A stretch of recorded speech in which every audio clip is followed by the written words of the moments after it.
Alex Jones, and I'm here to tell you folks, the world has fallen.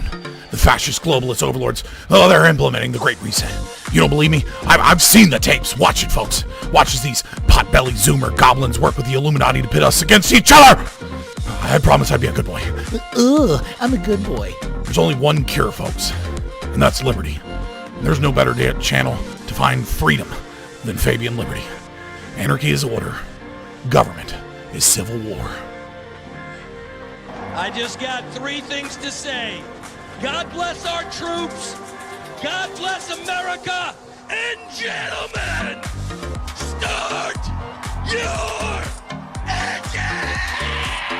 I got you, sir. Let me get my shoes. Hold on, you're ready. So we gotta move to the top.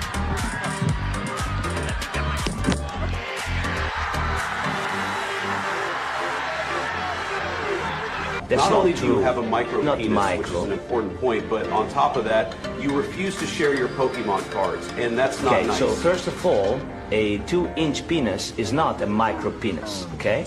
And for your second point, my Pokemon cards are all mine, and I don't have to share them if I don't want to. I work super hard together, and they're really special to me. So I'll keep them. You don't understand. You can't continue to play with us if you refuse to share your Not fair. cards. I'm Ukrainian, and this is my bridge. I'm Ukrainian, and this is my gas station. I'm Ukrainian, and this is my school. 2 seconds earlier.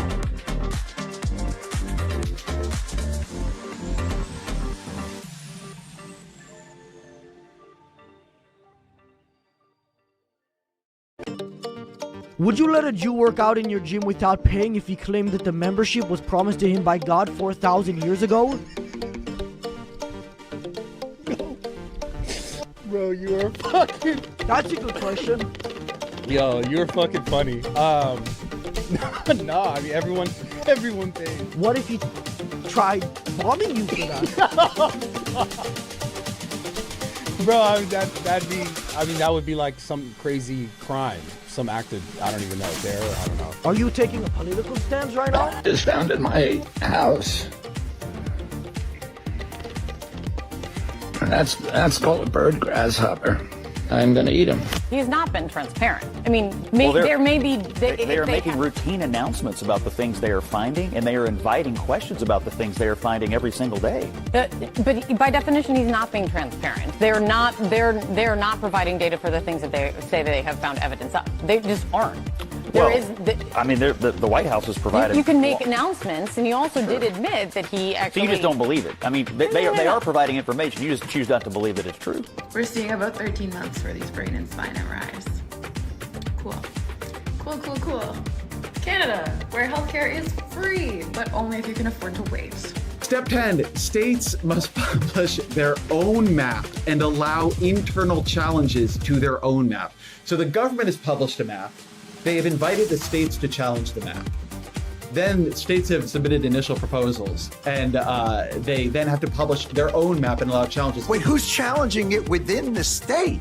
Well, organized interest groups, environmental groups, like I don't know who specifically, but literally anybody. This is, right. I want to say something because it's very important I say this. This is the Biden administration's process for its own bill. They wanted this to happen.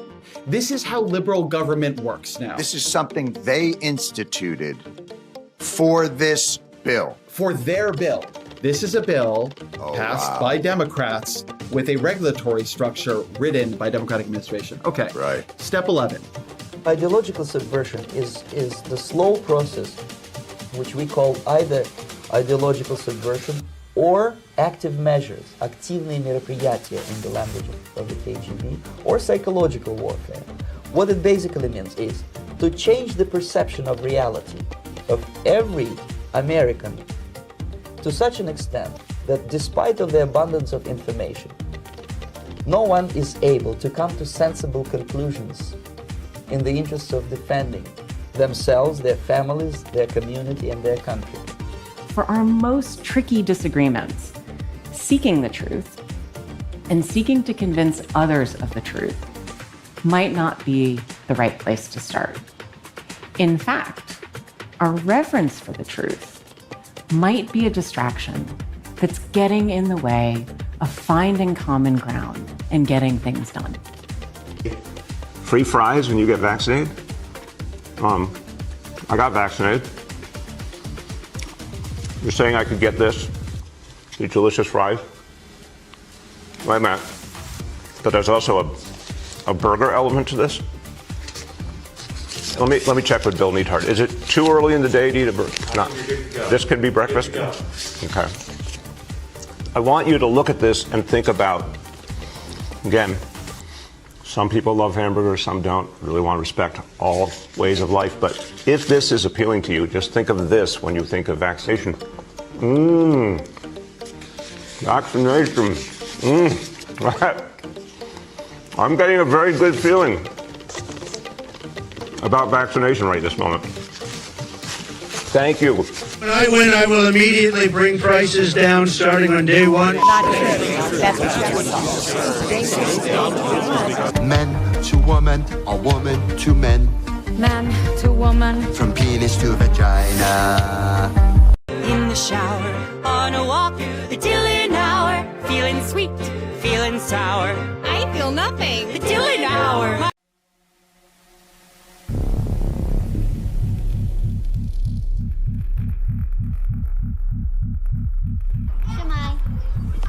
Hello and welcome to Wales. We understand being a refugee isn't easy. They go through so much. Fleeing your country is difficult, but Wales wants to help you feel welcome. The Welsh Refugee Council is here to help you. Tell me you love me. Say it like you mean it. Say it like you mean it. Message one other guy ever again whether we're together or not. You understand me? But if you're a man who's stuck with a woman and you don't even get along with each other and it's a show marriage and you have to be together and you argue all the time and you're sexually repressed and you're being promised in secret that you can go to an island and finally be pleasured and satisfied, no one's ever going to find out, that's how you end up on the island. So this whole monogamy garbage that's being pushed by the West, especially amongst our elites, is the reason we have the biggest problem with pedophilia, and they don't have this problem in South America. The whole point of this is for me to begin to reintroduce myself. I'm doing this both personally for me, but in a professional capacity. Moving forward, the majority of what you will see will be me speaking in a professional capacity.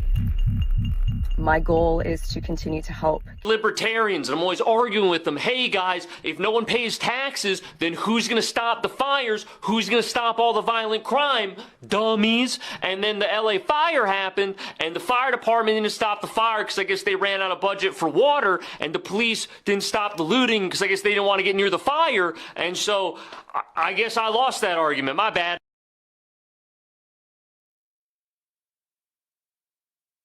All right. What is up, ladies and gentlemen? Happy to be back. Oh, shit. Fucking. There we go. Let's get some music on. Have your slave fetch you a bottle from your cellar? I'm not a Democrat. I don't have slaves. All right, hold on. Let me listen and see what this sounds like. You guys let me know if I'm too quiet or too loud, because I just got my preamp and I can hear it. You know, like I tested my audio and stuff, but I can't quite hear what's actually being heard on the stream. I have my flag at half mast. I live in an apartment building in a city full of nothing but Democrats.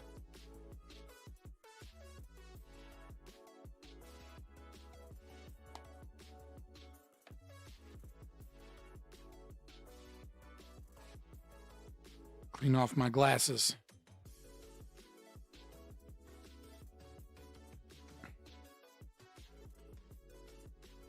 What city? I love how the person that comes into chat, like, that information is publicly available, but I'm not going to say it. I'm not going to give you the satisfaction right now, considering that you showed up in the chat just to try and spam N-word because your only goal is to harm the stream. I'm guessing. Immediately like, what city? Oh, maybe he'll answer so I can be easier for me to dox him. I recently pissed off some doxing crazy person on Twitter. And like a lot of my tweets now have like, we'll just like randomly get like 10 to 20 comments that are like from the most obvious bot accounts. And they're so bad that like, they're just very unconvincing bots, you know?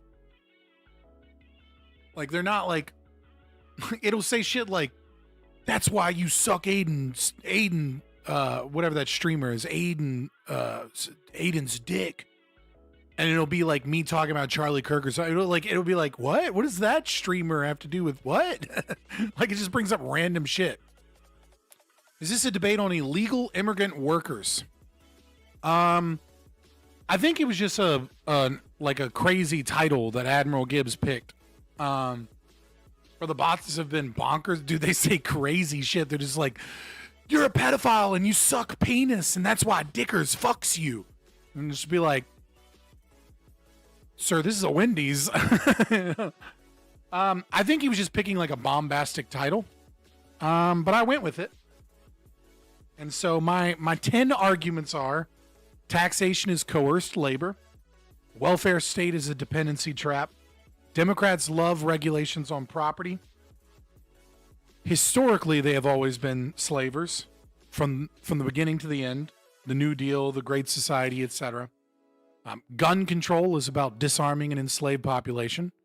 Affirmative action, DEI, etc. is coerced inequality. Public education is indoctrination. Healthcare mandates are another form of slavery. And lastly, labor regulations in the National Labor Review Board, this is number 9, are restrict controls voluntary contracts. It's a form of slavery that actually makes them corporate bootlickers without them actually knowing that they're corporate bootlickers. And then the last one, was just eminent domain. Eminent domain's like low-hanging fruit. That's why it's last on the list. It's like, it's obviously like just a full-blown violation of human rights. Like, even conservatives will be like, yeah, that's a violation of your rights, but it's a necessary one for like the defense of the nation or some shit. And they don't realize that eminent domain is more often than not used by local politicians to force you to sell your property to big developers.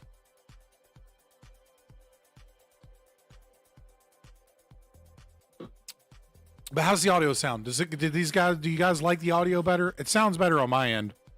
Well, let me. Is it like I'm not gonna tweak my sound or my EQ or anything, but I got a preamp. I got a voice valve preamplifier so that I could have enough power going to my Shure SM7B going into my Focusrite, because I already had like $800-900 worth of equipment, and it sounded like I had a good headset. It was really fucking aggravating to have all of that money, but to be missing something that like makes it work. So hopefully I'm not peaking too much. Actually, I do look like I'm peaking a little bit. Hold on one sec. There we go. Hold on. Cut that down a little bit. There we go. That should be a little better. Yeah, I think you sound better than yesterday. If you think I sound better than yesterday, then something's wrong.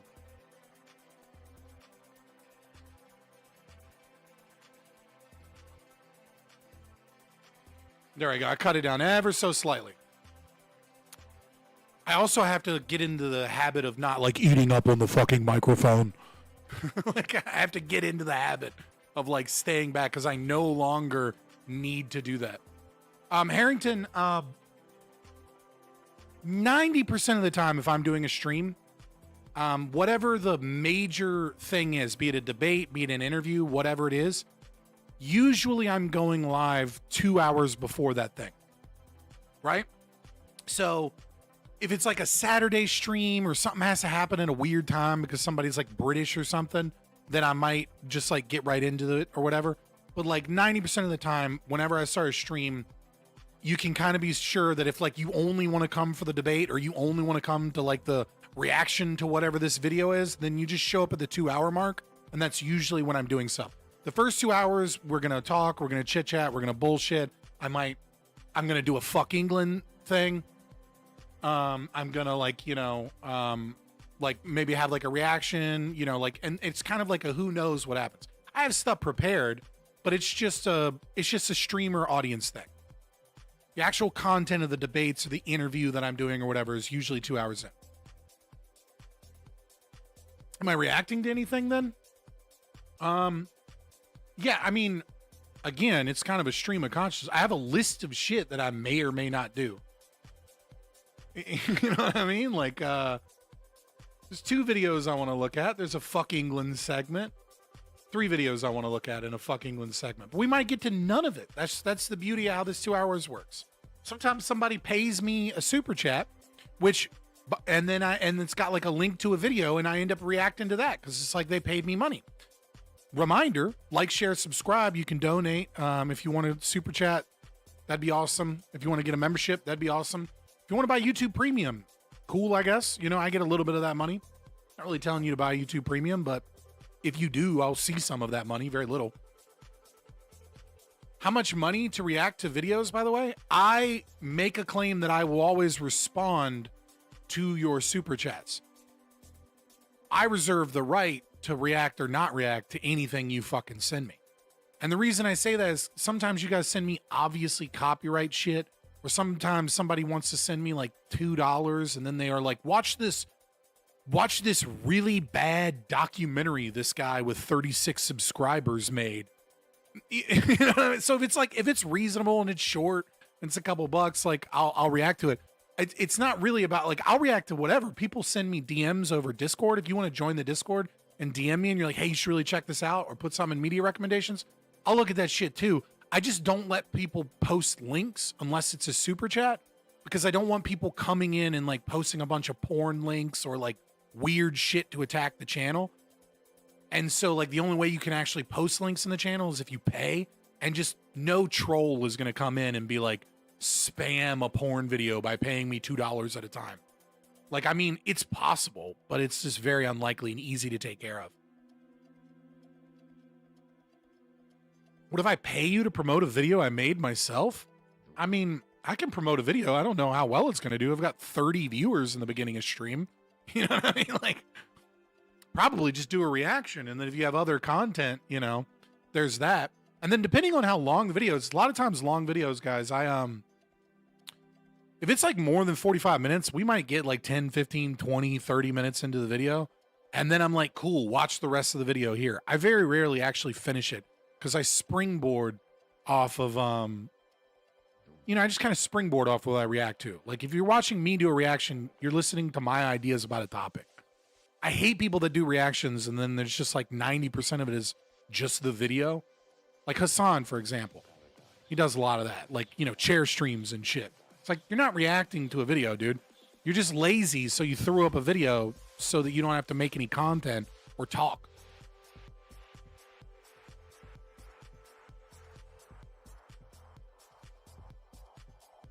I want to pay you to be silent and stare at Kant for 2 minutes with nothing being said.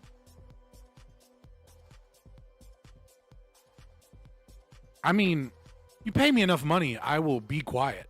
Like, what? I have a price.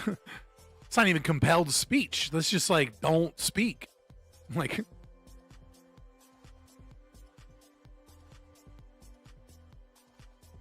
Hassan had to make nuggies. What was he supposed to do?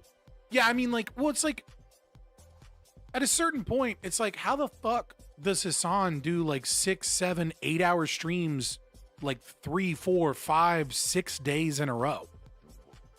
You can't do that and like prep a stream that's going to be a good stream, have a good topic to talk about, have good things to react to, and give insightful commentary for 8 hours. Like, you literally can't do that. Like, cause like for today, like I was doing this, right? I was looking up things. I was looking up research a little bit. Like, I'm prepping a little bit. Like, so that was like an hour or two. I was fixing some audio equipment. That took some time. You know, I have other shit to do in my life. Like, you can't, like, if I had to prep for an 8 hour stream, I'd be working like 16 hours a day. It's not possible. Unless, of course, you just do nonsense content and like your moderators send you videos to react to and you just kind of watch them. I just don't really consider that to be content. Why does the VA have ads? What purpose could that possibly have? And how much of our taxes did that cost? What the fuck?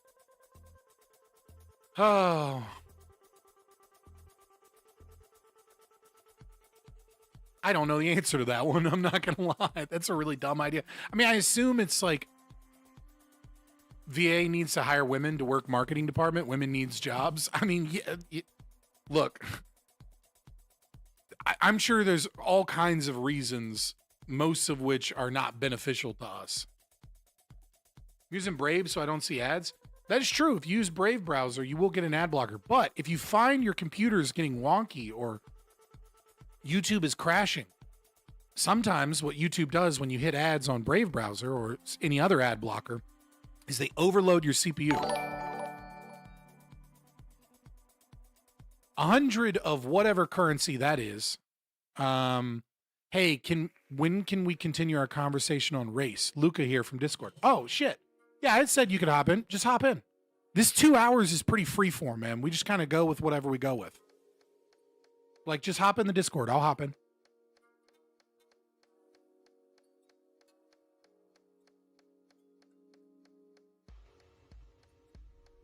It's Indian rupee. Okay. I love a good discussion on race.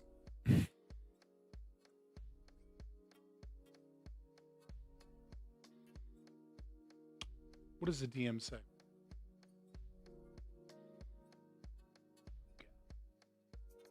Seems like $1.2. It's on the screen right here. It's $1.13. It is 2.26% of the way for today's goal of $50. Is that why you're the only tab that crashes for me? LOL, makes sense.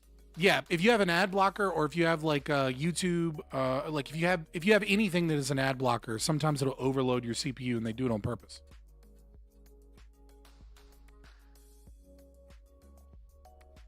Yo, what's up? Did you want to put a camera on? Just a second. Hey, can you hear me?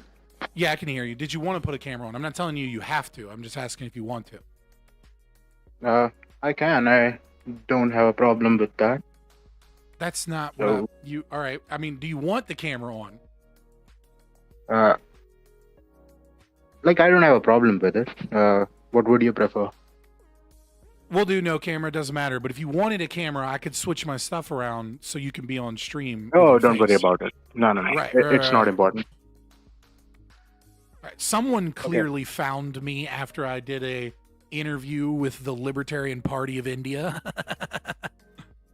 No. I knew you from before. Oh, okay.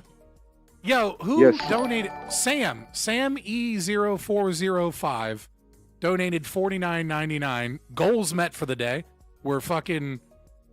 How long are we into stream? Like $5 just tuned in. Let's go. Modem Mage.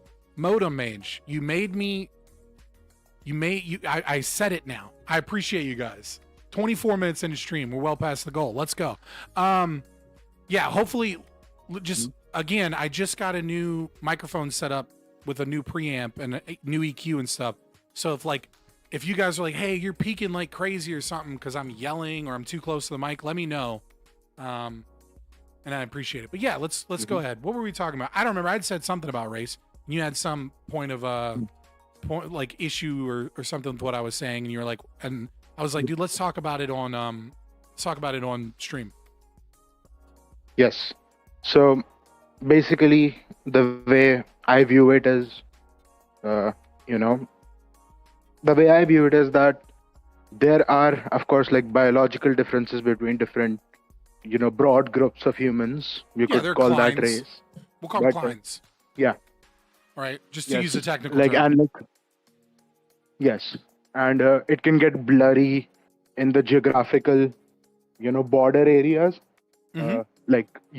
It's hard to define, where white ends and brown starts, probably somewhere in the Balkans or the Middle East, Yeah, absolutely. I agree with that as well. I also, to add to you, there's more genetic diversity in Africa than there is amongst all other races. Exactly. So, we broadly, I would say, like, you're a smart person, so I don't think there will be any disagreement there. So, the way I see it is that as long as a person is able to reason, and they don't have to be particularly smart about it, like as long as they're able to, exhibit some rationality, then from that they have moral agency and they have rights.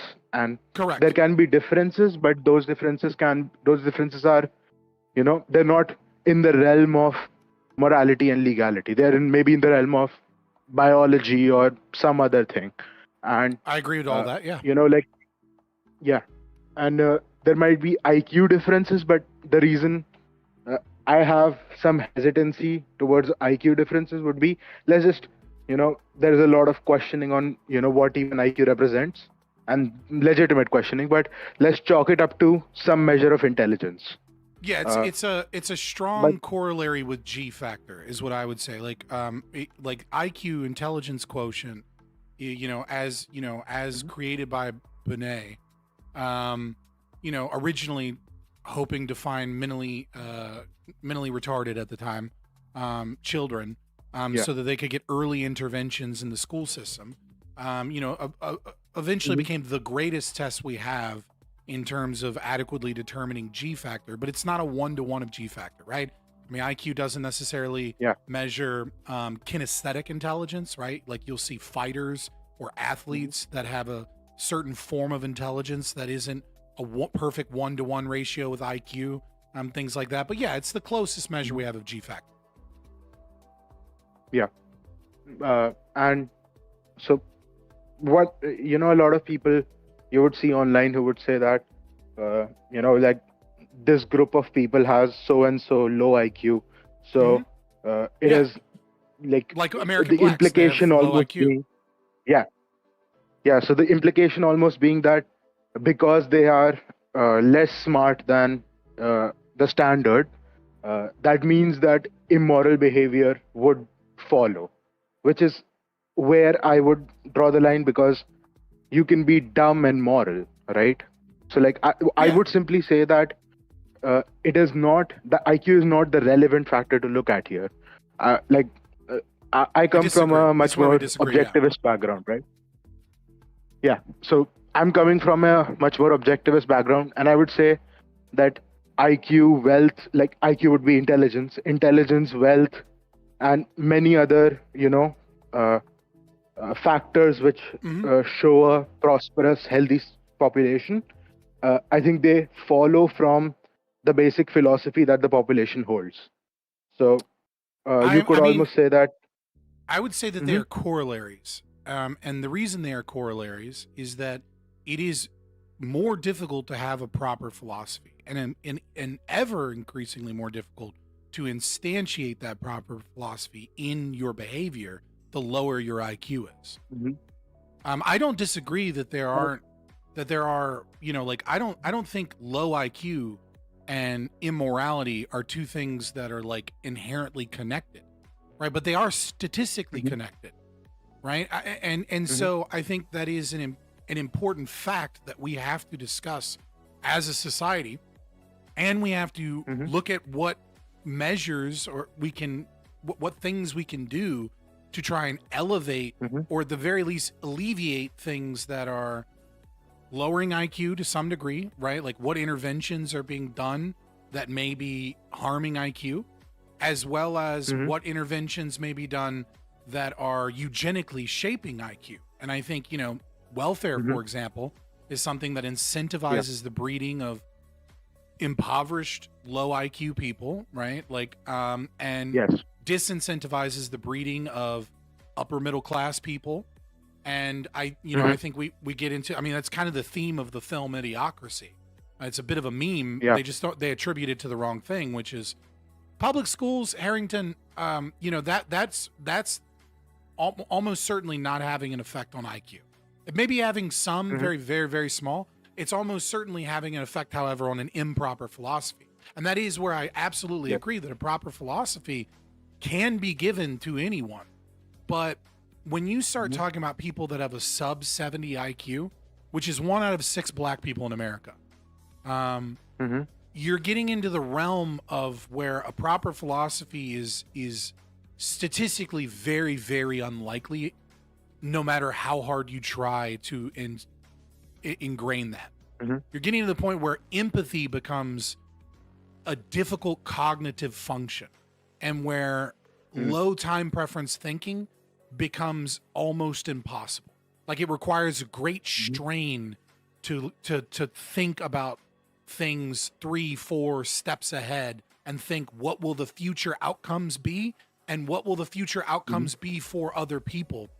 And so when you have a population with an IQ of 85, you know, you have, you know, one standard deviation away is 70, right? And so when you, that's kind of my thing. Like, I totally understand the fear, the necessary, maybe not fear, but like the trepidation of anybody that talks about IQ and race statistics, because you know it's very quickly going to, you can't send links in chat. I told you, oh, you can't do it in super chats?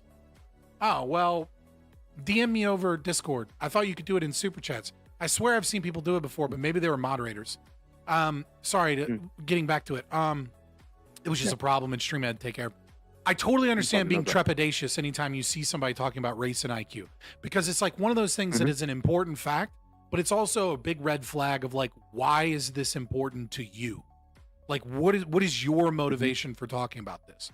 But I look at the recent assassination of Charlie Kirk as like a really big kind of like a really big alarm bell and warning sign, because here you have one of the very few people in America that is talking about race and crime statistics and IQ. He wasn't really talking about IQ that much.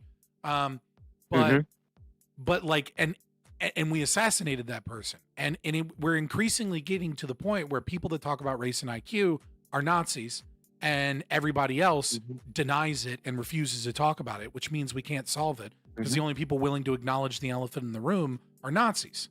So I think it's incumbent and important upon us to have these conversations in a way where we can be one of the few people that says, no, this is not inherent to blackness. This is not inherent to any ethnic group that is already a sloppy category of genetic groups.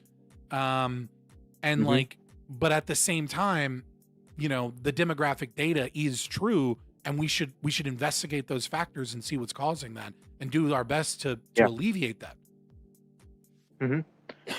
Which is also where I would say something like this. Again, this is a little bit might be abstract theory brained, but like, there was a point in time in which, like, currently take the highest IQ population in the world, there probably was a point in time in which they were idiotic savages, and what pulled them out of that, right? Right. So I mean, I we would would be argue talking that about Han Chinese, right? Han Chinese would be the so that would for everyone not familiar with race and IQ statistics, which totally reasonable that you aren't. Han Chinese is not it doesn't mean Chinese. When you're looking at race racial clines, what we were talking about Koreans, we were talking about Eastern seaboard Chinese and Japanese. That is what Han Chinese means as an ethnic group, right? So not Laotians, not Hmong, not, you know, Mongolians, Asian, not right? Like not the whole category of East Asian, but just that specific group. They tend to have an IQ that averages around 104. So, what could we see that, let's say, brings them to this? Because I could speak from, you know, two other aspects that I have seen personally. One would be, like, I'm currently in India, so there's the caste system here, which is of course evil. But in the caste system, you have, you know, certain castes which were specialized in, you know, reading and writing and philosophy and all of those things, and business. Those people, you would see like genuine higher test scores throughout, and you know, so you could see that Brahmin tend to have a like, slightly higher IQ. I mean, there's a bit of a brain drain situation where, you know, a lot of Brahmin fled to Europe and America. But I want to be one of them. Yeah, but continue. I am not staying here. I don't blame you. So, but as long as I'm here, I'm still part of Libertarian Party of India, which you were kind enough to interview. But I have been with you before that. Not I've been kind, in the man. It was a great interview. I had an amazing conversation with them. Like they were kind enough to sit down with me. Yep, amazing people, by the way. Like Hey, crowd. they have been putting in a lot of work, and It's an like, uphill I battle. do- India is a special level of hell. Oh, yeah. No offense. I don't mean it like as I don't mean it like the typical conservative that's like, and they No, no, have you're poop just right. festivals. I just mean like you have socialism baked into your constitution. Like that is a fucking Yes. uphill fight. I mean, put everything else not aside. just that, it's also the philosophy, right? It's also the Yeah. like what we have is socialism. Like what we have is from the there are two Eastern philosophies. One would be Hinduism, which is basically the whatever emerged in the Indian subcontinent is just chalked up to Hinduism. So it is literally everything. You could find any Western philosopher and find its equivalent in Hinduism. So For the record, guys, only if you want a good like starting point, Hermann Hesse's Siddhartha is a great fictional work of like a Western interpretation of Hinduism that like can dip your feet, because people will be like, go read the Bhagavad Gita, and it's like you're not going to understand it. Like you'll read it and it'll be a cool story, but like you're not going to get any of the religion aspects of it. Like you got to start with something more palatable, and I think Siddhartha by Hermann Hesse, it's only like 88 pages too, by the way. Great book. And so like there's Hinduism, there's Islam, and then there is the Western secularism, which is basically just leftism, right? Like woke leftism. So that's the three major forces in India currently, and we're trying to inject libertarianism as a fourth force, and let's see. Like it is a very, very, very minor force right now. Maybe like we have like 10,000 people on Twitter, which are more or less libertarian, but this is a country of 1 billion. So what can we do? Yeah, it's like 1.2 billion last I But checked. we got to 10,000 in like 2 years. So that's a lot for 2 years, right? I mean, Liquid Zulu has a bit of this white pill that he says all the time on his streams, which is, just remember that this entire concept of objectivism, libertarianism, and all of it started on Rothbard's couch in the 1950s. You know what I mean? So where we are already having a president in Argentina, is amazing. Hold on one second. My mother's calling me. Okay. Hey, Mom, what's up?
You're trying to do fucking lip reading? How dare you? All right. Hey, what's up? Sorry, my mom was having a bit of a thing. It's whatever. She's No got it problem, taken no care of. So actually, coming back to race from India, like India is, we can talk about India all day, but coming back to race, it would be, so, the Indian context, there is the caste differences. And then, from the Western context, you could say that the West went from technically, like a peasant backwater, and then they discovered Aristotle, and from Aristotle they, the Renaissance and the Enlightenment and the Industrial Revolution, and the West became the dominant force on the planet, right? So, and of course, with that, intelligence and wealth also went up. So, like, I'm looking at it from a causality perspective. And you could also say, let's take the black community, for example. Like the experience these people have had. Intelligence does not go up with education or With wealth? philosophy. Or with wealth, with like I would say, The only I'm sure effect about that you this. can. No, I'm sure about this. I mean, 100% sure extremely about this. poor There people is would be just right, poor, extremely like, poor people that are affected by malnutrition and improper yeah, development like of the Haiti or brain. something. Right. Like, so Yeah. if you, or, India, when, certain areas of India before British colonization. Oh yeah. And during Yes. British colonization, right? But, and some Yeah. places in Africa, you can see an IQ increase when a new population is given proper nutrition. But no Yes. level of like education or wealth or proper philosophy is going to change G factor. But you are correct, right? That if you have a destitute third world nation that suffers from starvation or malnutrition, that has an effect, but that's an effect on the brain. Yeah, like you're just letting people not die, right? So like they're less malnutrition and they're able to develop into their natural People are saying, state. I disagree. I think it's probable that education increases IQ, but there is a limit. No, because IQ is. So in the old days, if you look at like the 1960s and 1970s and even the 1980s, you might find research that supports this fact. And that's because the IQ test was, there's multiple different firms that have different IQ tests now, right? So to explain IQ a little better, when you are in America, for example, in order to administer an IQ test, an actual IQ test, you not only need to be, in most states, you need to be a psychologist and hold a PhD, but in some states you can be a counselor. So you can have a master's degree in counseling. But you also need to test and train with that company's test and the administration of that test, just the same way that you would doing the test. Right. And you have to do it just like when you do your internship or your residency. You have to do the same thing for being able to administer IQ tests.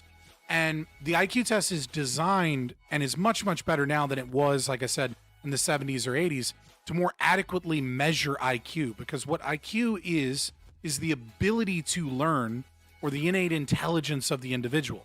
It is supposed to be a test that remains static throughout your life, unless, of course, you get like dementia or something. And it's about your ability to learn concepts, not what it is that you know. And so a proper philosophy, maybe it can have a 1, 2, 3 point difference. Every intervention that we've seen, the maximum that we can find is a 4 point difference, which is not just under 1/3 of a standard deviation, right? So it's pretty fucking stagnant. Like, when I'm being hyperbolic when I say education can have no effect. Yes, it has effect, but it's a very, very limited effect, and it's essentially meaningless. But I mean in terms of like decades and centuries, right? Like a proper philosophy comes around, people then have a better epistemology, they develop more and more in science and wealth, and through that we get better and better. Like IQ, I correct me if I'm wrong, but IQ is re-standardized every so often, right? Because people are generally just getting smarter. And what's called the Flynn effect, FLYNN, the Flynn effect. Interestingly enough, in many Western nations, the Flynn effect has begun to plateau. So we're not actually readjusting it, but that's most likely due to immigration, because the Flynn effect seems to still be in effect in white and Asian. It still seems to be affecting every demographic when you cut it up by demographic, but they're not doing the Flynn effect because they're bringing in so many people that are lower IQ, ethnically.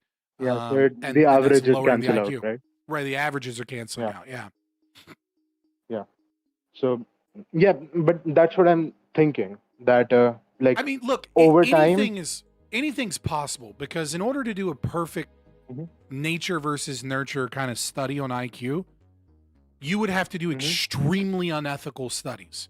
And the reason is that there's like nobody really, we know the heritability of IQ is roughly around like, depending upon different metrics, it can be like 70 to 80%. But that doesn't necessarily mean that that's the genetic heritability, right? Because smart people have smart kids, but smart people also give their kids more opportunities. Smart people also tend to raise their children with better, emotional regulation and control.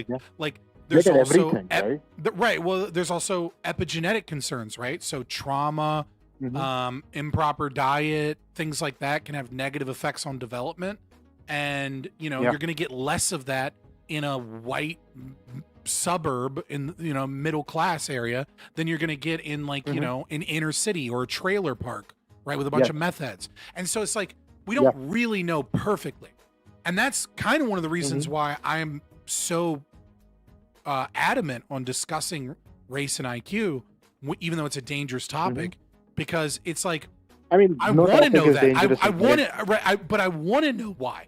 I want to know to what degree we can use environmental interventions to close that gap and to increase the IQ of demographic populations that are lower IQ, which means they're more prone to crime, they're less productive, they're more likely to be, an economic leech on the tax base and on the system, because of welfare. They're more likely to raise children, in single parent homes, and thus, like it's a cycle that repeats itself.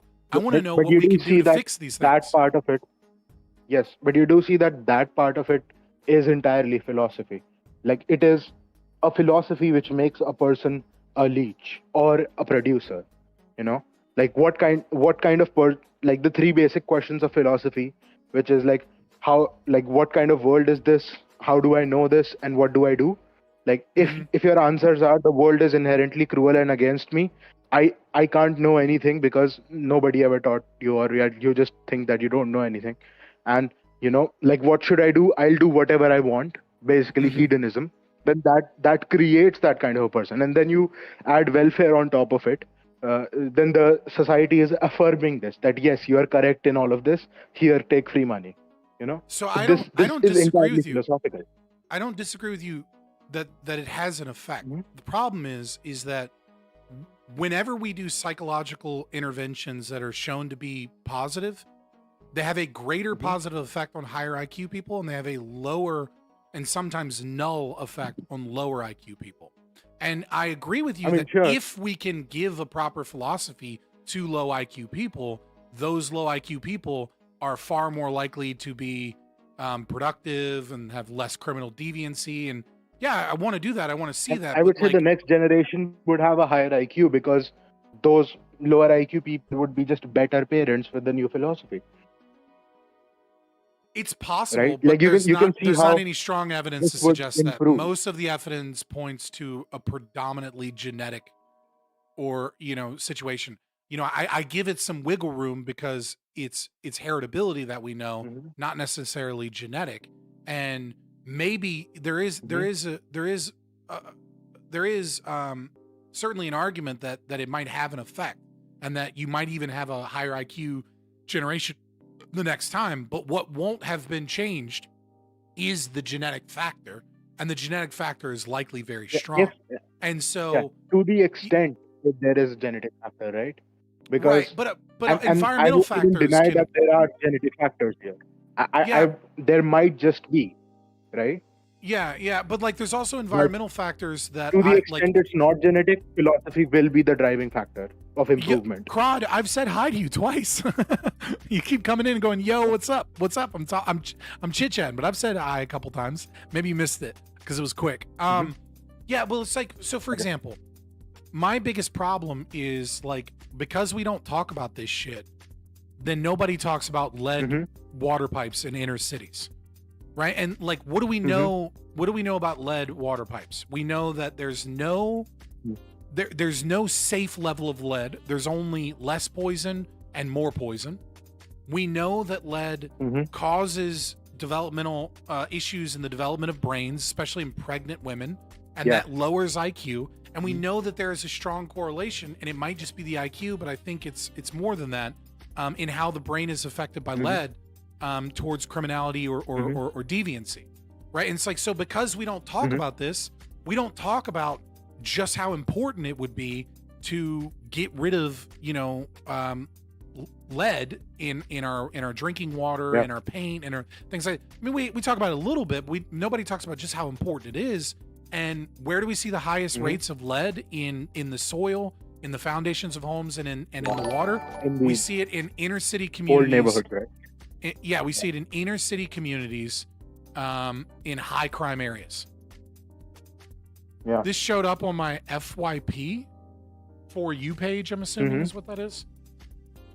Yeah.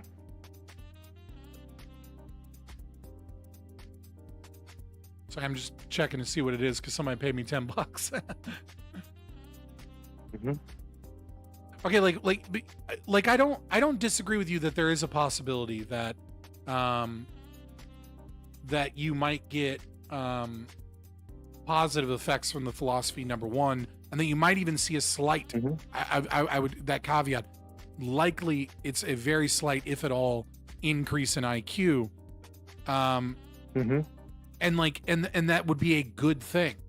But my problem is it doesn't, it's like, oh, okay, we're going to ignore what is likely the majority of the problem because that's part's uncomfortable, of course not. because we have a small solution that can have a small positive benefit. And that to me feels, I don't want to say dishonest, not at all, but not at all. but if you know what I mean, but it's like, no, we got to tackle the genetic issue. And I think socialism and welfare is one of the ways that we have to tackle it. And there might be some overlap there, right? Because a proper philosophy, of rational self-interest as Then opposed there to is dependency on welfare is going to change that. But without, but also we have to encourage the high IQ people to breed more. And one of the ways that we do that is to stop taxing them to death so they're not waiting until they're 35 to have children. Capital accumulation is faster. Yeah. Yes. Where is And the donation? What I would say is that one that completely ignore anybody who has, it is understandable if you have discomfort around certain things, but you're completely right that if you don't talk about it, your enemies will, and you should never leave, as like Zulu has the flow, right? So you should never leave the flow empty ever. Present your own argument, and better make sure the argument is the correct argument on any topic. So, of course, if there is lead poisoning going on, you address that. But what my broad point would be is that all of these things that a lot of people talk about, there might be, let's say, increase in violence, or this is increase someone in says single parent households. Johnny the commie says this is eugenics. Yeah, eugenics is it depends on what you mean by eugenics. Yeah, there's if your definition of eugenics encompasses using governmental action to select for certain traits, right? And knowing that governmental action is negatively impacting breeding behaviors and traits based upon behavior, then it's eugenics when girls say that I only like tall guys, right? Like I want to see you go to every Instagram reel when some girl is like, he has to be 6 feet, and be like, you fucking eugenicist, right? But this is a Mott and Bailey, and you know it. No one here is saying we need to sterilize black people, or we need to use birth control programs to make sure the blacks don't breed. If we were saying that, then yeah, sure, this is eugenics. This is eugenics bad. But if your definition of eugenics is just talking about traits and behavior and how socialism or different government programs affect populations and partners that they choose, and how many children that they have, and why this could be potentially a problem, and how we can intervene with environmental things like fixing the infrastructure of our waterway systems to reduce lead poisoning. If that's eugenics, kindly go fuck yourself. Yeah, and like if that is eugenics, then eugenics becomes a good thing. So what's the problem? Yeah. If that's eugenics, then like, yeah, hell yeah, eugenics Exactly. is So based. like, It's like when you nobody guys call cares. everybody a You know, fascist or a you give Nazi, an argument and then instead of a everyone's word. like, oh, I guess I'm a Nazi now. And it's like, congratulations. You created Exactly. Nazis because you made it palatable. Exactly. Like give an argument instead of a word, right? Give it why is this bad instead of it's eugenics. Like who cares what the word you're using, right? Like, I want to be honest about this. And- Like, it does not make me happy to look at the data, and most of the data seem to be screaming at me that most of IQ is heritable, and IQ is deeply correlated with someone's outcomes in life, as well as the degree to which they can be moral. Obviously, there are outliers, but Yeah. when we are talking about sub 70 IQ, we're talking about people that lack the capacity to actually adopt a worldview that is conducive towards a stable society. And like, that doesn't make me happy at all. I want to fix that, and I want to do it in a non-violent, voluntary way. But if nobody is willing to talk about this, except for maybe somebody like Charlie Kirk, and then we assassinate him, except Nazis, well, guess we what? didn't We're do going to that. get a lot of fucking Nazis. Because they're the only people talking about the elephant in the room. Don't use we there. Like we didn't do that. Like ANCAPs didn't do that. Okay, when I say Some we, I fucking mean idiots. I'm saying as an American. But Like, Americans I'm an didn't do American. that. Some random idiot did. I mean, or, you know, it was fucking like, you know, some government intelligence agency, because, you know, that happens Yeah. too. I mean, someone did it, but like it's not collective blame there. Like even like all Americans don't share that blame. Anki says, by definition, all statists love slavery. This isn't news. Anki, I agree. I'm with you. But if I'm supposed to only debate people that are familiar with libertarian philosophy, I'm not going to get a lot of debates. nothing. Like, I show up to a lot of places where people are not really, where these ideas are new to them and where they're new to their audience, right? That's the love of the game of going out and spreading this philosophy. So I'm happy to have you, and I'm happy to have your support. But like, just know that like, that's what I do, dog. I go into the lion's den. And also, if that's ANCAP Monkey, I know that guy. Hello. And so another thing that I would like to say is that a lot of environmental factors that contribute, which would be, let's say, welfare dependence, let's say, you know, single parent households, let's say, violence, all of these things would just instantly improve on a good philosophy. So like, I would say, of course, like lead poisoning would not be affected by philosophy, like obviously, but everything that can be done well would be done well by these people on a good philosophy. So He like just to says the extent that they can control their own destiny, they will be. Fabian Liberty, go fuck yourself. I'm reporting your channel. For what? For having the wrong views? I don't bye. Have fun. Who cares? Like, you know what I mean? Like, what is this? I don't know what to tell you, buddy. I'm sorry you're such a pussy. Listen, I agree that you're like, if you attempt to teach proper philosophy, I think you're going to get good outcomes. Now, the problem might be to what degree of resources are we willing to spend, and how much of a good outcome will we get? Right? Because if we are dealing with people that are like, if we're targeting low income, you know, high crime areas where the average IQ might be is going to be in the 80s, we might spend a lot of resources trying to improve their philosophy and have very little return on investment. Like, I don't disagree that if I could press a magic button and make everyone in America an objectivist, the world would be a vastly better place after having pressed that button, right? But there is a conversation to be had about, like, okay, we have a problem, and the problem is criminal deviancy and, to a certain degree, low IQ among certain demographic groups, and especially in certain impoverished areas. how do we fix this, right? And because like just having that conversation is so fucking difficult to begin with, that it becomes very difficult to like even get to the next logical step is how do we fix this? You're saying, you know, you want to promulgate the philosophy of objectivism. I don't disagree that wouldn't have positive effects.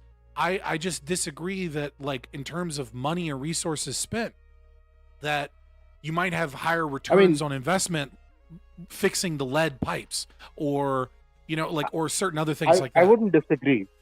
But that's the thing, like after you have done Hold on, pause. Okay. All right.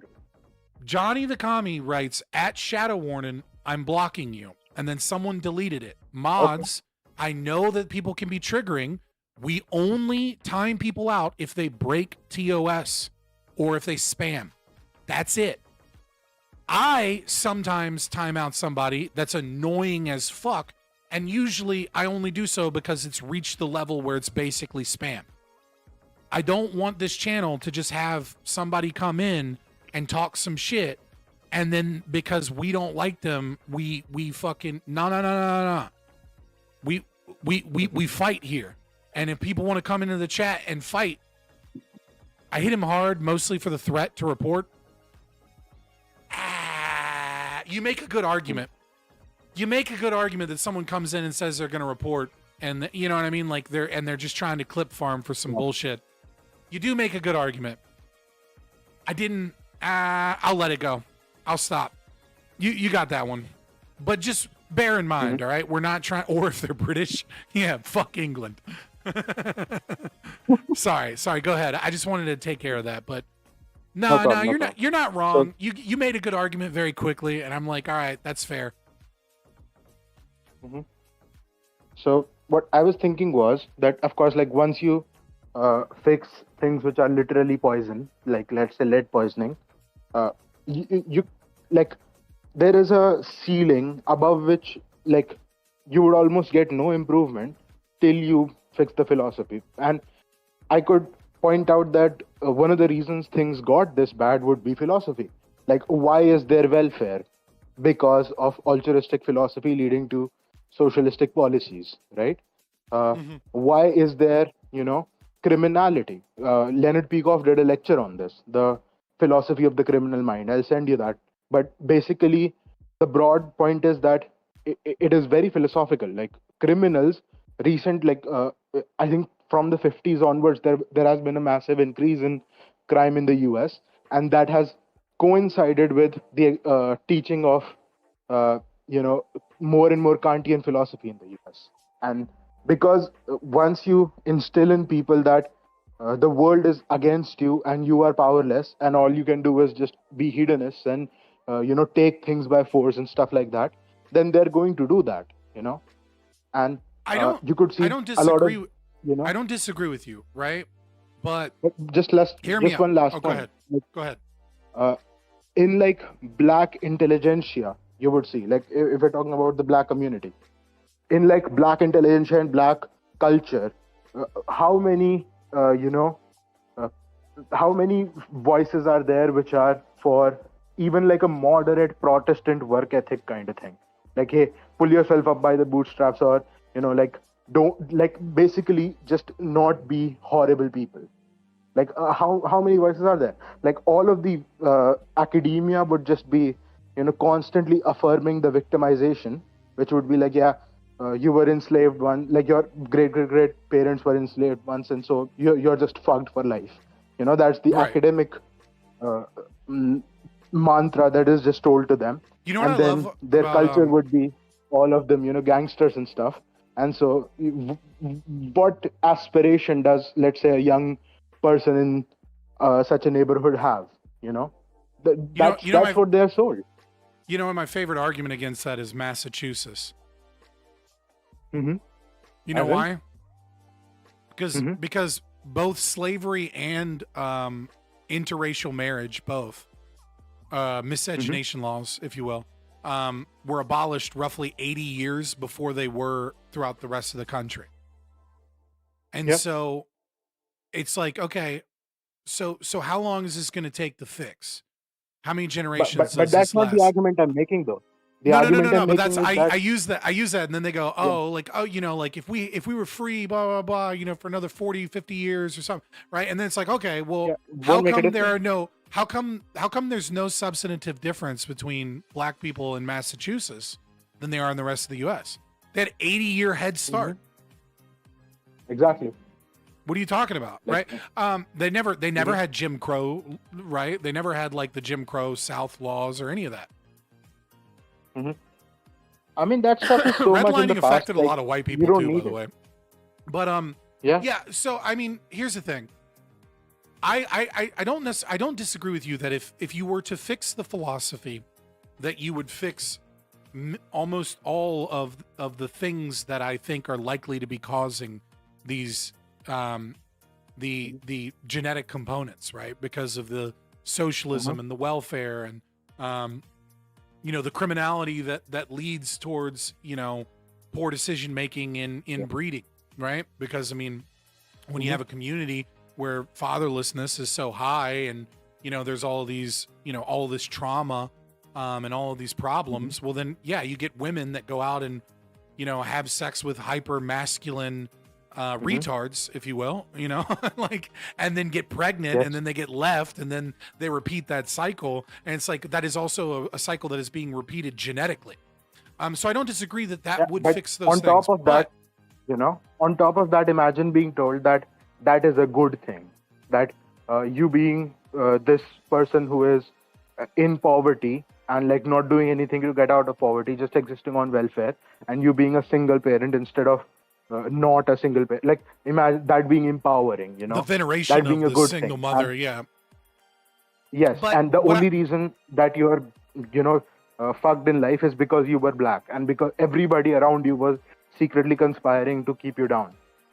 Now, if that is what you're told and you believe it, because most people are just normies, right? They'll believe what the professors tell them. There's a blaring and problem if that is here. what you're told, right? I agree with everything you're saying here, but there's one an elephant in the room, right? And that is how do we get to the point where we are teaching this philosophy and instantiating this philosophy into the entire culture? And so, like, I agree with you. If I can flip the button, and the way, right, and one of the ways that we have to do that, we just do what we are doing. Right. Well, one of the ways that we have to do that is we have to have tough conversations. We have to have interventions either through the market or government that showcase proof of these things. Right. So it's like you know what I mean? Like I can't adequately convince all of America that we should abolish the FBI.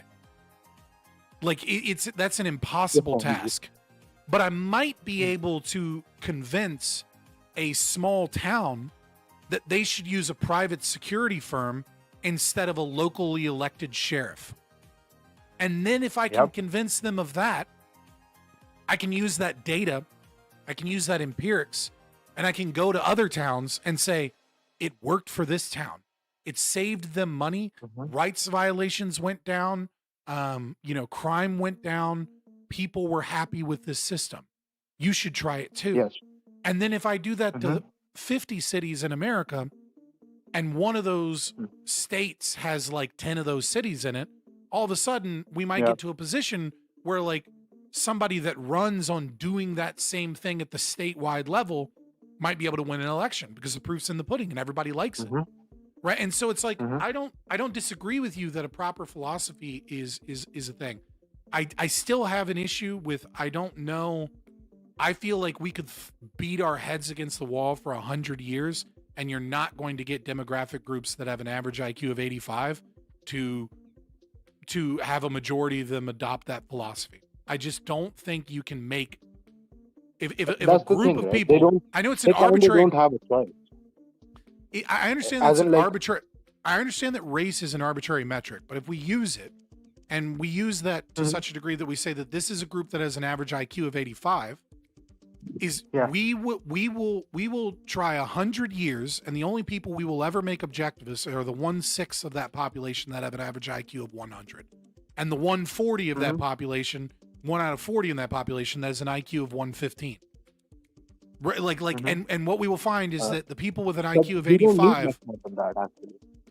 No, I don't That's disagree the with thing, you. Right, like you don't need them all. I agree. Because no. Not only do we not need all, like we don't need all to convert all. Is what I'm saying. Like, think about what percentage of the Roman population was Christian before the Roman Empire adopted Christianity, right? Like, you need the, I don't know. I don't know my priest and the Roman priest. history well enough to know what percentage of Rome was Not Christian. enough. Like, no, they were not the majority. Like, and like in the Russian Revolution, the communists were like 3%, right? In the American Revolution, only 3% of people rebelled. So, like, for massive changes, what you need is basically, for lack of a better word, you need the, basically the intellectuals. And the, like, if you change the professor class or the equivalent, like, it doesn't have to be professors, it can be simply, internet intellectuals as well. Like people like if you get 1,000 Eric Julais, you would see a difference in the black community, is what I'm trying to say. Is that, the vast majority of a population, they are philosophically passive. That is, they don't have a philosophy, they get it from certain intellectuals. And you only have to capture those intellectually curious top 1%, like top 1/6. And once you have that, you have the population. Right, but this argument is just an argument for spreading objectivist philosophy. I'm kind of already there. It's we've gotten kind of off of the beaten path of what do we do about about a community of people that is ever increasingly becoming a problem.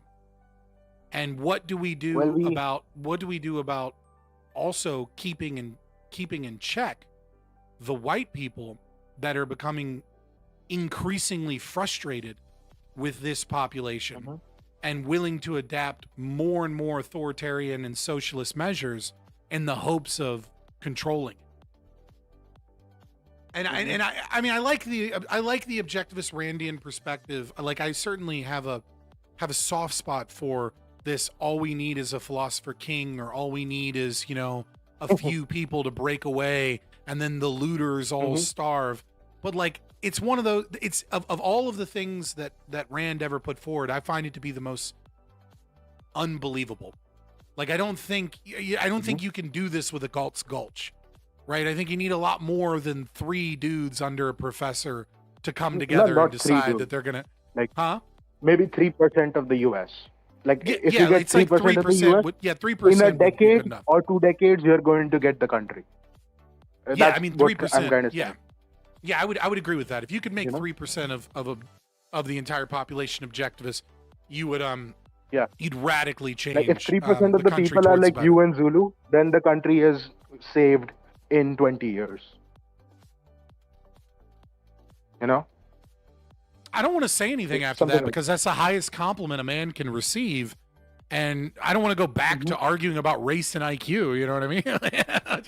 I just want to leave it at if 3% of the country becomes subscribers to this channel, guys. There's 39 concurrent viewers, only 16 likes. Like, share, subscribe, consider donations. I love you guys. If we can only get 3% of the U.S., all right. Currently, we have 2,600, roughly somewhere around there. All right, the U.S. population is around 340 million. We just need, what is that? 9 million. Right. We just need like 10. We just need like 10 million subscribers, boys, and the country is saved. So just all we need is 9 million. And many others. Right, 9,997,400 more subscribers, and we're good to go. Yes. Roughly. You know what I mean? So I see you, and I see that there's only 18 likes, which means there's 21 of you, 22 now. Sorry, I'm updating as numbers go up and down. About 22 of you watching that didn't like the stream. All right, help us get to our 10.41824 million subscribers necessary to save this nation. Do your patriotic duty. Yeah, do your patriotic duty and make me absurdly wealthy.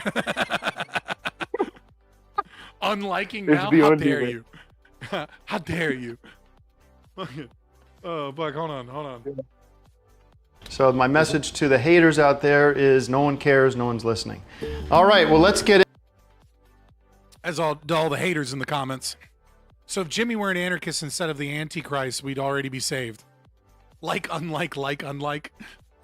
Don't try and do that. They're going to think you're a bot. And then that dude that reported the stream is going to they're going to look at it and be like, oh, there's some bots in here too? Gone. Nuked. Scott needs to pay my bills. I do need to pay my bills. All right, guys. I appreciate the money. Is there anything else you wanted to say? Anything else? Because I don't want to go back to race and IQ. Okay. Is there anything you wanted to say to the channel or anything? Yeah, I would say one thing which you said, which I kind of very much liked, which was, if you can go to a small town and you can convince them to get this done, and then that can spread, I would say much more of that needs to be done, and also much more of spreading of the theory needs to be done so that more people start doing that. So, a lot of people, especially the recent pragmatist and principled debates that have been happening, a lot of people would have this thing that should we do things or should we teach theory? No. You do both. It's the same, right?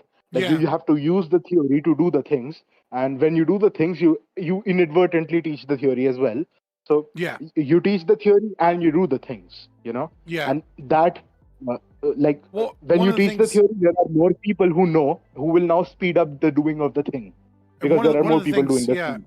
And one of the things I want to kind of piggyback and just add on to is one of the biggest problems that I've noticed among subjectivists and libertarians is most subjectivists and libertarians are high IQ because it's a difficult philosophy. And in this day and age, trying to learn a difficult philosophy that also requires you to admit that you were a monster before. I think that's one of the hardest things about it, right? Because communism, conservatism, socialism, all of these soft variants of communism allows you to say that this other person is the problem. And it takes a certain type of person to go, no, actually, I was the problem. I was a part of the problem. And so you tend to see it amongst high IQ people. And what that means is you tend to see it amongst a lot of city people, right? High IQ people tend to live in cities because that's where most of the intellectual labor is going to be productive, right? If you're a high IQ person, then your value of your labor is probably not, I know that we've got some welders in here. We got a little bit of everything, but predominantly speaking, we're talking about people that are office workers, internet people, work from home people, etc. And they tend to live in cities. And so one of the things that I find is that proselytization on the ground, they go to a lot of city events because there's a lot of people in the cities. But the cities are full of left-wing people. Meanwhile, places like the country... But how did they get so? That's another thing, right? They only got so because left-wing proselytizers 3 generations ago did what we are supposed to be doing right now.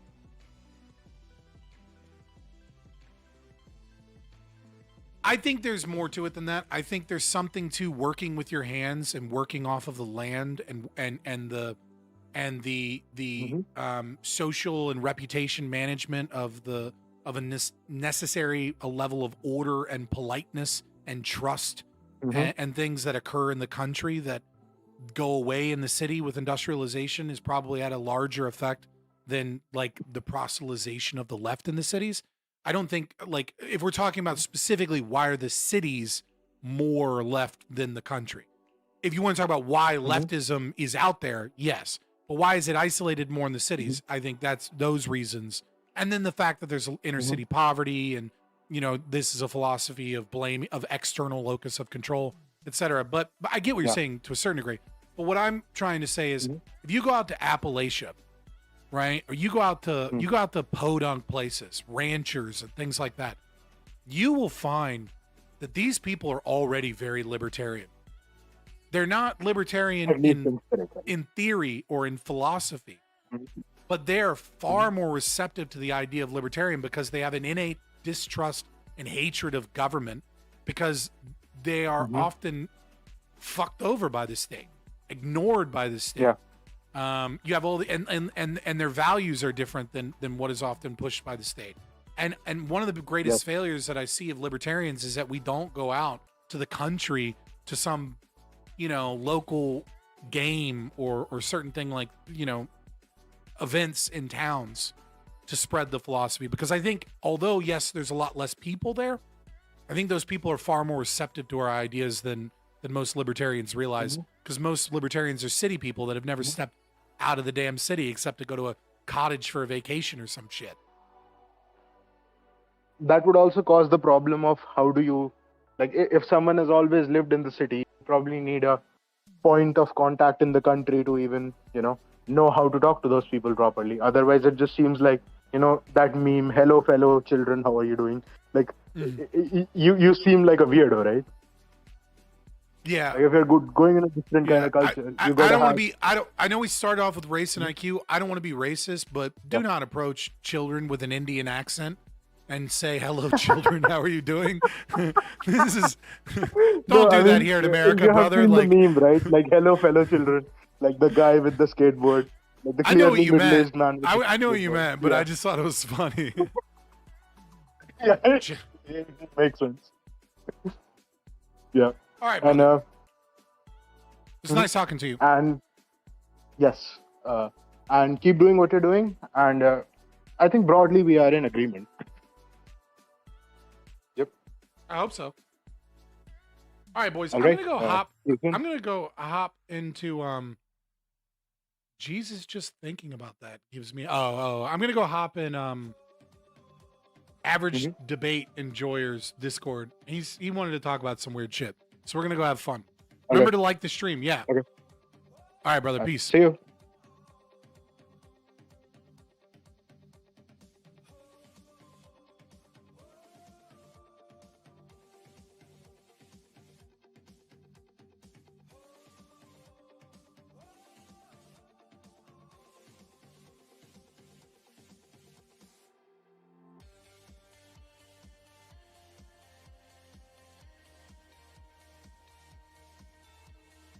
I need to make clones of my oh god, what are they called?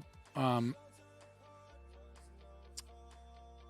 not sources. There's something else in OBS.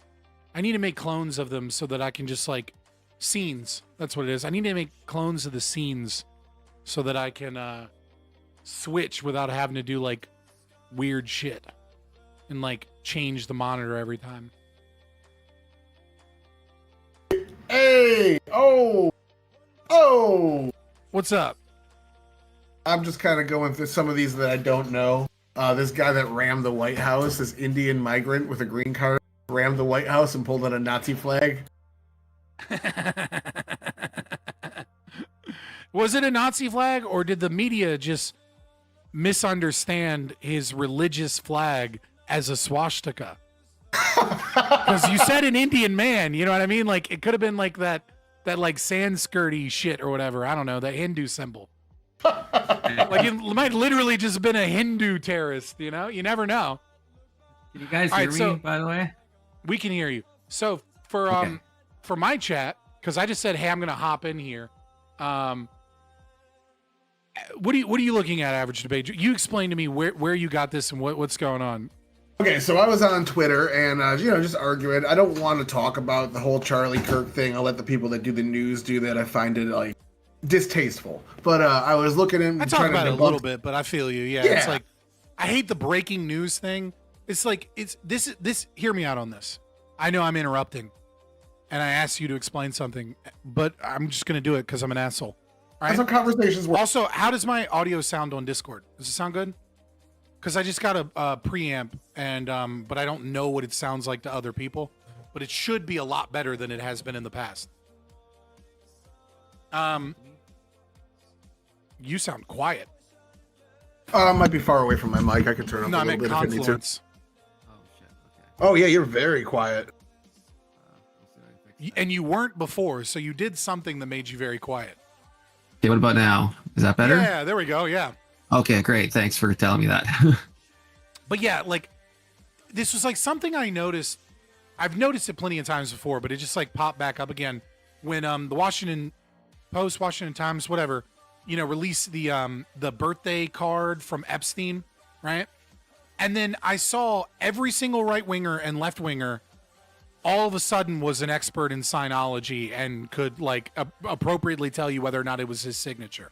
And it was like, same fucking thing happened with Ukraine and Russia. Everyone was all of a sudden a fucking, an expert on Russo-Ukrainian foreign policy and politics and NATO. Same thing happened with Israel Palestine. All of a sudden, everyone knows what a JDAM is.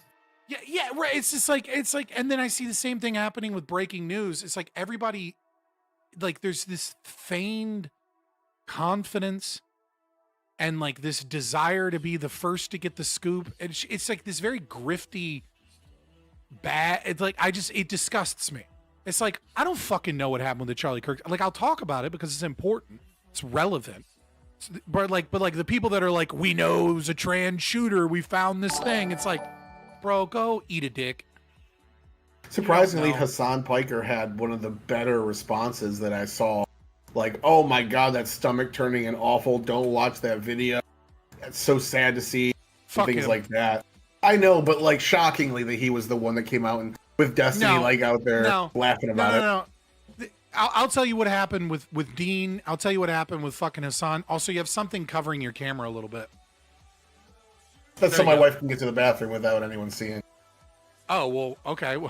Is that actually what it's for? Yeah. Oh, well, then put it back. No, she's done. She's done now. Replace it, brother. Yeah, right?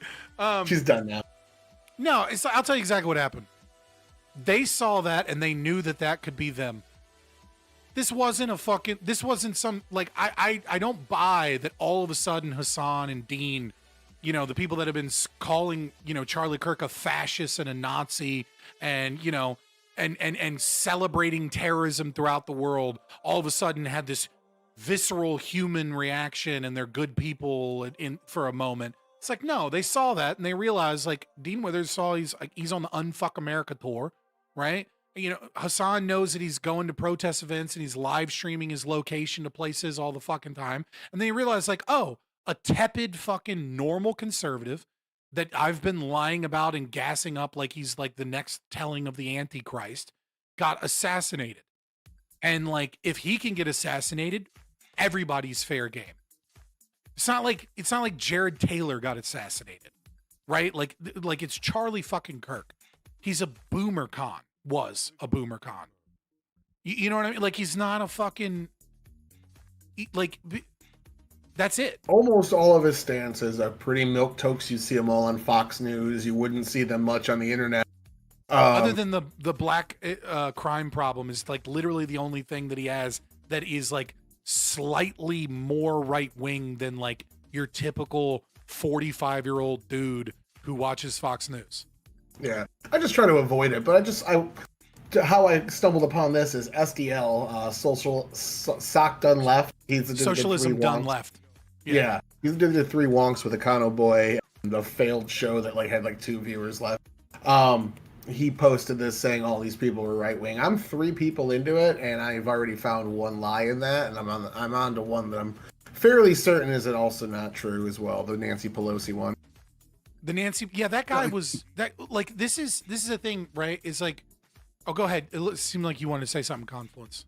I'm just chit-chatting. I was just gonna say, just like briefly looking this over, I feel like there's like so many problems, and I feel we'll probably get into all of it, but it feels like there's so much like ham-fisted. Whoever made this chart is like, I have a bone to pick with them because I feel like there's a lot of stuff that we could easily debunk, for lack of a better word. Well, I hate to say it, but the left, especially, the right does this, right? But with most things, the left does it more, and then the right does it some.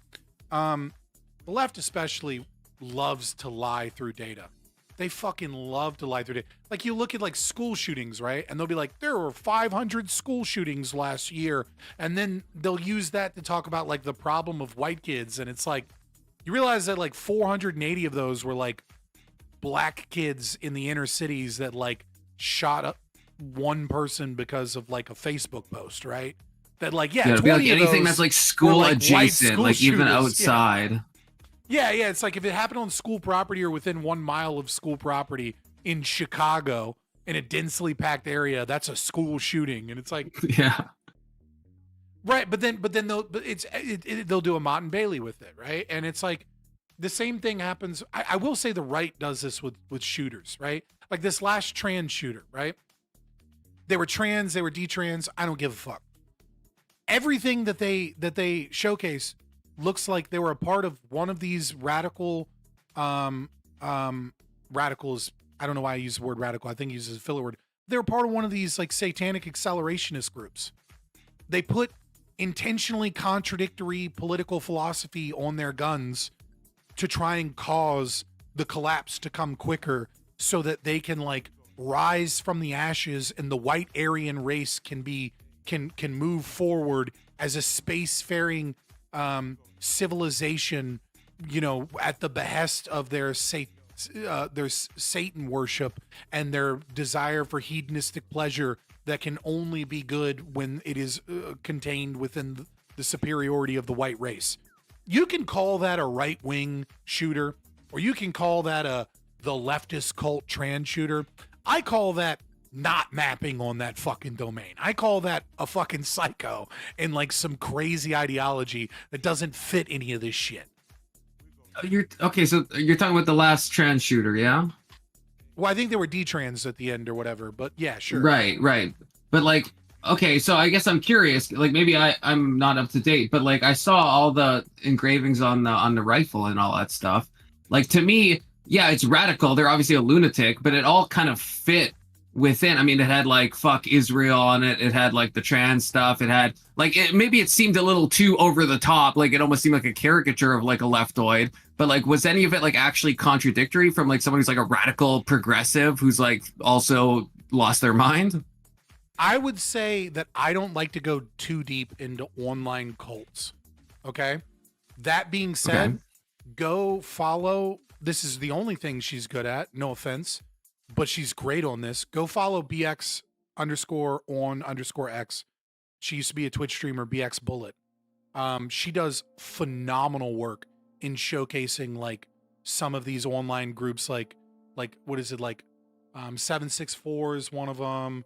Was like SO9 or whatever. Like they're like there's a collection of like a lot of these like satanic accelerationists, and like their desire is to cause as much chaos as possible by intentionally causing us to argue about the politics of it when they like some of those symbols are like shit that I don't quite understand, but like I've seen people that are actually experts on these cults like understand this shit better.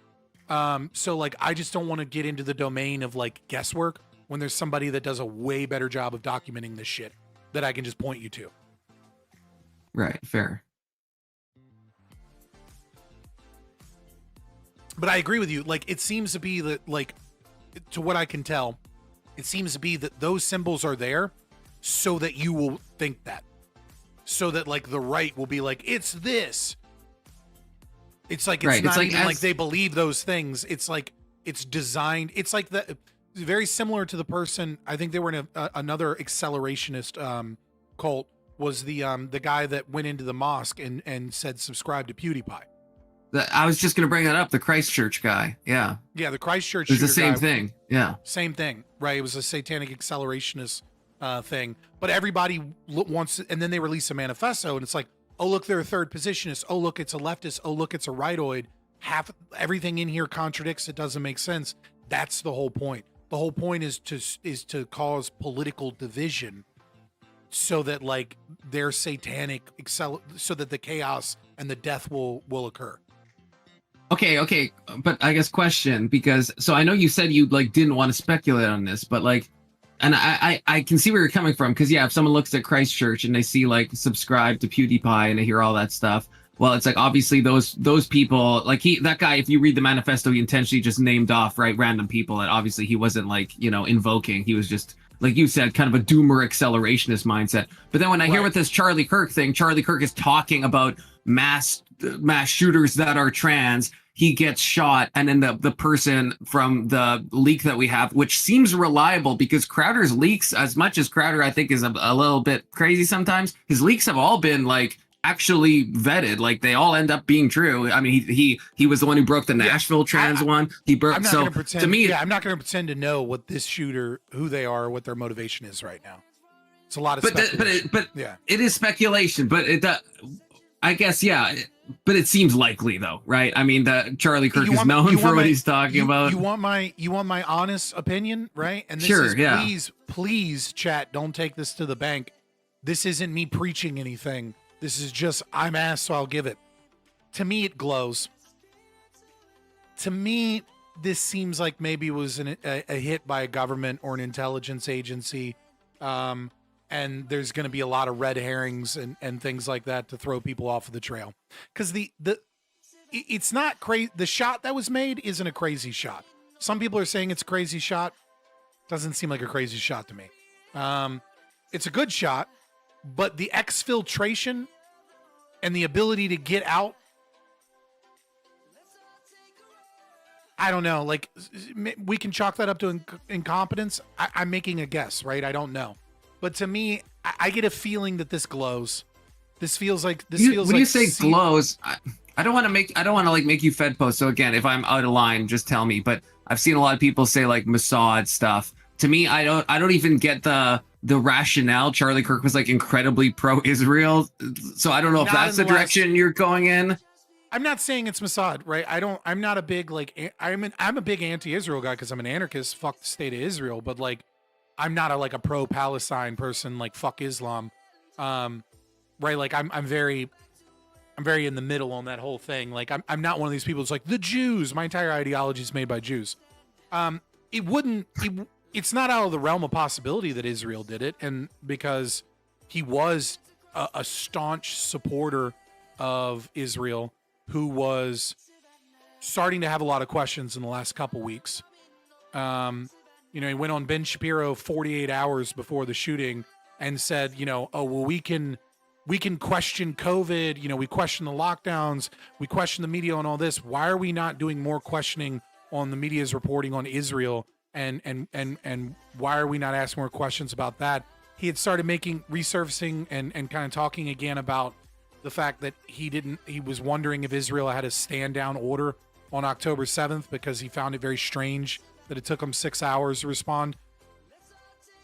Again, that's really speculative. I don't think it's a high probability that it was Mossad or anything, but it also isn't out of the realm of possibility. I just find my vibe, and that's why I said this is like just an opinion. Please don't report this as like me saying like I believe this. She's like, if I had to guess right now, it feels glowy. It feels like it glows. I don't know why. That's just the vibe I get. Yeah, fair enough. I actually didn't know his stance had changed. The last I had seen, he was super pro Israel, but I haven't seen the Ben Shapiro thing you mentioned. Yeah, he's like it seemed like he was starting to have doubts. And if you were to say Israel did this, why? I'm not saying that Israel did this, okay? But if you were to say hypothetically Israel did do this, why did they do it? Then I would say, if you kill him now, he's a martyr. And you can use him just like Rabbi Shmuley did. The moment he died, he was in the hospital just giving glowing reviews on how he was staunchly pro-Israel and how people killed him because, of anti-Semitic hate or something, even though the dude's like a staunch Christian. It was very weird, right? But if you wait a month and he turns on you, then the guy who runs Turning Point USA, the guy who is probably the most influential conservative when it comes to voting in elections, is going to be a guy that's now going to be anti-Israel. Right. Okay. Yeah. I'm not. So saying you're not saying it again. You're not saying it was Mossad. You're saying yeah. You're to frame it. You're saying if it was, if it was Mossad, what would possibly be a reason? You're not saying it was. You're just saying I what get a could vibe that it's glowy, but there's be? There's so many governments and things that we don't know that it's difficult for me to really speculate. So I'm just going to Sure. wait for more information and then probably not trust that information when it comes out. Yeah, Just be yeah, honest probably with you me guys. too. I didn't watch him enough to really argue against this, so I just used Grok. But Grok is saying that he spent 10 years saying how pro-Israel he was. Yeah. And then like right. the Well, last- Fabian's that's- saying he's done a yeah. little shifty in the recent time. I don't watch. Because yeah, to me, he's. Charlie Kirk. I've watched hundreds of hours of Charlie Kirk, and he's always been incredibly like pro-Zionist. But if it has been a recent shift, then yeah, there could be something there. I don't know. I mean, it is a motive, and they would have motive, means, and opportunity for sure. But that doesn't. But then why fucking not mean they take did out like? anything. I know Charlie Kirk is so big, but then wouldn't you take out people like Destiny or like Loner Box or like these people at like, or like H3H3, where it's like they aren't fully against, but they seem to be like more and more moving in a direction where they're like, the more Israel does, the more like critical. Or is it just because they're not big enough? Because like there'd be easier targets. I mean, they're not in front of like No. 3,000 people. Charlie Kirk would be the easier target. His own security detail said 6 months ago, like, dude, you're going to get assassinated. You're not paying enough for security. He had fairly Yeah, lax but how is that security. easier than someone like Loner Box or Destiny? I mean, Destiny has no security detail, right? He's fully doxxed. Anyone could just go. Yeah, again, you make a good point, right? I don't know. You know what I mean? Like maybe that had the most influence. I need Or to maybe know Israel- what Mossad or- thinks. Okay, Fabian, you have to tell me. Right, you know what I'm saying? Like I don't fucking know. Like if you gun to my head, give me a percentage chance that it was Israel, I'd say 15%. That's like my level of like. Does that mean 85? You think it was like an au naturel, grassroots shooter, or do you still think it glows for the other like 85% still? 85 would be like some other glow or like some like fucking radicalized lefty lunatic would be in that 85. What's the split between those two? Would you say like how much is this glowing to you? I don't fucking know, man. It's like 50% glowing to me. Maybe Okay. 40%. Okay. I don't know. I Okay. get a glowy vibe out of this shooting. I don't fucking know anything though, and so like I have a little bit of a responsibility here when I'm live streaming to like not be crazy, right? But like I Right. also try to be open and honest. So like I don't know, like 35-40% chance it's like intelligence, 60% chance it's just a radicalized shooter, maybe 55 of that is like a radicalized lefty, and then like 10-15 is like some radicalized groiper anti-Israel right-wing guy. Good, because I'm about to place a bet right now, and I'm spending a lot of Bitcoin, and like I don't want to lose it, man. Okay, I don't want to lose it. Okay, fucking poly market on who killed Charlie Kirk. Is there one? That'd be rough. That'd be dystopic. So I am now 6 into this list while we're talking here. 2 of them so far have been correct. The shooting in Minnesota and the 2020 shooting at Esther Sales' home where they shot her brother and husband. Also, Those is this a comprehensive, just curious, the list you have, is it a comprehensive list of every politically motivated shooting? Oh, no. This is just the ones they cherry picked. I was Also, so the accusing the last one is the Donald Trump tried to grab officer's gun in 2016. That's a attempted political assassination. Like, what are we talking about? January this is the one Also, SCL yeah, how is made. January 6th? How are we accounting like the police officer like that? Like most of those deaths, I did a whole thing on this. A lot of those are like suicides, or I don't know if I can say that on someone's stream. I'm sorry, sewer slides or whatever you guys say. Like most of those were like things after. Yeah, you on YouTube. Okay, yeah. So like most of those were like things. Like one of them had a heart attack. A couple of them were meth overdoses, and a couple of them were like people game ending themselves later on. But we're gonna stack that up to 5 political assassinations. What the fuck is this list? Yeah, by the way, SDL, this guy named Socialism Done Left, I'm pretty sure he made this, and like all of his sources are really bad. He has like a fact sheet in his bio, and if you go through the studies, they're all like really terrible. There's like a lot of ones on how like, SDL made this for sure. I saw him like all over Twitter posting it. Yeah. Like all of his resources are terrible. Like he has a lot of like studies on how the minimum wage doesn't affect employment, and they're like super cherry picked and terrible. Okay. the minimum wage doesn't affect unemployment is always the Yeah, I know. I gotta it's go like take a he piss. chooses a certain state, and he's like, "Oh, look, employment didn't change for like this specific sector of the economy."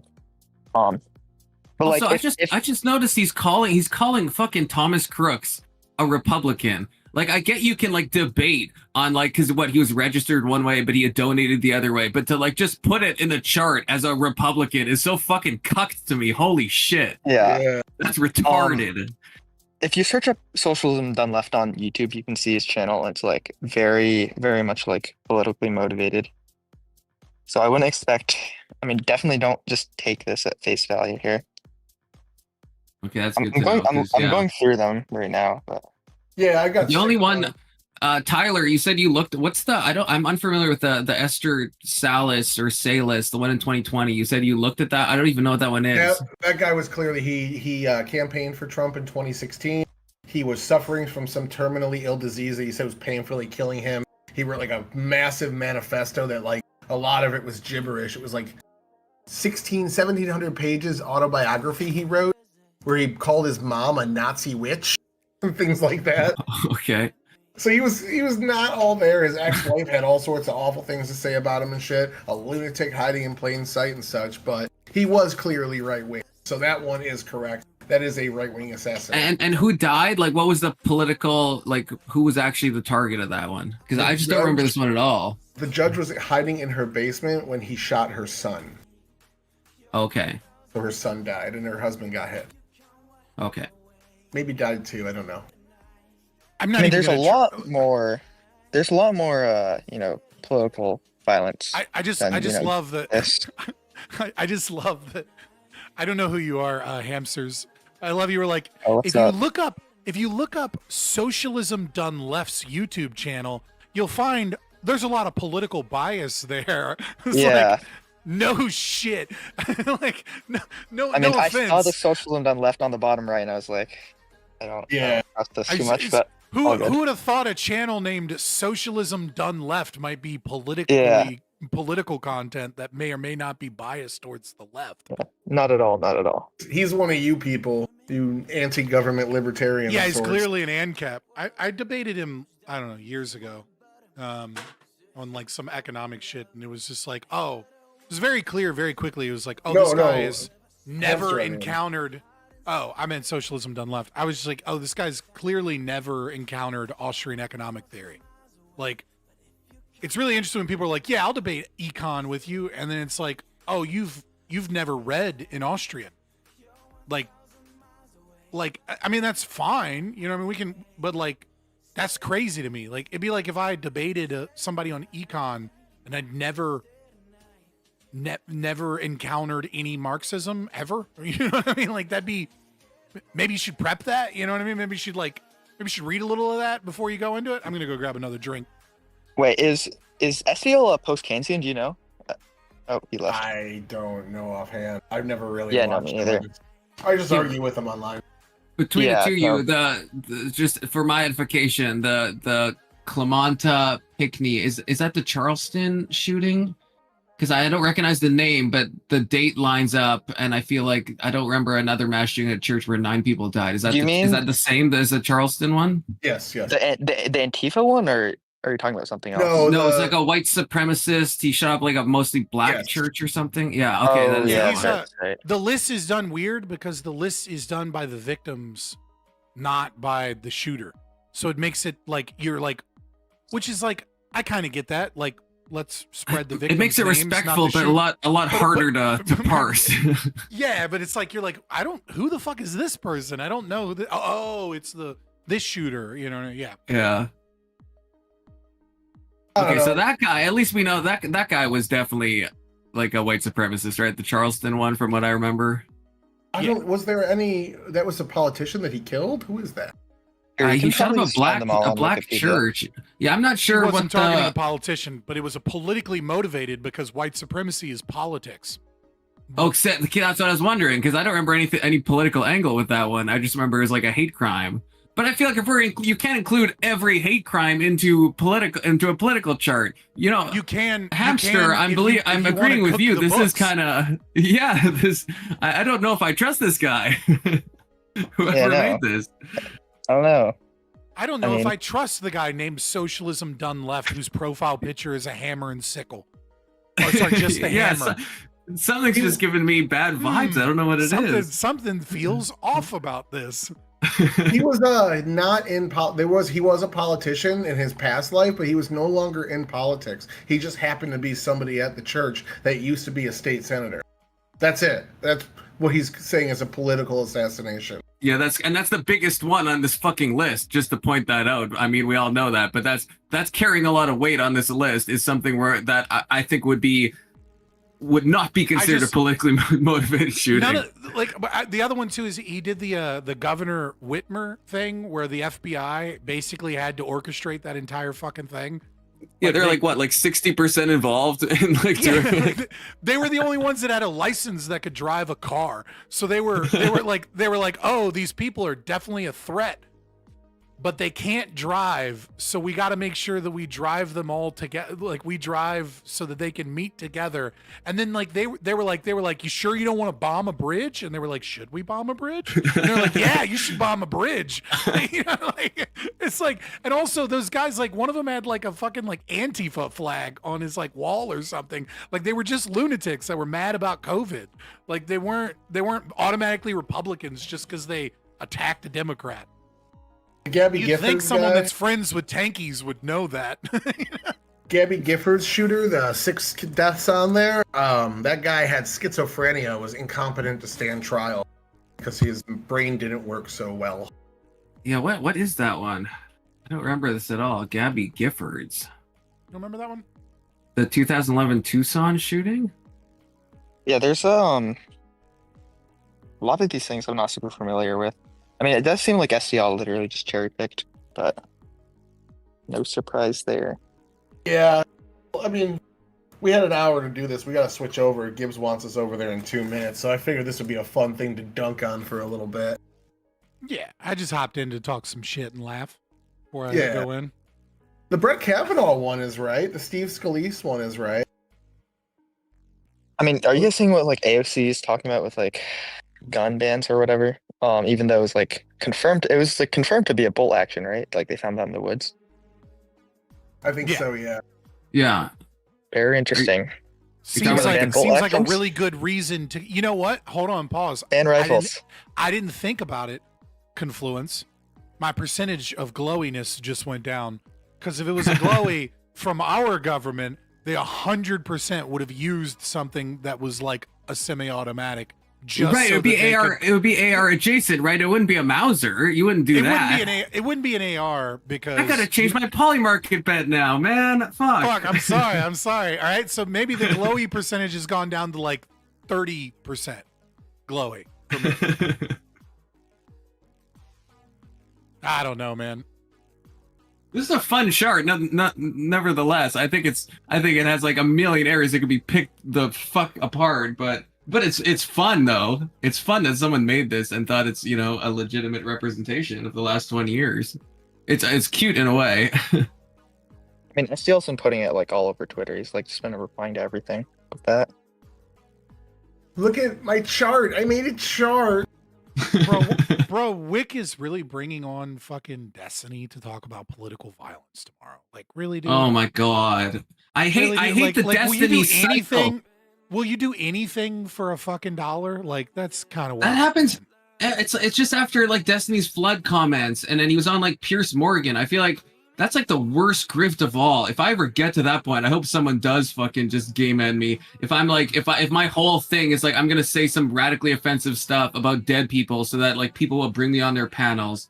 Holy Christ, that's dark. Destiny does this with everything. When he was getting the pedo accusations, he was fully playing into it. He does. I don't know. It's kind of his personality. He doesn't really Sure. Yeah, but when it comes to like dead people, there's like a line, you know, like, okay, the pedo stuff, that's about himself. So it's like, hey, that's fine. If you want to like, it's kind of like the Mr. Girl thing, you know, it's like, okay, maybe it's kind of funny in a way. It's, you know, it's like good for the spectacle. But when it comes to like actual living people who are no longer living. It's like, to me, I just like it just seems sociopathic to me. Maybe I'm just like don't have a good sense of humor, but I don't fucking know.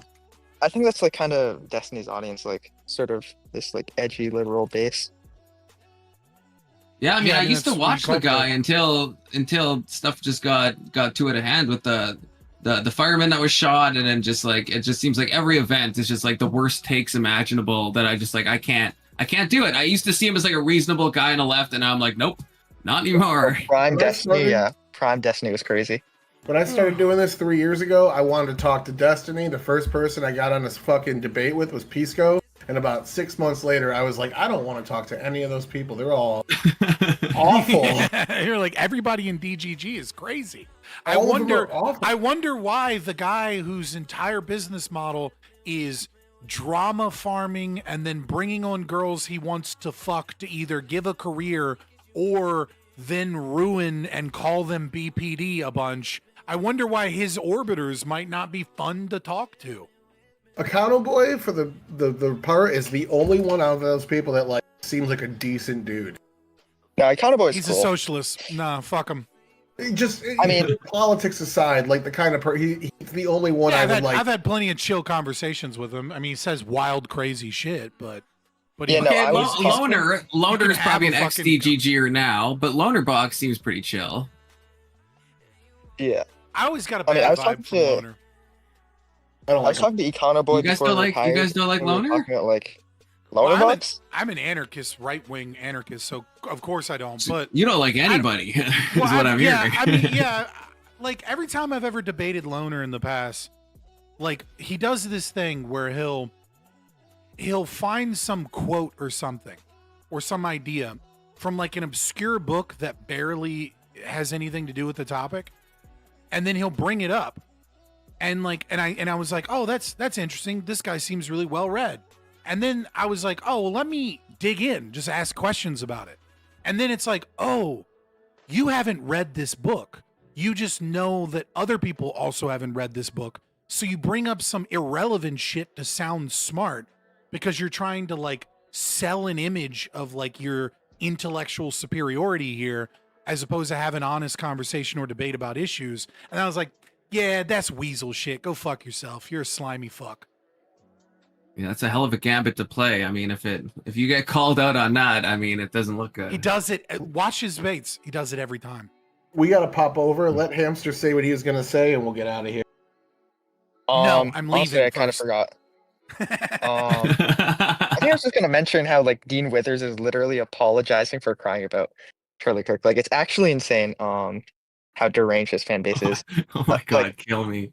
It's like that Jordan Peterson tweet, you know, like you're gonna say something wrong and then they're going to devour you. Yeah. That was a very prescient tweet for a lot of people. Yeah. It's like Ethan Klein. Yeah. Just letting you know, buddy. All right, boys. Nice meeting you both. All right. See ya. Yeah, nice meeting you. Later.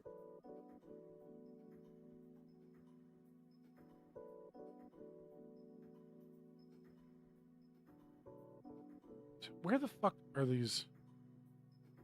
There we go. A pregame. Yeah. The chart. Yeah, Sock Dunn left. That guy is probably... It's not even... He's not stupid. He is intentionally lying at this point. The poison. The poison for Cusco?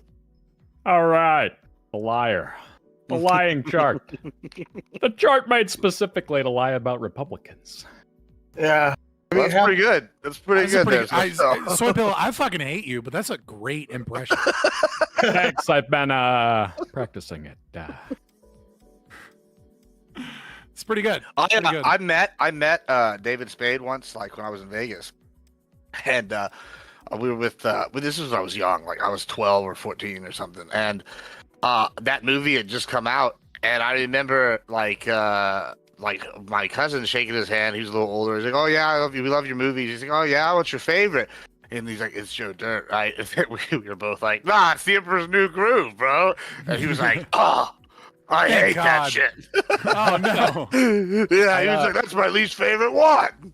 I did a Kronk cosplay at Comic-Con, and I met the guy who made the character. It was pretty fucking wild. He was just like walking around. He's like, "Hey, are you Kronk?" I'm like, "Yeah." And he's like, "Oh, I made Kronk." And he like shows me his like credits in the movie. Like he's the Disney character designer. It was fucking cool. You're giving me peacock vibes right now with that. Yeah, Setup. my green screen isn't exactly working in the way I want it to right now, so I just have it up. That's happened to me You're before. like, where you are just have you like a doing big that- ass green screen behind you, and you're like, "This is cool." Green background, which is, by the way, the worst background color that you can. Like, Yes. nobody looks good Yes. with like the whole background is just green. It makes you Are look you doing the sickly, whole no matter thing what you, where no matter what race, skin color you have, eye color, doesn't matter. You look sickly with a fucking green background. Yeah, Are I'm you about to doing take it down. the like walk around like that Freddy guy, where he like he's like in meetings and shit, and then like he's riding his bike with the green screen on? No, I'm not doing that. I know exactly what I'm Or then he like gets in a boxing match with the green screen on and shit. No, You've never seen? Yeah, it's pretty good. The one with the really, he's got like the really fat ass. That dude. You know what I'm talking about? I didn't know he had a fat ass, but No, okay. yeah, it's like a thing. I've He has seen- like he wears like these like pants that like have like he's got like butt like implant looking things. They're like ginormous. Then he goes and runs and fights people and shit.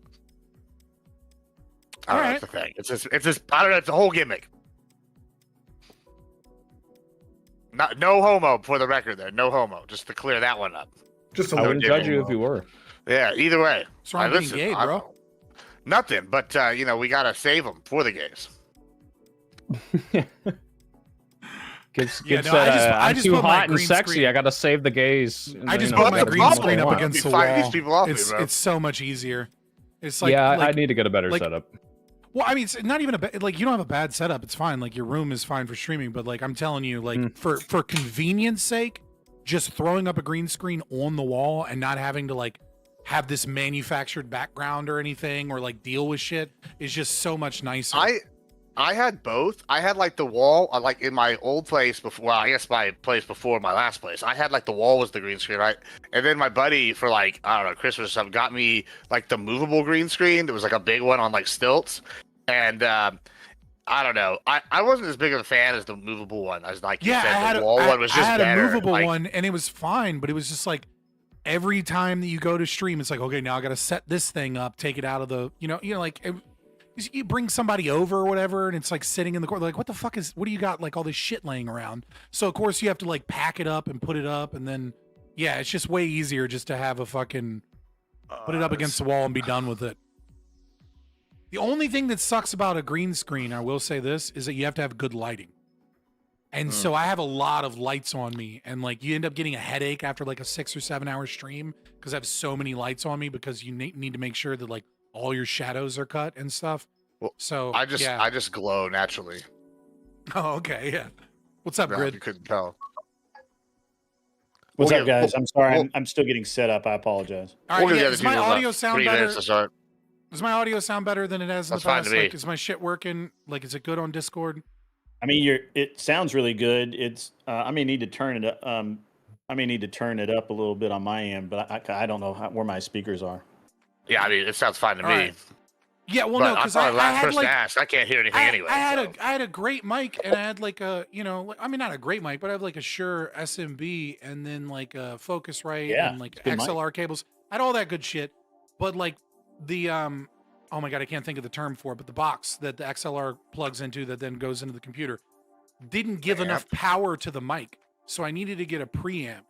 And it was like I had like, you know, $900, $800 worth of sound equipment, but I was sounding like I was a fucking headset because it didn't have enough, and so I had to cut the gain way up.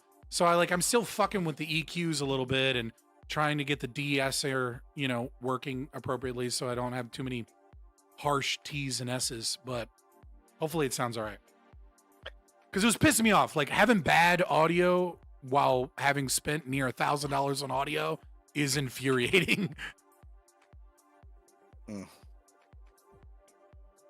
I'll give him another 2 minutes here. Who are we missing? Hey, that's like 3 sexes right there.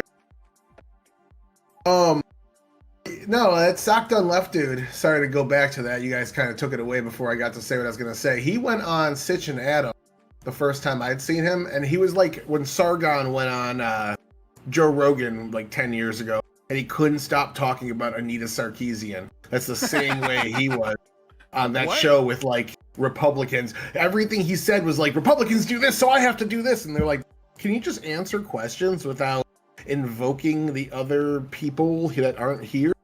And it was sad. It was sad to watch. Can't do that. I don't know. I don't like talking about people's old content because I have bad old content too. You know what I mean? Like at a certain point, it's like, yeah, I was cringe as fuck 3 or 4 years ago. You know what I mean? So it's like what I cringe no like offense, watching my shit from like a week or two ago. I'm like, oh man, look at this guy. You gotta own it. Every single thing you've ever written down is you, and you gotta own it. Well, yeah, I'm not worried about For that. sure. I definitely own it. I just don't want to watch it. I feel like I'm real. Like this is my problem with editing shit. Like I'll go in there and I'll start editing, and I start feeling like I'm already pretty vain, if y'all couldn't tell. But I feel like I'm too vain when I'm over here like staring at this thing. I'm like, wow, look at this 2-hour video of myself. Let me edit this up. Song is about you. Yeah, that's how I feel, bro. It's terrible. Yeah, no, I own it. I'm just saying that, like, yeah, like a couple years ago, I definitely had some cringe shit. So when people were like, "Did you see this video from this person 7 years ago?" I'm like, "Oh yeah." All right, are they still like that? You know what I mean? Okay. Like, 'cause I'm streamers- waiting for the internet to find my old Reddit and show all the dumb shit I've ever said. I can't wait. You know, there's a reason I haven't deleted it. I'm like, I feel good. You know how people like release the logs for like you're like back in the Halo 2 COD days, like right when you first got like the video stuff, and I'm like, you know, I remember using the F slur a lot because that was what was in vogue in the 2000s. But like, I definitely never said anything too racist or anything. I was like, I'm not that worried. I feel like if those get released, they'll just be like, yeah, he was like a 10-year-old kid. Yeah, I was a communist as a teenager, so I'll definitely be safe. That makes sense. Full blown too. Yeah. I was a Marxist-Leninist Maoist. I was like, nah, the right wing can't be redeemed; they have to be killed. Jesus. All right, let's get to it. I don't know where Soy Pill's allies are. Looks like that means I might have to step in for Soy. As Soy I need Pill's no backup allies. for these. All right, cool. Then he's ready to fight y'all 3-on-1. But like I said, if I have to step in, and now I'm gonna feel like a dick. I think no, be a dick. I'll be a dick back for him. And it's an even fight now. Yeah, I say in Halo 2. I'm sure. I'm running behind. I think Malakat will be here in a second. I don't know who this other person is, Val, that's supposed to be here, but I do apologize for running behind. You know, it's just the way it is. Sometimes I suck at life. It's all right. Don't worry about I it. don't know if I trust unvetted third-party people coming. Yeah, what's up with that? Well, I mean, we'll see. It's fine. I know 2 people that have vouched for him, so Okay. For her? I said them, but whatever. I don't know what their pronouns are. Or what they are. Who knows? You know, like That's the most woke you can be. I don't know what your fucking pronouns are. Get in here and debate. yeah, I don't give a shit. Like, yeah, come yell.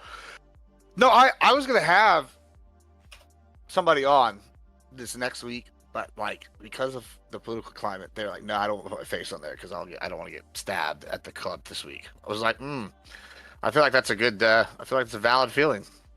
I feel like that's a little egomaniacal that like somebody. I mean, are they super popular, well known, or something? Yeah, they're kind of well known. They're like a local trans model. Oh, okay. But and they're like a liberal, where they're well like mad known, but not in that. Yeah, thing, and but if they went on and put their face out and there, they're then also they like might they're also like a liberal that's like pretty like almost progressive, but they're like mad about how like issues have been framed. So I thought it'd be kind of an interesting like perspective.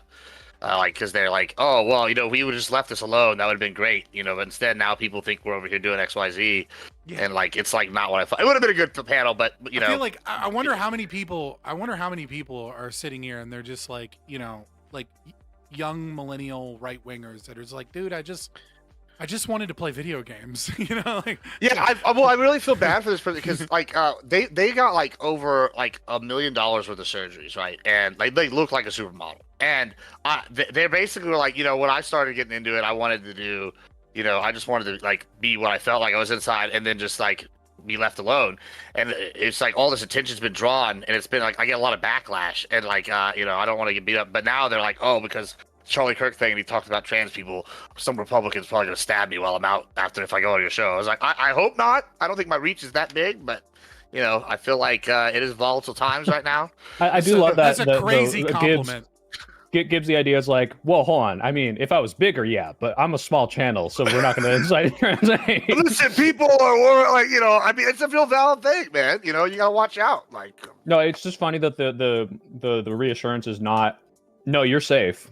It's I'm not big enough for you to not be safe. Well, yeah, I don't have enough schizo. I mean, like, I've dated a girl that turned out to be schizophrenic, and like when she started telling me the colors that I was wearing on my shirt, with telling her that I was trying to do stuff, or like I was like, oh, and then like the TV was doing you got this. bail, bro. I was like, this is not good. Like, it's time to be out, right? Like, so like, okay, you know, but tell the truth, Gibbs. You didn't go out right away when you heard that. You waited a few weeks, and you're like, toe in the water. You were like, and then well, you she bailed. actually resolved the solution for me by doing some real crazy stuff, and okay. I was like, oh, perfect. I have an excuse now. You know, you stole my truck, and I was like, well, easy peasy. Now I can break up with you. But anyway, let's kick this off. Welcome everybody to Give Me a Break, and we are doing oh, hold on, they're coming in now. Any channel, any DC. We're doing Give Me a Break today. We're talking about why the Dems love modern slavery and all the insights to that. And we have some people here that agree with that and some people that obviously don't. And it's going to be a good time. So first, we're going to have everybody introduce themselves, tell us who they are, what they do, and then we'll come back around for intros. Start us off with Average Debate Enjoyer. Name's Average Debate Enjoyer. Go by Tyler. That's, you can find me on YouTube and Twitch doing that, and we're giving quick overall a stance too. Sure, go ahead. Let's do that.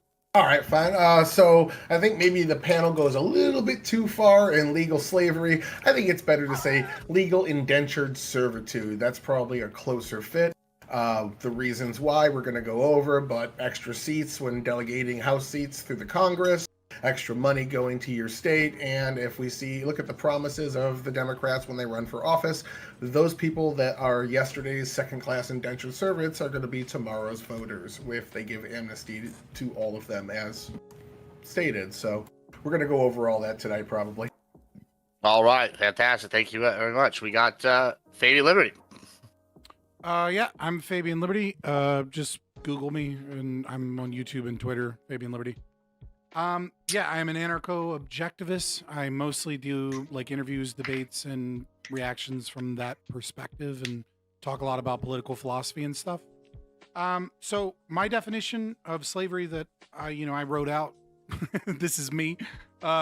Any system that forcibly takes the product of one's labor or property, or compels a person to act against his will, is a form of aggression that negates bodily autonomy and reduces the individual to a state of servitude. That is what I am arguing is slavery, and by that definition, the Democrats are obviously, without a doubt, pro-slavery. The arguments that I would give forward towards that would be that taxation is a form of theft and coerced labor, that the welfare state is a dependency trap to create slaves. Democrats love regulations on property and thus on people's autonomy. They have historically always believed in these things, from the New Deal, the silent generation forward. They are uniquely for gun control in a way that the far left and the right are not, as a means of disarming the slaves that they have created. Affirmative action, diversity, equity, inclusion initiatives, and things of this nature is a form of coerced inequality. Public education is a system of indoctrination that is designed to pacify and indoctrinate their slaves into liking their own slavery. Healthcare mandates, insurance mandates, and things of this nature are absolutely a form of slavery that require the labor of coerced labor of doctors and insurance providers and people that are forced into those systems. And labor regulations, NLRB, and things of this nature make slaves both of the workers and corporations, and is a form of corporate bootlicking designed to help large corporations, that is also designed to maintain power and their system of slavery. And the last one would be, it needs no explanation, eminent domain. Right. Thank you so much. Grid. Yeah, I'm Grid One Motorsports. You can find me at An Unreasonable Man on YouTube, Twitch. I even have a Rumble that I don't really use much, but you can find me there. I'm also on X and some other places, but I don't really. I guess I'm just not a social media kind of guy that way. But I really appreciate you having me on, Gibbs, and chance to have the conversation that we'll have. I kind of agree with Tyler. It's more like indentured servitude, but I think that we can draw some parallels very accurately with that indentured servitude model, especially with the H-1B visa program. And we can't ignore the illegal immigrants that are coming in that are being, like we saw in the Hyundai plant that was raided, I believe, down in Georgia. I could be wrong about that. I've read a lot of articles this week.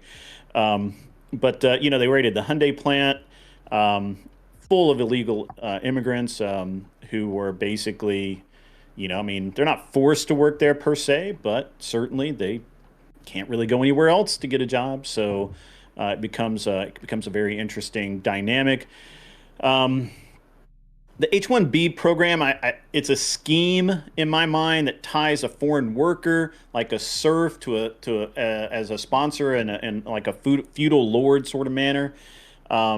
These workers are often from India and China. I've known some of the Chinese ones myself. I've talked to them about it, and I've watched them navigate, their situation.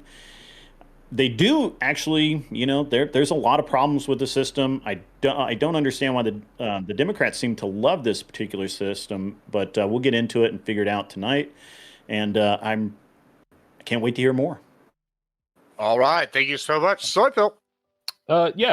Just to be clear, I did think this debate was about illegal immigration and how it was akin to slavery. If we do get into a libertarian debate, which I'm willing to do, I might self-immolate midway through, but that's fine. Just wanted to warn everyone. Illegal immigration does have a lot of issues with underpaid and abused workers. That is why Democrats support a path to citizenship, as Tyler mentioned. You can call it indentured servitude. I might even agree that to an extent, a lot of these people are stuck and abused by their employers, and that is why we're trying to get them, social security numbers, pay their taxes, and actually get paid fair wages. That's why we support a path to citizenship. We don't want this to continue. In regards to the welfare state, it's the same thing. Just because we want a social safety net to help people in their lowest times does not mean we want them to be on it permanently, which is why there are so many ways that these things ask you to get off of it. In fact, a lot of people do get off of it within 1, 2, or 5 years. I think it's like 90% of people. So, for example, any sort of unemployment saying, hey, are you looking for a job? We're trying to get you on a job. Now, to be fair, it's not very good, and I wish it was better. But the idea that we want to keep them like this, reliant on the state, or keep them indentured and illegal immigrants is very weird to me, because I just don't think that is at all the platform of the Democrats, or ever really has been. We don't want that. I don't believe the Democrats support slavery. We're not the Democrats of the 1850s. Thank you so much. Yes, and don't worry, those are going to be the two main focuses, or at least that's my plan. But we'll see how the combo goes. Let's go to our newest guest, Val here. Welcome into the panel. It's good to see you, Turtle. Go ahead and Tortoise. Tortoise. It is a tortoise. Yes, my bad. I should know that. Give us your where to find you and what you do, and your opening thoughts. Hi, I'm Val or Valerie. I guess I'm like I don't really know. I used to do some YouTube stuff, but I'm mostly around on like Discord and whatnot. I was kind of asked to fill in for another person who was here. Mostly what I do is I like do reading concerning philosophy and a lot of different like moral reasoning, and then I do some like political commentary here and there. Fantastic. If you really want to find me, I'm like Bunk Politics on Twitter, I guess, but I don't really post there. What are your opening thoughts on the subject? My opening thoughts end up being so there has to be like a really large equivocation if I'm to take the statement that it is essentially like modern day slavery what slavery means. I don't think that's what we want to be encapsulating whenever most people are trying to talk about, though. I guess people trying to make their decisions and their reasons based on what's the best economic choice for them. If we want to have conversations, like I'm sure Fabian Liberty and I could probably find like common ground on things like the unfairness of the system and whatnot. We can have conversations about that, but that does end up being quite different from the ownership of people and the consideration of them as property, or similar to like cattle and whatnot. These people are afforded rights, and in fact, I think probably under the Republicans, they end up being afforded less rights, treated more similar to the cattle of the similar slavery moral status. And so I don't really end up having much agreement on the proposition, but I don't know. I think it'd be an interesting conversation either way. All right, thank you so much. Yeah, let's get like Soy Pill kind of alluded to in his opening. Yeah, I do want to maybe focus more at the beginning, at least, on the illegal immigration and the some of the welfare state kind of situations that we have. I think maybe we can go into the eminent domain later. I think just that's went also with the prompt. interesting point. I'm the only one who agrees. Yeah, no, with the you're fine. No, you're fine. Mm-hmm. I mean, I think eminent. I didn't even think eminent domain when we started this, but I think that would be a good addition to it. But yeah. You know, Soy Pill, you opened up with the what's not the Democratic Party of old when I famous lines, who's gonna pick our cotton, who's gonna pick our crops, and then who's gonna clean our bathrooms. That's been uttered by the Democrats of old and the Democrats of today. It seems like they're worried about the slaves. Yes, so I did want to address that. So that is a line that's often coupled with the illegal immigration topic, and it is true, the idea that if we just were to mass deport all the illegal immigrants, one, it would be incredibly costly, and two, it would be a huge hit to three big industries: construction, agriculture, and restaurant workers. Now, the idea that like, oh, they're doing the jobs no one else wants to do, and then you add on the implication being, because not a lot of people have this nuance, so you want them to be underpaid. That's why people don't want these jobs. Keep them in these jobs because they are supporting our economy on all this like fucked up, damn near slave labor. I don't think is nearly borne out when you look at what the Democratic Party actually advocates for, which is, hey, we do think these people should deserve better wages. We do think that they should get the Social Security back that they're paying into with their stolen tax numbers or whatever. So we should legalize them, naturalize them, make sure they get fair wages. And if these industries can't survive without paying people sub minimum wage wages, then they shouldn't survive, or they should be, regulated out of existence, or, seized by the government or something. So, yes, I do understand the sentiment of, hey, look at this. You guys are claiming that we need to keep these slave classes working. I don't think that's the end of the argument, because the Democratic Party advocates to not keep them as a slave class. But well, I mean, so the Democrat Party, am I wrong in saying that they were unhappy that the Hyundai plant in Georgia got raided? And ICE arrested 475 people and is set to deport those people? Yeah, I think they're unhappy about it, yeah. Okay. So those people were mostly South Korean nationals flown in by Hyundai. They didn't come across the border. They're not what you're talking about. They're not people who came here for freedom. They didn't come here for a better life. They were hired in South Korea to fly across the world and have a fucking job. That's not what you're talking about, Soy Pill. So I'm confused as to why you're saying one that. second. So let's just accept every premise. I don't necessarily, because they did come here for a better life, to be clear. But that's not a majority of what I think people would talk about when we're talking about legal immigration. Say that? And I think, show me how that's possible that they came here for a better life. Well, what do you think they came here to do? I think they came here because someone in South Korea said, "Hey, we've got a job. You're going to live in the factory, or in factory housing, and you're going to work for us at a wage we send back to your family in South Korea." But there's no route to citizenship. Okay. Excuse me. Just to be clear, I'm not claiming, when I say better life, I don't mean they came to America to establish themselves as Americans and invest in this country. I mean, they saw this as an opportunity to improve their lives. That's why they would do something that would underpay them or treat them poorly, or break the law in such a way. Not, hey, they're clearly here to invest in the country. I don't know that they understood they were breaking the law, because they don't. No, they may not very possibly not. But the point of contention is not that specifically, though. What I'm trying to say is, when I'm talking about illegal immigration writ large, like, yes, this is one example of it. I would say the Democrats' problem with this is either, one, if everything you're saying, if we accept it, they don't understand that this is like a very different exception of a specific company flying in illegal immigrants to abuse the law, and not, hey, people who came here overstayed visas and then are trying to work and make a living, and we should naturalize them. Great. But can I? Oh, I'm sorry. oh, go ahead. Well, Great. can I I just accept your premise? I would like to accept your Yeah, premise. yeah. And I go would, ahead. I would Well, like to actually, say can I this can I is- just expound on this really quickly before Yeah. it escapes me? So here's the thing: Georgia Democrats called it politically motivated fear tactics. That's a quote. And Senator Raphael Warnock, you may have heard of him. Yeah. He questioned the strategy of arresting and deporting these people. Now this was there was outrage at the raid, not the exploitation of these people. The problem is not that these people are being exploited, but that Americans went in there and said, "Hey, you can't do this." Now, apparently, this is a something that's growing. It's a growing thing in the United States, where because of our lax border security and that sort of thing, we have companies like LG, specifically LG and Hyundai. I'm just going to pick on them because that's been documented. There may be others. And these companies literally fly over people to work in their factories. They pay them equivalent wages to what they make in their home country. They feed them, they house them in basically dorms. These are equivalent to slave cottages in the ancient South, and that you would have a problem with. This is exactly slavery. This is exactly slavery. I don't care if they're getting a minimum wage. Yeah. Oh, okay.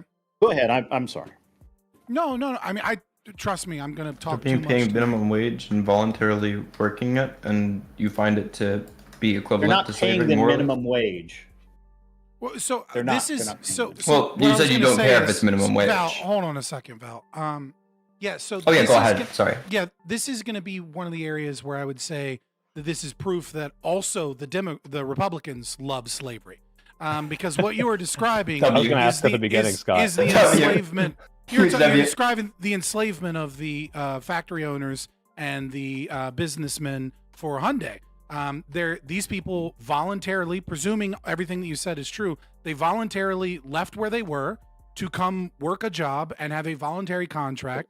And this is one of the few instances where the Democrats are conveniently not pro-slavery here, because they're outraged at the government getting in between a voluntary contract between people that want to exchange labor, for services. So I would actually argue that the Republicans that are in favor of this deportation are pro-slavery in this regard. From a libertarian point of view, I can see that.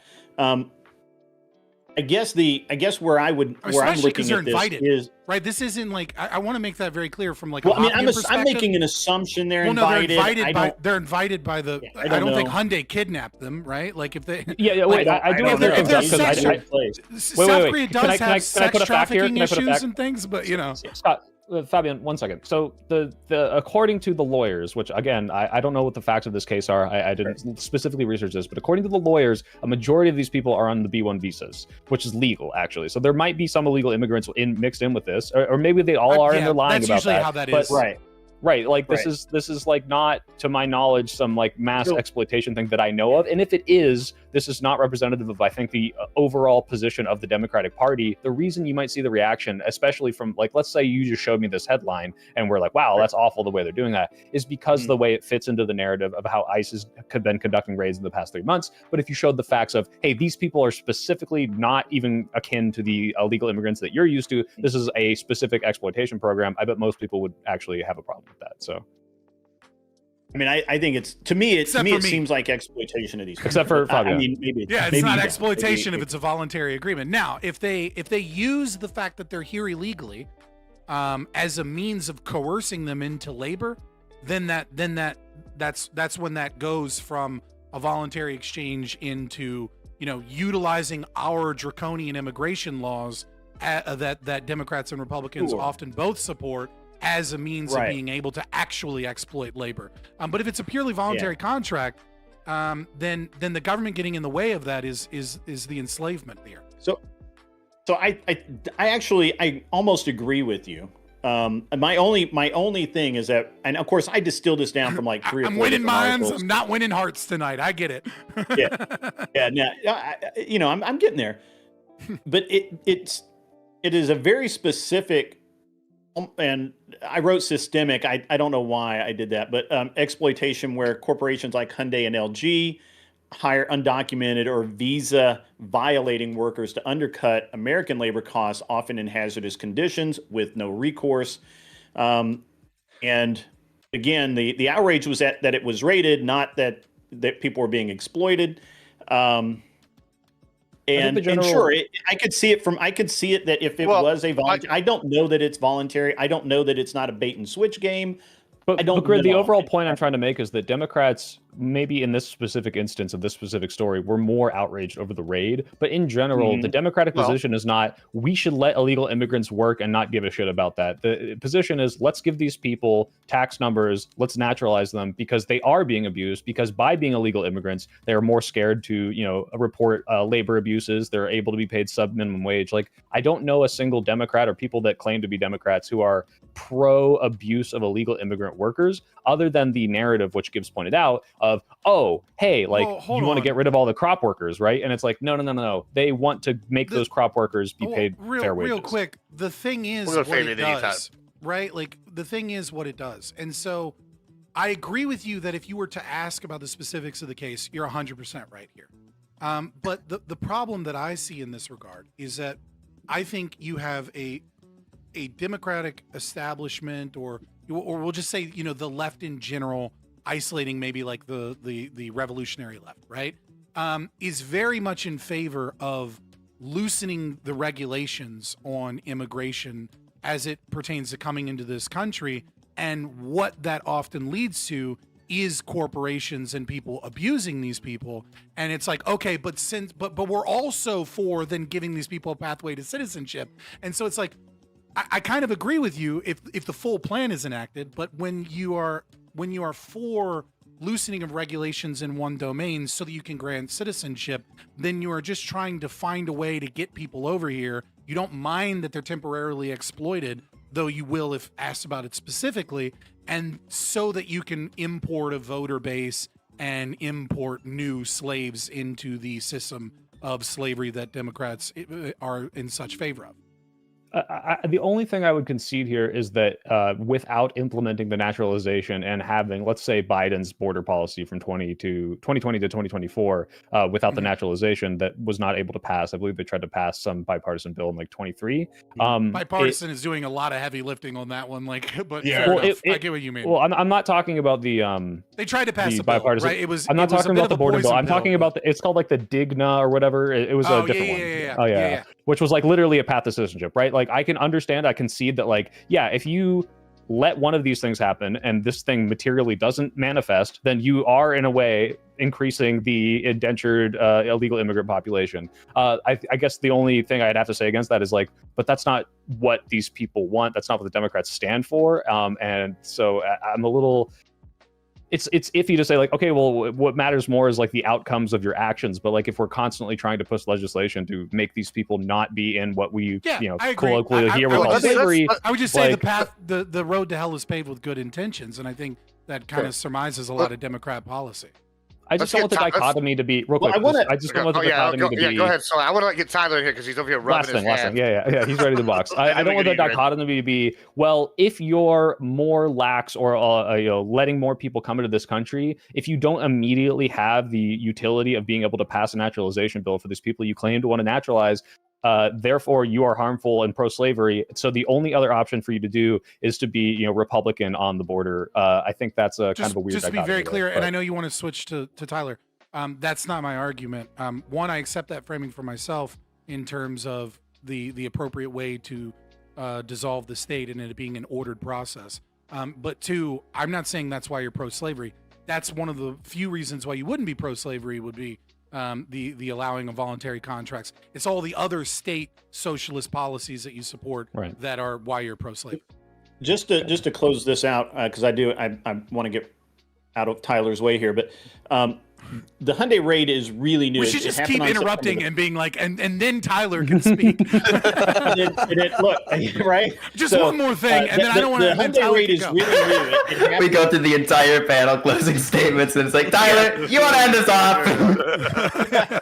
And then, it's funny, but look, the Hyundai raid's really new. It just happened on the 5th of September. We're still getting information. A lot of the stuff I have is still being vetted, right? So I don't want to stick to that too specifically, but it is an example where we have an abuse of the system, and nobody's seen the outrage was that they went in and raided it, not the exploitation of the people, and that's just by the Democrat leaders. I'm not saying the rank and file feel that way. I'm saying that Warnock wasn't mad that they were exploiting people and not paying them and working them in bad conditions. No, he was mad because Trump had ICE go in there and shut the operation down, and now they have to hire American workers and vetted workers and that sort of thing. And so that's what Warnock was mad about, and he is a Democrat, and therefore that's why I'm able to say that in this case, I think Democrats are much more interested in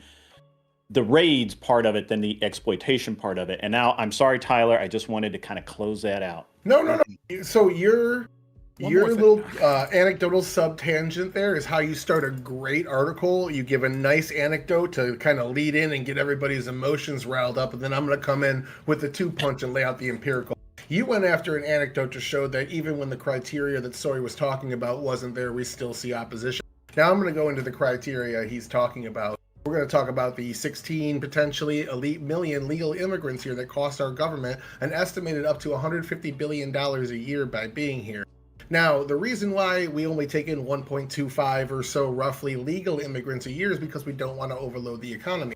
What we saw during the Biden administration when they were refusing to deport people, 1.4 million that had valid deportation orders, they ignored the law and didn't deport them.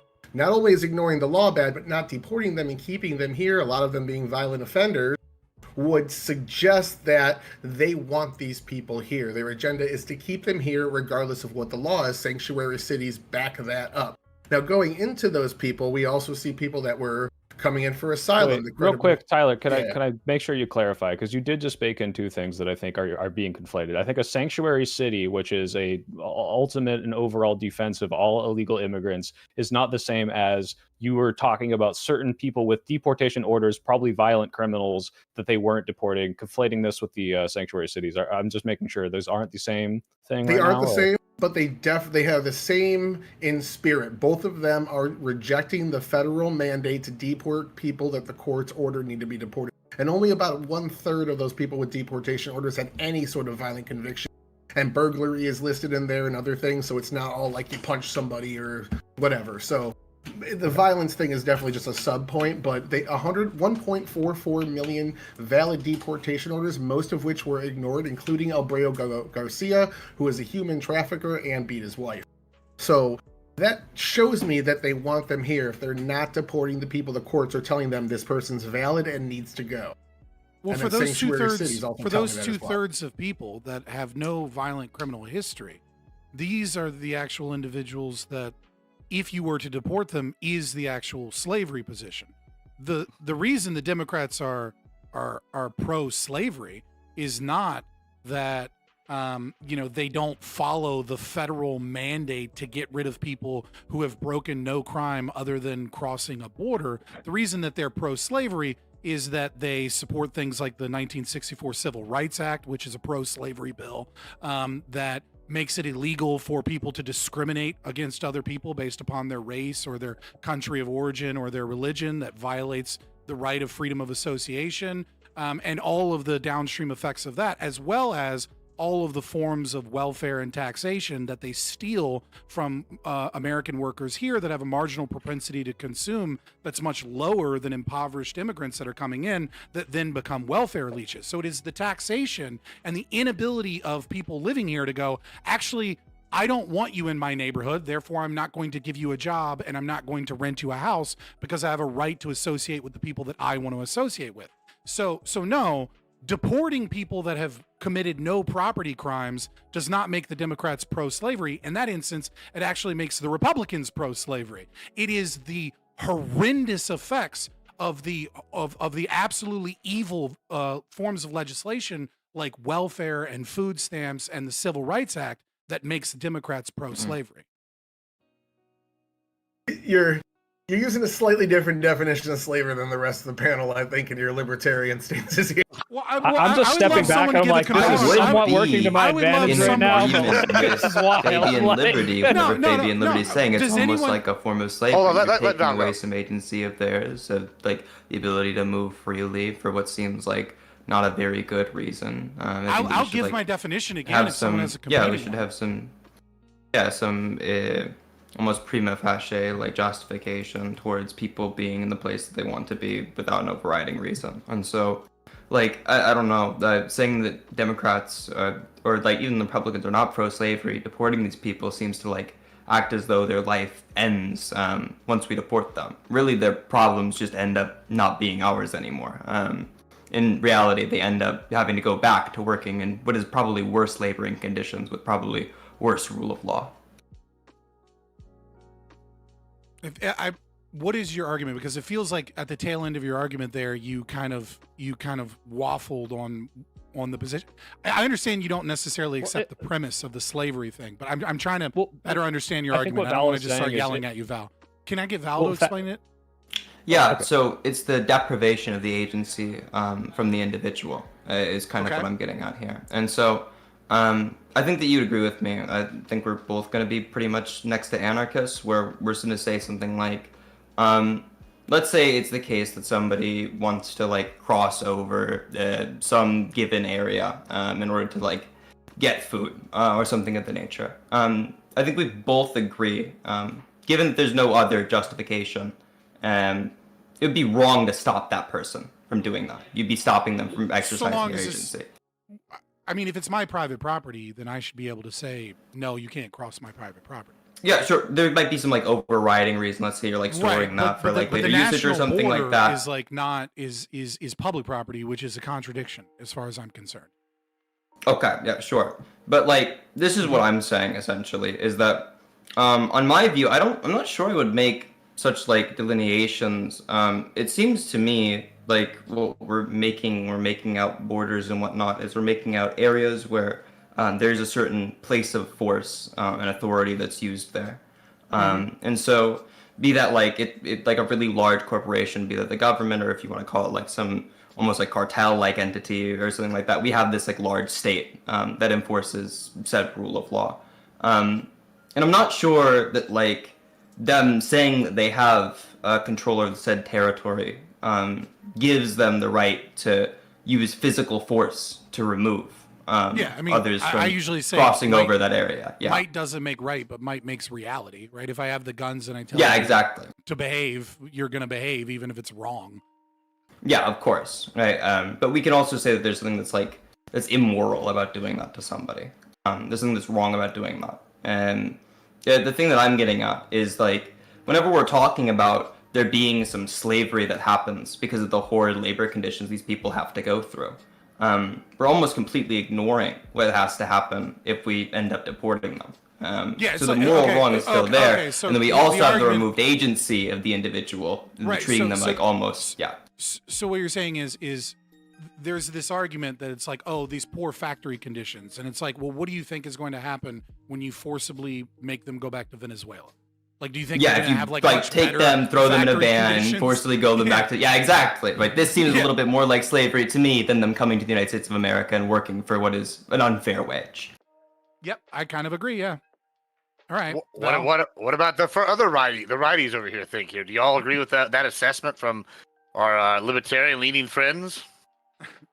I just want to Swordfield's over here grinning. I'm kind of everybody's saying my definition's bad or something, but it's like, what definition do you use? This was how I saw this going down, but now I kind of want to see what happens. So, answer.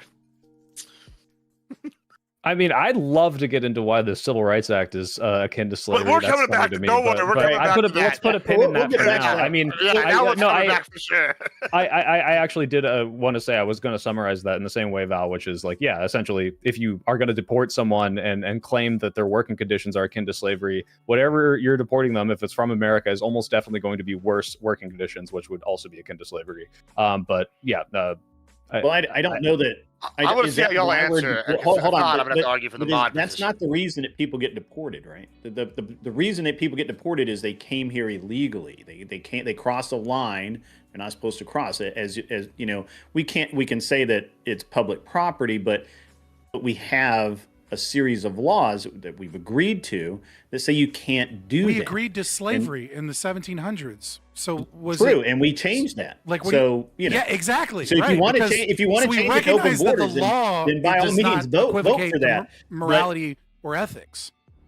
I didn't say anything about morality. Right, but you're saying that, I said that we've you're saying that it's But you're saying that we ought to remove these people. You're saying that we ought to allocate some of our funds, our taxpayer dollars, towards removing these individuals from our country. Well, that's the law. You're saying we ought to do so. The enforcement, that's discretion. That's under legal the law. positivism, is what you're right. It's to be very clear. But legal also to say that positivism it's true would mean that you have to. We ought to beat slaves that run away from their masters. There are a couple of other issues with the view, but like, yeah. Let Grid finish, and then we're going to Tyler, and then if their answers don't satisfy me, I'm gonna. Yeah. So I mean, I'm not making a moral argument here. I'm not making such a claim. I'm saying that we follow the law. We have the law. The law is the law. If you break the law, there are consequences for breaking the law. So law is that you get deported. It's not. We're not. I don't believe that anyone. I've never. You're making a descriptive argument against a moral claim, and so that doesn't follow. That's not an argument. But I don't know. I don't understand. Also, when it comes to descriptive arguments about the truth of the law, I think I take a legal fictionalism. Like, there's clearly things that can be contradictions or views of the law unless we accept there are true contradictions Grid's of the law. because you guys started talking about like the a morality fictional of like working entity, and conditions so and what let's say happens it's when like- you get deported. When I you don't really know how get that justifies deported. saying that we like focus I'm saying conversation. that I'm saying I don't believe that anyone is saying that it's moral to deport people because they're living like slaves here and send them back to Venezuela. I object to that characterization because I don't believe that's the truth. People are being deported from the United States because they came here illegally. They broke a law. That's why they're being deported. You made a moral claim. I did not. You said that it is. But you're But countering. you're saying that we ought to. Yeah, we So- ought no. to remove them from the country Let's go to Tyler. because and they have then- broken the law. We ought to remove them from the country. I want to hear Tyler's response to this, and then based on what he says, I might just turn it back to y'all, or I might. We jump could just in. ask the question: ought we deport people just because they broke said law? Well, hold on. Let him go. I'm going to hear him respond, and then I'm Yes, I believe that we should because I believe Okay, well, then following that's the law. more- Well, I think it's more nuanced than that. But go ahead, Tyler. And then, I'm okay My with it. answer I'll- might I'll not buy on satisfy it, you yeah. give because it's going to come from the left. So the reason that we have laws, the reason that we have taxation, the reason that we have civil rights legislation is because this is what the people voted on. Our morality, as a rule utilitarian, our morality is somewhat shared between the populace. I don't know, it sounds what like a they bunch of want, commie and also gobbledygook respecting to me. the rules. Well, I understand I'm you slowly guys don't like utilitarian, government, but I know you don't like that, Fabian. I see the best and most free It's way Norm to run a Macdonald joke. society is to give everybody I can't hear a you, say. Tyler. I'm Is to sorry. give everybody a say through the vote, and then we use the democratic process to elect representatives who set the laws of the country for us. Those laws being enshrined through previous legislation that we can change through further legislation by electing people to do that. We do it all the time. We did it with slavery. When slavery was no longer in vogue and morally wrong, as we saw as a majority, we got rid of it. So that's why all these things exist. okay. So it's all right. so Here's it's the, good. hold and on. 51% of No, people agree. I'm jumping in because That's what the nation wants. Y'all both kind of like hit If around. I put 10 people in a room and 9 people vote for Hold gang on, rape, hold on, does that make hold the on, gang rape Hold right? on, no, listen, okay, Andrew Wilson, we're not doing the fucking rape cages. All right, listen. I do like I'm that. just saying 9 out of 10 people agree gang rape is great. Hold on. Let me just go here. Dermatologist. This is why this is the part y'all are missing. Yes, they have the democracy part. Yes, I know the libertarian viewpoint is going to not like that. The issue that you're missing is not just the if they voted, right?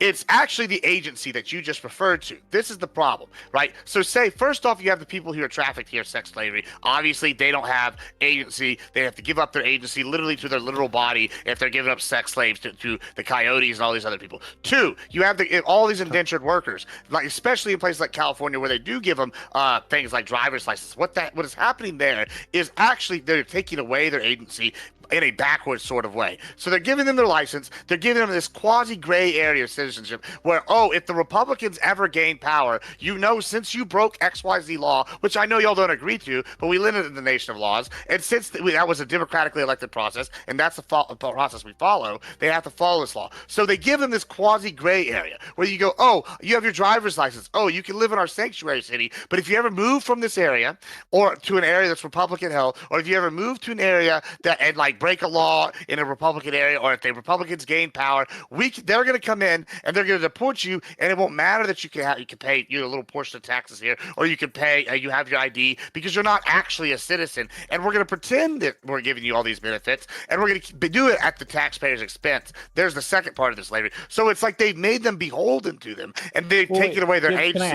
Can I ask? Do you believe the intention is to keep them this way? If so, why are the Democrats continue? Well, why would the Democrats continue to try to fight for a pathway to citizenship if that was the case? Well, because it's twofold, and we can look at it here in the United States as well. And Fabian, you brought this up already with the welfare. The welfare is the same sort of system. You take the money, take the money from one, you put them into a dependency trap. So they're even doing this at the expense of their former voters because they know there's a bigger Latin base in the American population as opposed to the African Americans, only 13%. So now they're giving away the welfare that they had been giving to the African Americans in some cities like Chicago, and that's why you're seeing backlash against people like in Chicago for some of these illegal immigrants getting those benefits like these housing and all these things they're promised.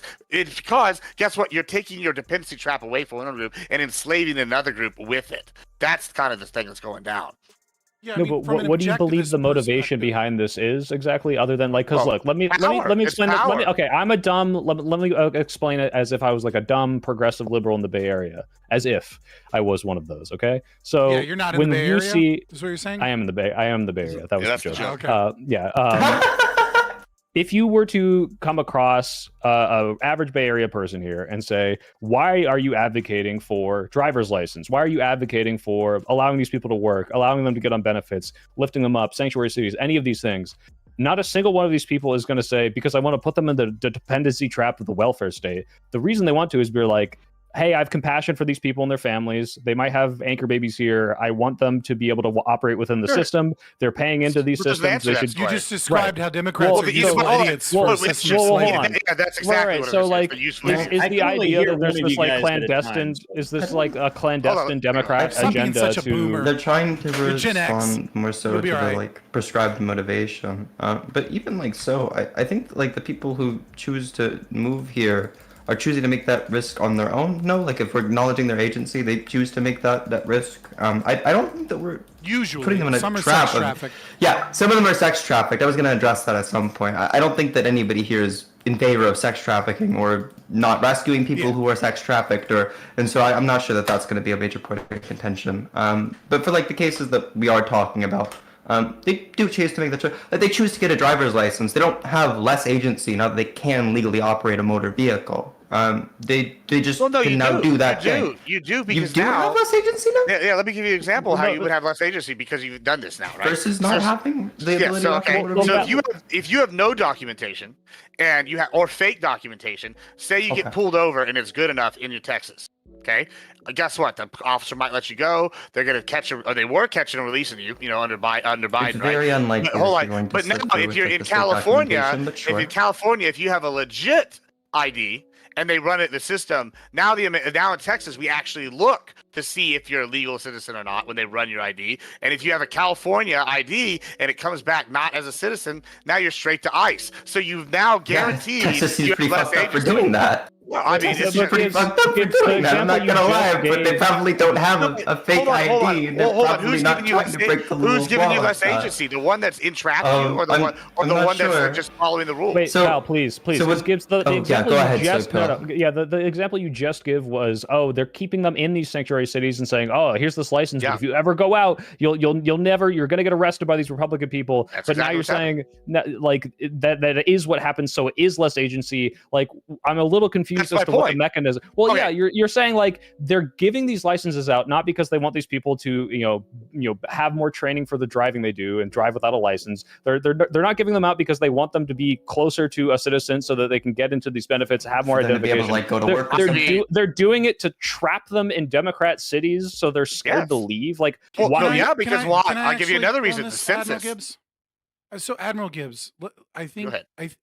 one of the points that I brought up was labor unions, and I think this is a great example to kind of showcase the psychological trap and the way in which Democrats are useful idiots.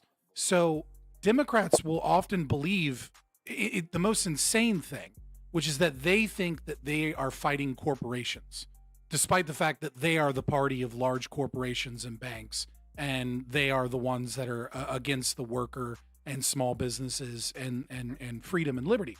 And labor unions and their support for labor unions and our NLRB and regulations is a great example of this, because Democrats will vote for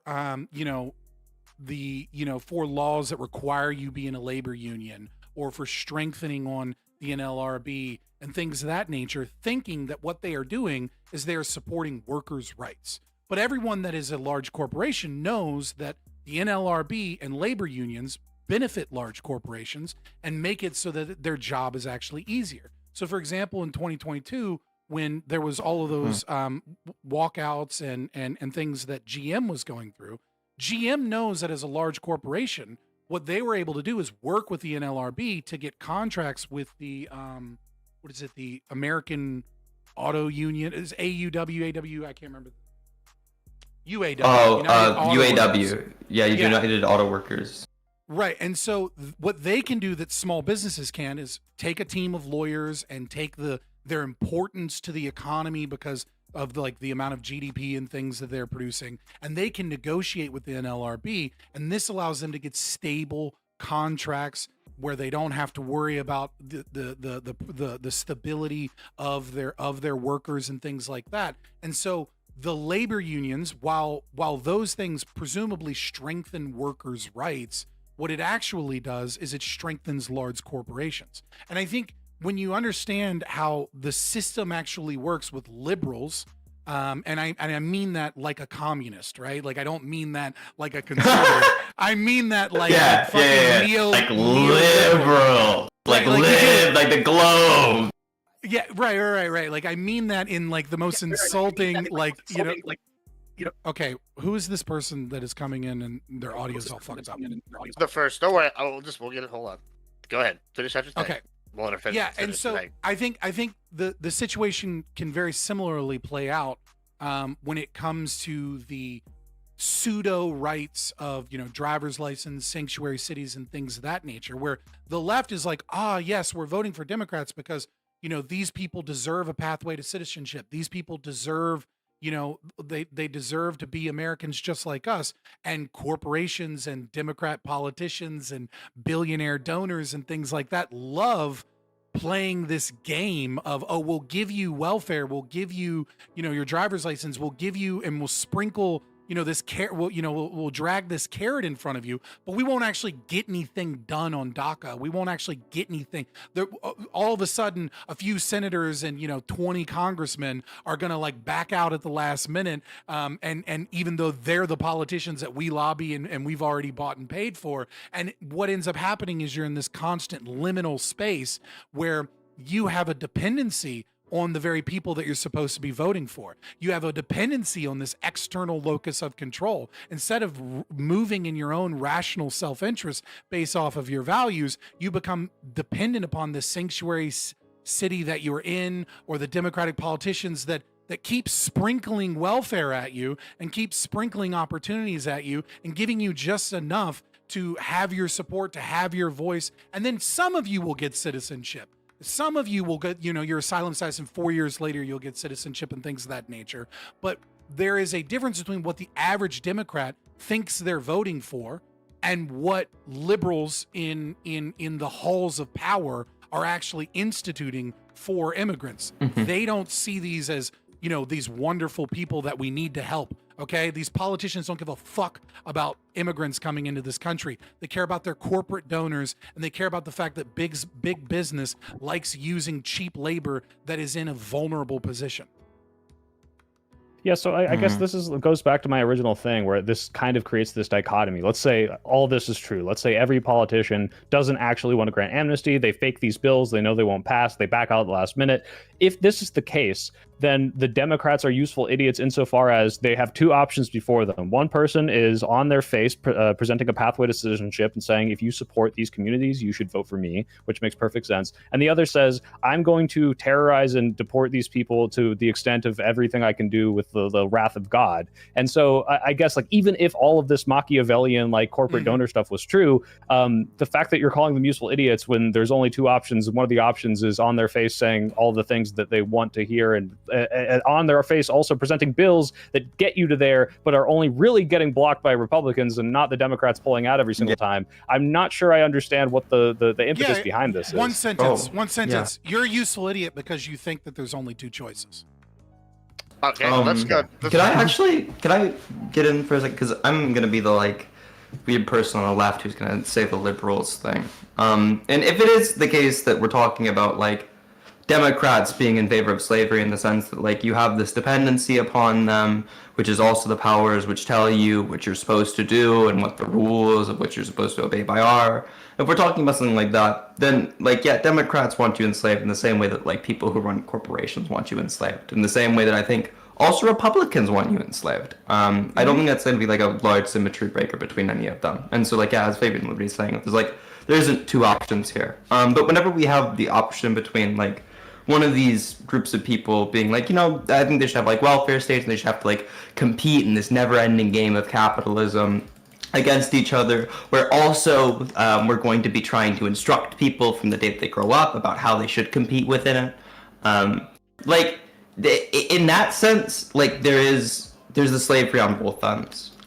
I don't really see liberty like and freedom. Capitalism is the height of liberty. Do you think the way that it's currently run by corporations is the height of liberty and freedom? Well, we'll come back. We're going to come back. No, okay.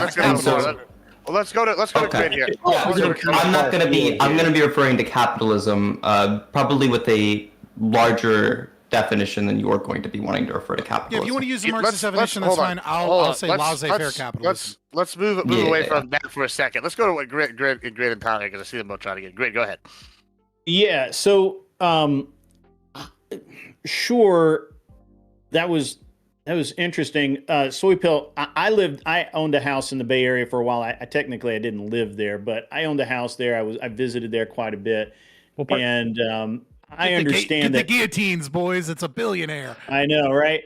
And, what part were you in? Do you mind me asking? I kind of understand the mentality that you're talking about, but I also understand that vast communities of people who came here legally are really infuriated by the very actions you're talking about. By this, I don't know, like. I don't think it's a healthy thing to just grant people citizenship. Or grant them driver's licenses or granting them whatever. I don't think that's necessarily a healthy thing for the community. And maybe, I don't know. I'm sure that there's some study somewhere that Tyler probably is like ready to throw out at us because that's what he does. I don't do that. But it's weird to hear the justification for this be, well, it's just more convenient. No, so it's not just more convenient. So I do want to address what you're saying, Grid, because this is absolutely true. But you can talk to any of the immigrants in this place. I'm sorry, I'm not coming at you. I just am really trying to understand why you think this is a good thing. And I'm trying to be much shorter about it than Scott. Sure. Scott was perfectly correct. Right. Like, I'm going to be honest, Scott, you've lost weight. Your mind is sharp as a fucking razor, man. Like I'm amazed at how clear and sharp you are. Thank you. You're got my autoimmune disease under control. You were badass before, but you're a force now, man. So Scott was perfectly correct. I don't want to take anything away from his argument. I just think it was a little esoteric, and I'm trying to get more down in the trenches a little bit with the soy pill, and I just want to understand why you think it's a good thing. I'm trying to explain this. So the idea that immigrants who see illegal immigrants kind of getting what they got without going through all the process and being upset by that makes perfect sense. I mean, you'll see that even with people like who were granted amnesty by Reagan, who now feel that way about illegal immigrants. Now, whether or not they feel valid for that is up in the air for me. I don't really care what if they're like, hey, fuck you, got mine. My problem is this. There are, I mean, Tyler will say the bigger number. My understanding is there are 11 million illegal immigrants in this country. A lot of them, I think 70, 80% of them are working in the workforce. And if we're going to do something about this, like, we talk about, hey, this could put a strain on the economy. This can undercut wages. This can be slavery conditions. It makes the most sense to me not to deport them, because my understanding is the cost to deport them is in the hundreds of billions of dollars to round up, track all these people down and get them out. Because yes, they broke the border law. It doesn't necessarily make so much sense. They are already entrenched in these communities in so many places. They have kids that are legal immigrants because of the citizenship, birthright citizenship. And at this point, it does not make sense. Economically, it does not make sense morally to me, just in terms of like splitting families apart, to do mass deportations. What makes sense to me is let's find a way for these people to do everything they can to follow the law, which is get a tax number, pay their taxes, and work within the system, which will get rid of the employee abuses. But if you notice, a lot of these bills, so I think they introduced one in July this year. They introduced like, according to Fabian, these are all, smoke and mirrors to just say, hey, they're never going to pass. Fuck you, useful idiot. But if they were to pass, they also come with tighter border restrictions, because you can't just grant amnesty to everyone and keep a border as lax as it sometimes is, because that means you're going to get much people coming in. Oh, next wave of amnesty, next wave of amnesty, right? A little bit of clarification here. So you're saying that everyone in the country right now, you're cool with like some program to get them to citizenship, but to be clear, not every single person. Obviously, there are violent criminals, sex traffickers, like any of those people. I think it's totally valid to kick these people out. They're like already shouldn't be here, and they're making the place worse. Everyone that's not a bad person, nobody's going to say like illegally the criminal. Yeah, they can get. The vast majority of people here who are already entrenched in these communities, working and contribute like. What would you consider entrenched in the community? Right, so like their kids go to school here, speak English, are legal citizens, are working. Like you've got a whole family of people that operate outside of maybe one of these factories or any of these. Sorry. Yeah, people can do that after a month. I don't consider that entrenched. Right. So when I say entrenched, having a baby here that goes through the school system and a family here, like if you're here and you've been here for like a month, and you overstayed a work visa or you just hopped the border, like I understand turning these people back, throwing them back over the border. Where do you draw the line? Just curious. I think if you look at the bill itself, there were certain time requirements of like how long you've been here, whether or not you have family here. Like, yeah, like there's the thing. They're here illegally, so how do we establish it's arbitrary because he has a contradictory philosophy. Like that's well, hold on, let me finish. Then you can tell me what I'm contradictory. Well, no, not necessarily, right? Because if you look at like the Obama numbers of like, everyone calls him deporter in chief. Like a lot of these things are just like, hey, you're showing up at the border, trying to cross illegally, get out, right? Most illegal immigrants are overstayed visas. So if it's someone that's been here for like, a couple weeks, it was that. It's not that anymore. That's important to know. Is that post 23? Does that change post? Okay. Yeah. Regardless. If there are people like, I don't know exactly, I can't tell you exactly like, oh, it's a year and 1 day, a year and 2 days, but like there are pretty clear, like if you brought this to me on a case-by-case basis, I'm not saying this is how we operate this, but if you showed me like, hey, here's someone with like 3 kids, they're 14 years old each, and they all have like a legal citizenship and are working, and their parent has been in this community for 20 years, it doesn't really make sense to spend the money to pick them out. How the system is set up to work anyway. They go have these here, they get arrested, they have these hearings. If they have some tie to the community, that's considered. But even if they have a tie to the community, but they haven't been here very long, then they're eligible for deportation. Well, more or less, but the problem is I'm arguing against mass deportation. Now I need an understanding. What do you want to change? Can I get already quick before I want to offer? I want to offer pathways to citizenship so that they can pay more taxes and not get abused in workplaces. There's a pathway to citizenship. already. He's a victim of no-taking skills. Basically, you're saying that just every. I mean, what I hear, and I could be wrong. That's why I'm kind of pushing you on this a little bit. Mm-hmm. What I hear is, because I say so, then so it shall be. What do you mean? Like with the morality, or what do you mean? You haven't because you just have this arbitrary like I want it to be different than what it is right now, but the way that I want it to be different than it is right now is the way it is right now. No, so would you agree that there are illegal immigrants that are undercutting American workers' wages by being paid sub? Yeah, so I don't like that. I don't like, one, that it hurts the American worker, and I don't like, two, that it's abusing the illegal immigrant. I think that those people should be naturalized, right? So people that were arrested September the 5th in Georgia at the Hyundai plant, every single one of them should be sent back to South Korea. Right. So again, I don't know the exact facts. It seems like some of these people were here legally, but let's just say they were all illegal and they were all just shipped in from like the South Korean company. Yeah, that would make sense.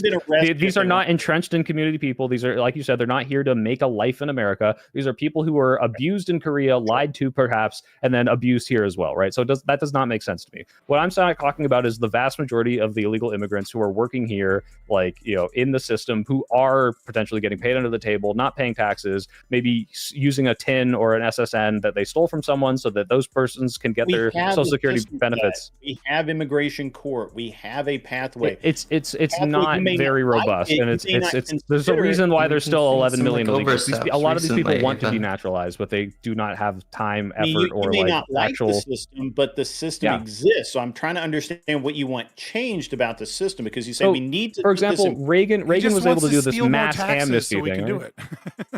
Right. Well, that's what I'm hearing. We need to steal more money from you so that we can have more judges, so that we can get more people to get their citizenship, so they can vote Democrat. Fabian, I don't like the framing, but you're 100% right. Yes, crazy amounts of money that you're throwing towards tracking all of these people down, or just trying to live their life, and throw that towards immigration court. Hold on. Every single little bit of that. Hold on. Let me go to infinitely better idea. Well, I just want to ask you, Val, just because you're saying that, right? You're saying all those millions of dollars. Okay, interesting. It's interesting, right? I'm being a little tongue-in-cheek. Give it back.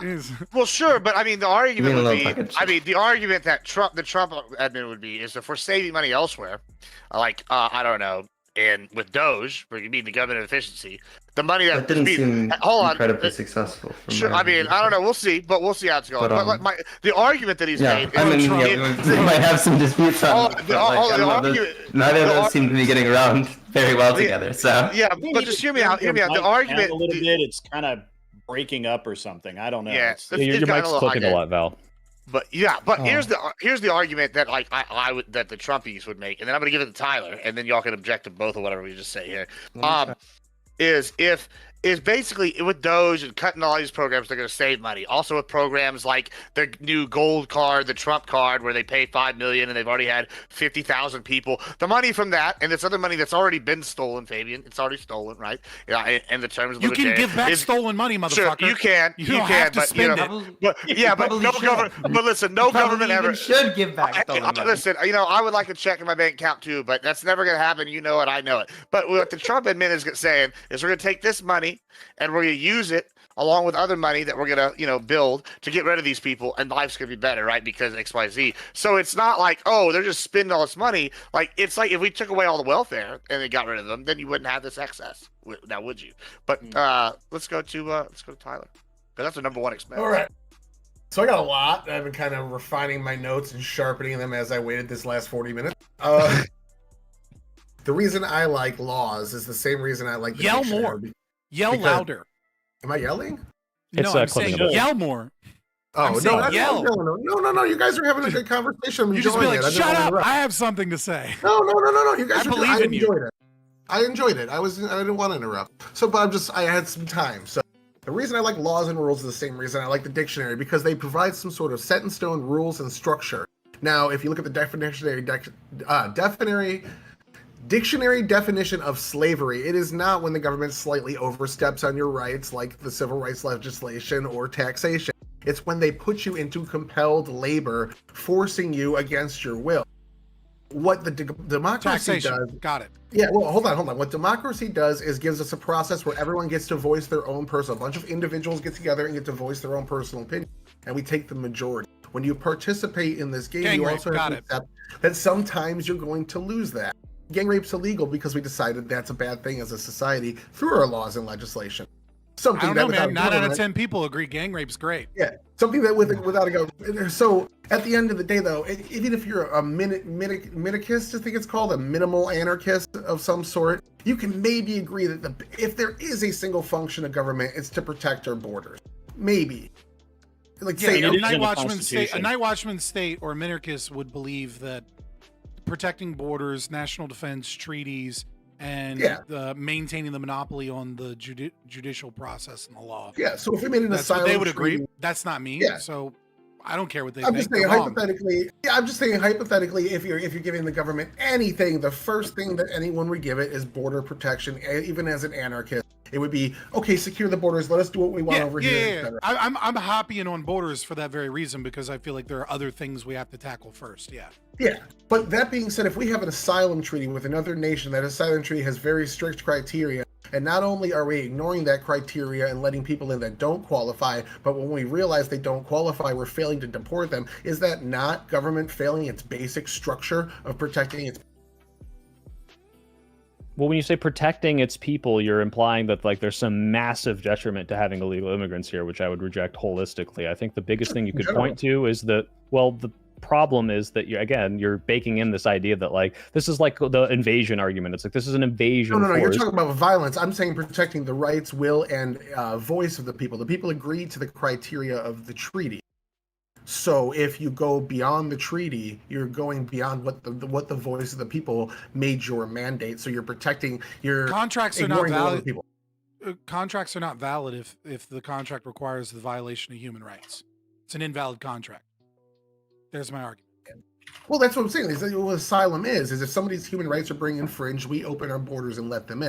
But if we find out 80% of people using the credible fear clause are actually just here for economic opportunity and they're abusing that specific asylum system to get in, would it not be the primary role of the government to remove them, to respect the people's wishes in that asylum legislation and treaty? I don't give a fuck about the people's wishes. Again, 9 out of 10 people prefer Fabian gang would rape. disagree totally, and I would disagree on the fact that like if the people are voting for mass deportations, which was what happened when Trump got elected, then yeah, of course. And if the people are voting for amnesty, which is what the Democratic politicians that are voted on by Democrats are proposing in the Senate, then of course that's what they want. Like, why does it matter whether or not you're talking about the definition of a country and the people that exist in it is, I think, completely irrelevant. You got to look at what the parties are proposing. I don't think it's completely irrelevant. I was trying to think frame that the argument we to need get a to work concession within out a of it. framework of the laws. I mean, okay. you just mentioned changing the laws, but you don't want but it seems like you don't want those laws enforced. And this is like Fabian's point, right? Like, not you have 9/10 of the people in the room, with the gang rape or whatever, but like here it's a majority of voters voted for Trump, and a bunch of them didn't vote for Trump. A bunch of them don't want mass deportations. I'm going to say that Genghis Khan probably had 9 dudes in a room, and they all voted. That's why democracy is evil. You got it. You're getting it. I'm just You're saying. getting I it, mean, I'm buddy. sure that's exactly you're what getting happened. it. Soy pilled. Come on, buddy. Wait, Fabian, what's your preferred form of government? Is it anarcho-libertarianism or anarcho-capitalism? Anarcho-capitalism? I'm an ANCAP as far as we're just talking about. Okay, I didn't want to get into it. I was just curious. What's the But last? I consider evil myself an version? anarcho. Do a little housekeeping real quick. Malakat's supposed to be here, and let's see if their mic is working now. And our other individual, Val, had to drop out. They are feeling ill, so they were filling anyway. So thanks for filling in for as long as you could. I heard their keyboard and their mouse. They weren't feeling ill. They were losing. They were on a losing streak on a game. Nah, they messaged me literally like 30 seconds after the panel started. They're like, "Hey, just so you know, I'm not feeling good. I might have to drop." I will give them credit for that. So they were enjoying the conversation for sure. They were surprised that y'all got were kicked back down to Bronze League, and they were like, "Hold on, I gotta focus." Yeah, something like that. No, they were very surprised that y'all were agreeing on stuff. So yeah. But Malakat, is your mic working now? You're muted. All right. Well, I'll wait till they message me again. Okay. We'll get back to it then. Let's go back to what we were talking about. Sorry about that little housekeeping update. It's always fun, these be streaming. Sometimes things work out real organized. Sometimes they don't. But we're moving on. Yeah, I do find this interesting that are you denying the like what's it called, the entrapment kind of theory here? Like, is that because originally, Fabian, you seemed like you were pretty on board with Soy and Val in your position, but then after I brought up the entrapment, how it's the same as the welfare, then it seemed like you softened some on it. I haven't softened or changed my opinion. In fact, I was the first one to bring up the welfare dependency trap as one of the 10 arguments that I gave. Sure. In the intro. Yes, I understand that. That's why I was comparing the other one to that.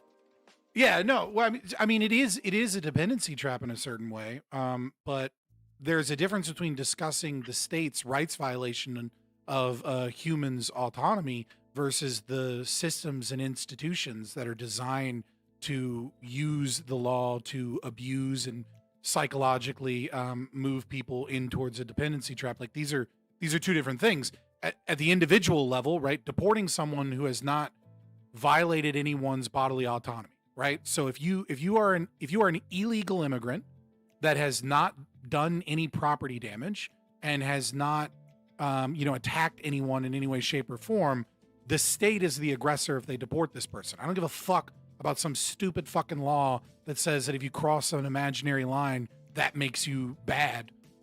Is trespassing a bad thing?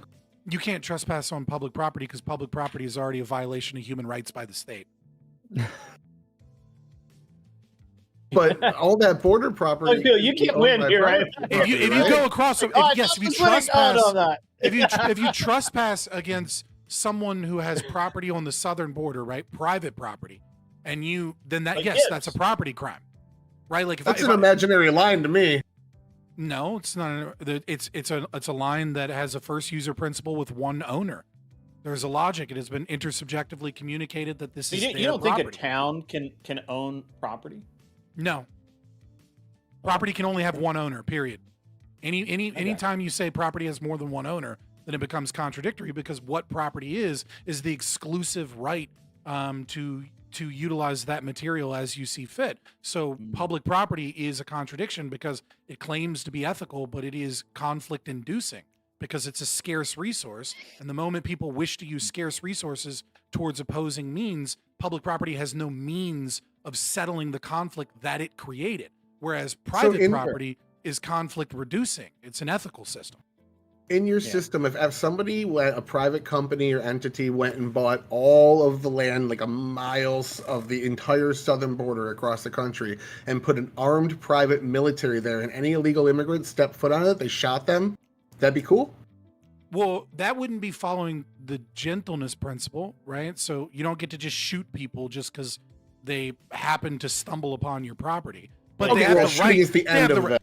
Yeah, they have the right to say, get off my property, and then they say, no, I'm going to cross your property anyways, and they go, get off my property, I'm going to fucking shoot you, and then they go, fuck you, I have a right to be here, then yeah, shoot them. What about landmines? Should I be able to put landmines on my private property? Just out of curiosity. Come on. If you're hiding landmines, then that becomes an aggressive act, I think. Because this is fascinating. I'm just curious. But yeah, I just have to know. This is absolutely fascinating. So I understand Scott's viewpoint on it. I don't actually disagree with the public versus private property principle. I've always wondered why we have the government invested in so much land, and that doesn't think of it seem this like way. a really. I think I can make this make a little more sense, right? When Oregon legalized decriminalized drug usage, right? A lot of libertarians were super happy. They were like, "Oh my God, it's so great! This is a win against the drug war." And I knew that it was going to be a problem. I knew that this wasn't going to turn out well. Sure. And it turned out so poorly that even Democrats reversed their position and are starting to return back to a certain aspect of the war on drugs. And you go, well, what is the problem here? The problem here is public property. And the reason public property is the problem here is the moment that you decriminalize drug usage, well, now you have druggies at your fucking parks. You have druggies on the side of the road. You have this property that belongs ostensibly to everyone. And then you have families that are like, I don't want to walk out of my apartment and see people doing the fentanyl. This would be a great right? conversation because I have so where do you? I really want to talk to you someday about like free use, free use roads, paths across private property that are open to just anyone. I really want to dig into that. I don't think it's very useful in this particular conversation, but I I'm mean, the fascinated topic by is on slavery, so if you invite in ANCAP to talk about Well, whether yeah, or not politicians support slavery, I'm going to talk about ANCAP shit. Because now that we're like fully into libertarian brain rot, can we go back to the civil rights being brain of, rot? of Let's slavery? do Because I actually really am curious about that. I want to hear about that. I wasn't really. I still wanted to. Another example of Democrats I'm supporting still trying slavery. to understand Let's go. Storypill's point of view here, and I don't understand what a long enough term of time is. I don't understand that. I don't know how we quantify that. Although apparently we do have a system in place that does that already. But Let's I'm say, gonna let's just say, like, I'll just pick a random number. I'll just pick a random number. Let's just say, like, if you're here for less than a year and you have no, if you're here for less than a year, you have no entrenchments in the community, you don't have children here, you don't have family here, and it's just like, hey, you just came here to work and you overstayed your visa, get the fuck out. Yeah, okay, whatever. Like, that's just an arbitrary thing I'm picking out of my ass, but like, obviously you could draw a line there. Huh? Yeah, 2 years you draw the line. They're good. Yeah, like something reasonable where it's like clearly there's a difference where like someone like me or you could look at this and say this person is not just some guy that's been here like these like Korean people. I don't know what the exact. I don't know what the exact terms are for people who enter illegally and then apply for citizenship and all of that. I didn't go down that specific well very deeply, but I do know that there's a system such a system in place. There are immigration lawyers. There's all kinds of things that. Well, it's a very slow process, Grid. And just to put it into perspective, I think the amount of people we naturalize legally. I think it should, right? Because if these people are coming here and they're willing to work, like, why shouldn't they be paying the taxes and doing it legally? Why should they? About 2 weeks ago, where a person who came here and from another country, and they were given a job and given a CDL driver's license and a job driving a truck. Are we talking about the Indian guy like an illegal U-turn? Tried to do a U-turn on the highway and killed 3 Americans. Okay. So if you're arguing that I think we should make it easier to become a citizen is not, hey, people who can't drive should be given driver's license. I think the driving license standards in this country are way too lax, and anyone, legal immigrants included, should be given. I'm saying that, you said that they should just be able to come in and immediately go to work and immediately do all these things, and this is exactly no. I'm saying the pathway to citizenship should not be so difficult. The reason I wanted to bring this up was I think the amount of people we naturalize completely, not illegal immigrants, like just people that came here to work, especially these very high skill people that like all these scientists I know in the Bay Area, it's like less than 1 million a year, which I do not think is enough given how many people are here who are working, like trying to make a better life for themselves, as you put it, and are actually like contributing massively to our infrastructure. Now, necessarily, a lot of these illegal immigrants are not these high skilled laborers. They're, like we said, construction, agriculture. But if they're already here, if they're already doing this, I wanted to make it as easy as possible to stop them from getting workers' rights abuses and pay into the system the way they're supposed to. That's all I'm saying. Not that they should be given driver's license like candy and they shouldn't be tested. I think there should be a good vetting process as well. I'm just saying it's way too difficult right now to naturalize people. There are paths, but it is not enough. And as Fabian so rightly put it, we should steal more money from people to make it easier. Let's go. I don't hear rationalization for it being easier. The stumbling block is I think it's hard for a reason. I don't know what that reason is, other than that we want people to kind of like earn it almost, right? Like it's not something that's just handed out like candy in a supermarket. Right, but the difference what is, I hear, and that's what I hear you kind of saying is like, well, Grid, let me explain, right? Because the dichotomy here is not either we deport them all or we immediately make it as easy as possible to. No, I know. I'm just letting you know because they're already here, because they're working, and because they are getting abused. I want them to have an easier path to stop that abuse. That is what I'm saying. Not it should just be easy. You come over the border, you immediately get a job, you're immediately naturalized. There might as well not be a border. I'm saying that there already are 11 million people here, if not more, if we're not counting. I know Tyler says it's a bigger number. If these people are already here, already working, and already being abused, we should, as fast as possible, rectify the situation. Because that you're wrong. Let me hold on. A little housekeeping. We're gonna go to Tyler, and then he's gonna go, and then I'm gonna let Malakat jump in with any thoughts so far, and then what we are gonna do right after that. So don't know anybody respond unless you say something outrageous. We're gonna go to the civil rights thing because I think we need to come back to that. Like I need to know. We gotta dive into that some. So go ahead, Tyler. Soy and I are going to be on the same side for the civil rights thing, but let me address what you said, then I'll go to Scott real quick. So I kind of see your demand for change, and I get it, but you have to admit, until that change occurs, that every chance to deport somebody that has a judge-ordered deportation order is ignoring federal law and ignoring the will of the judges. And then we also see judges using their back door to help illegal immigrants escape that are already certified for deportation. One judge had 2 Tren de Aragua members living at his home. He gave them guns that were used in a shooting. I'd say it's a little bit more than just wanting them to stay here, because until that change you want occurs, I know, right? I haven't heard about they that. I'll send you the link after. They are indentured servants at this point, is kind of the point we're arguing. I get your desire to change, but that change hasn't happened yet. So this is their current status. And I get also what you're saying. There's 11 million here. It's a pain in the ass to deport them. But again, I am a fan of the rules. We have all these laws in the books for a reason. And there's 17 million people waiting in line that did everything right that are now being put to the back line so we can let people come in here illegally. And that, to me, until you say no more illegals, we have to cut it off. Scott, I got something for you, too. This is a bone. This is an accelerationist bone that I think once you get into the practical... My name is you might be the here. exact opposite. You might be here because in the practical, because not for the ideology, leaving that, and more going to how the system actually functions today. If we kick out all the illegal immigrants and in place bring in legal immigrants for every single one, all of them get proper wages, they get proper regulations, they're taxed the right way, they worker consumption and protection, and they're part of the welfare model to the full extent. Using That then proper puts in front onus. of socialist shit doesn't. Yeah, I'm just saying that then puts the onus on all of those systems to now they aren't going to these people because they're here illegally. That's what makes them this second-class citizen in my mind. Now they have access to all these things. That puts a massive amount of stress on these things, and it makes it so we have to reanalyze it. They're like saying, we can't kick out the people that are picking your strawberries because then you're going to pay somebody $15 an hour to pick strawberries, and they're going to have all these protections that we give all of our workers, and that'll just screw up the prices and cause inflation. All you're going to see then, when that happens, if we actually kick out all the illegals, then all these people are making $15 an hour, have all these worker protections.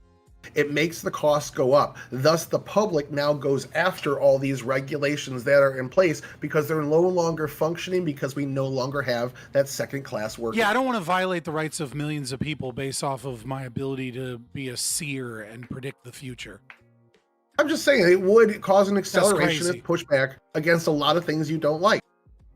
Because currently we're skipping all those. I'm also against accelerationism. That's why the channel name is Fabian Liberty. It's a spin on the Fabian Society in the UK. It would achieve your goals in this case, I feel like. Let's go to Malachi here. What are your thoughts so far? If you've been able to keep up, and then we're gonna go to the civil rights thing. What are your thoughts? Sorry, I was trying to get through starting up my stream, but I kind of heard right now about protections of workers and things of that sort. Again, I apologize that I wasn't up to date, but if you want to give me a TDLR. Yeah, we can just jump into. We'll just jump into the next thing. I think that might be for easier. Scott specifically. Yeah. That was kind of a back and forth. All right, so Scott, we'll come back to you in a second because I feel like Scott's about to hit some stuff that a lot of people are about to object to. So I'm sure you can start yelling. Then go ahead and tell us your civil rights thing. Yeah, I don't think it's really that crazy or complicated of an argument. The Civil Rights Act of 1964 is obviously and patently a violation of human rights. Is there any argument against that? Does anybody have an argument against that? Well, just to be clear, when you say violation of human rights, it's like you're saying it violates people's freedom of association because they can't choose to not associate.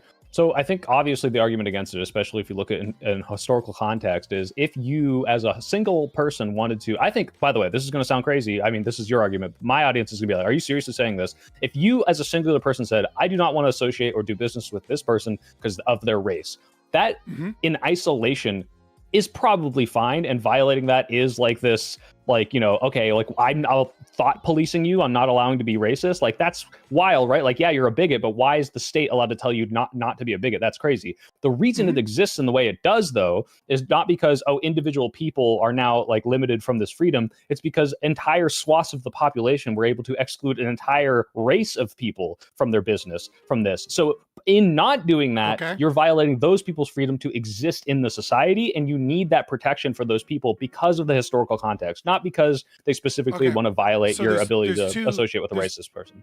There's two things here, right? I don't necessarily care about the kind of like consequential analysis or the via like a framing of history, but that's just like not true. Like the state was violating a lot of people's rights. And those aspects of the Civil Rights Act are perfectly fine, right? I have no issue with the federal government saying that insofar as the state exists, it shouldn't be, we shouldn't have Jim Crow laws or, the state mandated that. There was plenty of companies whose rights were violated by Jim Crow laws that wanted to do business with black people, that wanted them, to end segregation because it was more profitable to do so. But this idea that there was these large swaths, completely freely associating, it's just bad economics. It's just a bad idea to exclude 13% of the population from your business. It is. You're not wrong, but they still did this. I mean, have you heard of like sundown towns? Have you heard of like a mandatory non-regulated? Sorry, what's the term of segregation where it's like free association segregation or whatever? It's like, hey, we're just not going to hire black people. Like this stuff absolutely happened, and this is the reason why with the people should the be gay free cake to thing. do that. Yeah, people should be free. No, to, you to, should not be free to be a fucking bigot. Like straight up. Okay, like so you're pro-slavery. So you agree with my argument. Like, You're pro-slavery. I don't like You're gay people. I don't like you because you're a white person. I don't want to associate you with you because you're a white person. That's saying the exact. I would much rather know that. I would much rather know that, right? I don't want secret racists at the restaurant spitting in my food because they're not legally allowed to say that I don't want white people in my restaurant. I want a big sign that says no crack. Sorry. I almost said it. But I forgot that's a Twitch thing. No, it's a restaurant. Right? It's a restaurant. They just don't. It's talking about the menu. We're item, out of right? soup crackers. We're out of soup crackers. Yeah, you got it. Right? Like, I want to see that. And I want to know, like, okay, that restaurant's food probably a little too spicy for my white tummy. I'm going to go to the next place. You know what I mean? And like, that's what I want. What I don't want is secret racists that legally aren't allowed to discriminate, that then hate me, that I'm living amongst people that hate me. Like, if you hate me, tell me you hate me, and I'll make sure to freely associate with people who don't fucking hate me.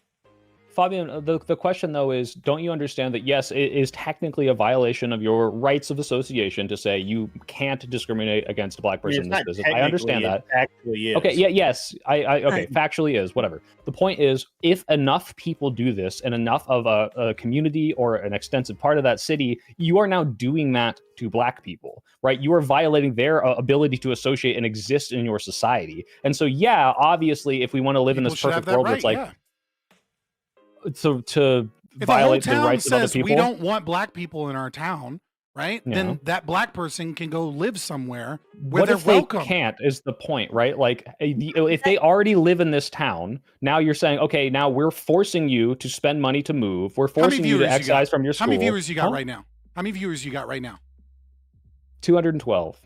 Okay, 212 people. Is there anybody in those 212 in your community that wants to live in a sundown town? Or would we go ahead and assume all 212 right now, Fabian, just in your community, would be willing to move somewhere where black people are allowed?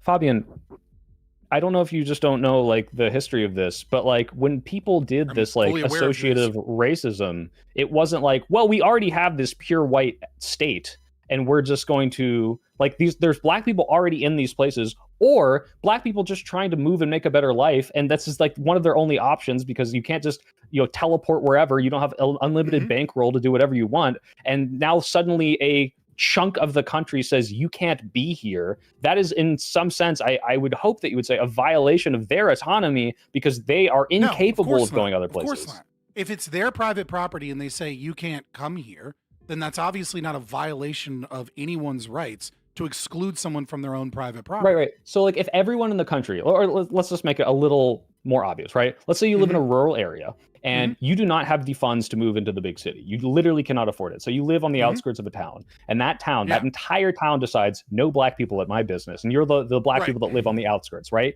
Now you do not have the option to move, and you've been excised from the ability to, this is like, in the same way you might, I would think you would be against like debanking, maybe you're for debanking. I don't know. You're now unable to exist. You can't buy food. You can't go to the doctor. Like these people who have private businesses that that are integral pieces of your society are saying, nope, you're not allowed to exist in it, and you don't have the option to leave, how is that not a violation of your autonomy?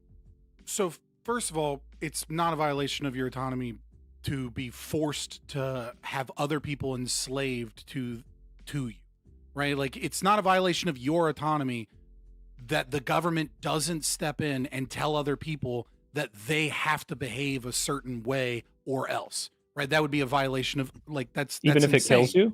Wait, why is this any different than? Hold on. If you can't buy food, where, like, if you can't buy food, if you can't go to the doctor, if you can't, actually, soy pills bringing up something I kind of touched on right just now. What's the difference between this and me land mining my land? Is that not an aggressive act? Like, by your own definition, land mining your land, right, is in such a way where your property. It's my land. Why do you have to worry about them coming on it? I guess this is my argument that I'm making with this, because I'm not really sure how I feel. I'm kind of just listening here, but it sounds to me like it's the same argument. If I own my land and I land mine it, you told me that's an aggressive act. Like, I don't have the right to land mine it, even though I own it. And if you come on it and I put up signs saying "Walk on my land, you're gonna die," there's landmines, and you walk on it anyway. That's different. Okay. Now you've made people aware that your property line is a certain place. Okay, you were talking about just buying let me a just strip keep going of the then. border, Okay, that's and then fine. letting people walk into a trap. Let's just trap. Okay, let's move back. If I just have a fence up, but I don't have that, there's landmines. Is that a trap? Oh yeah, then? perfectly. No, that's perfectly fine because you've intersubjectively communicated your so property. I'm trying to figure out at what line it becomes something else, because now we go to the community level, right? Well, I can explain it to you. Okay, you're saying these people that live here and own property. Now they own property. They owned it. Will you acknowledge that you were wrong in your assumptions of what I meant by property lines? I don't know. I'm not making any assumptions. That's why I'm asking questions. I'm trying to find out in my Gibbs brain where the line is. So now we're moving to the like, okay, if I own property and I'm part of a community, I've chose to be here, my grandparents chose, and now a democratic community, which you're already kind of against, right, says, hey, we're going to make Jim Crow laws or whatever we want to call it's all it. voluntary, You're going to be excluded. So, for example, right, like we have Amish that live in this country, right? Do you think a law should come in that says that the Amish aren't allowed to discriminate on people coming into their community or shopping at their businesses based off of religion? Yes. Okay, so you think the Amish should be forcibly integrated by the power of the state? They shouldn't be able to live on their own as Amish people? If other, well, yeah. That's why you're pro-slavery, I think that and I'm actually not. Well, I think that already is the law. The difference is kind of what you're saying, which is like, hey, why would a black guy want to live in a sundown town? Is most people don't want to become Luddites and give up technology, so they don't do this. But legally, I think they have the right to. I don't think you can enforce Amish segregation in the way that they have it, right? The Amish are not. You're speaking specifically of like Pennsylvania Dutch Amish. There are plenty of beachy Amish and Mennonites that use cell phones and all the cars and things like that, right? They have insular communities that are completely voluntary.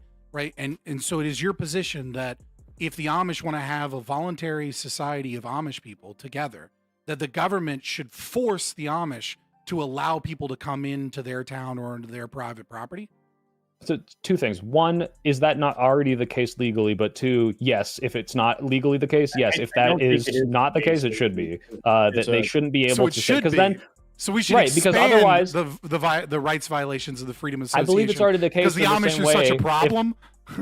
No, it's not a problem. Like, again, you could do this in a way that's not a problem, Fabian. Like, I completely concede this. Look, if you got a bunch of white people who are like, we're going to go out in the woods, no one has a society out here, we all just hate black people, we're going to go out there and we're going to form our little white commune, and no black people are going to want to come there because there's nothing fucking there, and it's probably some shittily run thing. I don't want a bunch of mayo sandwiches. Sure, but just because this one's not that bad does not mean that legally it should be permitted, because then if anyone does this in such a way that excludes black people from a greater part of society, like Gibbs was saying, like, let's say this small town where you have like one doctor, one barber, one everything, and it's like, oh, we're all just saying no black people. Yeah, if these black people don't have a choice, you are enforcing some sort of thing on them. You are aggressing on them by excluding them. Define the aggression. No, he's making a bullshit claim. I'm gonna let Fabian answer. Is depriving someone of the ability to eat or get medical care, if that's the none only of those things are occurring. I just described that They're not was what's depriving happening, right? someone. You can grow food, you can move, you can freely use your body on your private property. What if they don't have the money saying to move? that the black person in next why should door they to have- the hold on, racist sundown town that has doesn't the matter. right Oh, to the sorry, property yeah, and has a we're right gonna- to the people that live in that town. Has a and that those right to people- exist in American society. Let's yeah, go. Let's go to grid. Let's go to grid. Yeah, go ahead, grid. But that's it's a So fantasy. let me ask you, and look, this is dangerous territory for me because I'm from the South, and well, are you? Because you're kind of like the barely actual South. South, right? So I've got to ask you a question.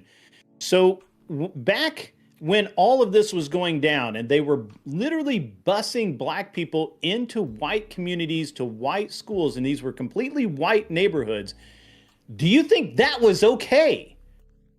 Do you think that was fine to use tax dollars to literally bus people to different schools to meet a quota of desegregation? Yeah, because otherwise the people would have freely associate and kick these people out and force them into worse communities, which is what happened in a lot of places. So yeah, I do think that we needed to kind of force integration. That's BS. Honestly, it actually destroyed a lot of black schools that were doing really well. So I think that this is a rose-colored glasses sort of thing. To some extent, but I couldn't hear you. I'm sorry. What did you say? I said it could have, but to some extent, right? But separate but equal, right? We have to understand that a lot of these black schools were not doing as well as some white schools because they were not afforded because white schools weren't doing as well as other white schools. A way of having good books and such, right? Now we can get into like busing, but Yeah, I don't care. Unfortunately for you, I don't care if the black school has worse books. Like that doesn't mean that you get to the books are violate issued by the rights. school system. I mean, that's not a good argument. Well, back then it were. I mean, now they don't. If the school system is purposely giving bad, giving black students, Assumption, not in evidence. those bad, or used books or what have you. You're assigning something that is not in evidence and did not happen with. I had to live through it. Okay, like I was a little kid. I had to live through it. I had to deal with the hypothetical of an entire white town randomly deciding that they hate black people when there's only one black person nearby. And I dealt with that analogy. You deal with the analogy, okay? I'm pretty sure that white town just hates that to be one clear, black guy. wait. You didn't deal with it. You said, why doesn't he just become a farmer even if he can't move? Like as if they decided one day he would just, let's say he can't afford to. So I actually was one of the. That's what I'm saying. So the you're default saying state that, of man is poverty. You don't get to enslave other people because it helps your fifis to feel better about some person having the right to other people's property. If you're able to inflict harm like starvation on someone because they don't have the capacity.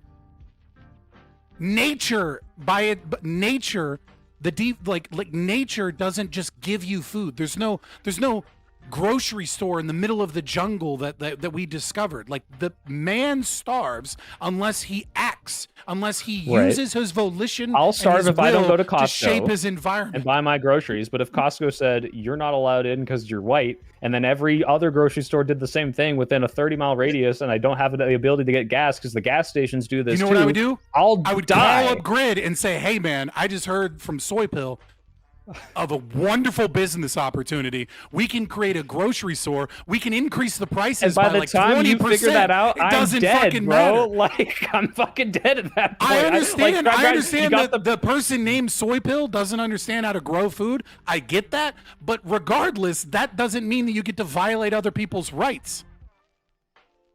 This I do want to interject here real quick because I'm surprised that I enjoy this argument from you so much, Fabian.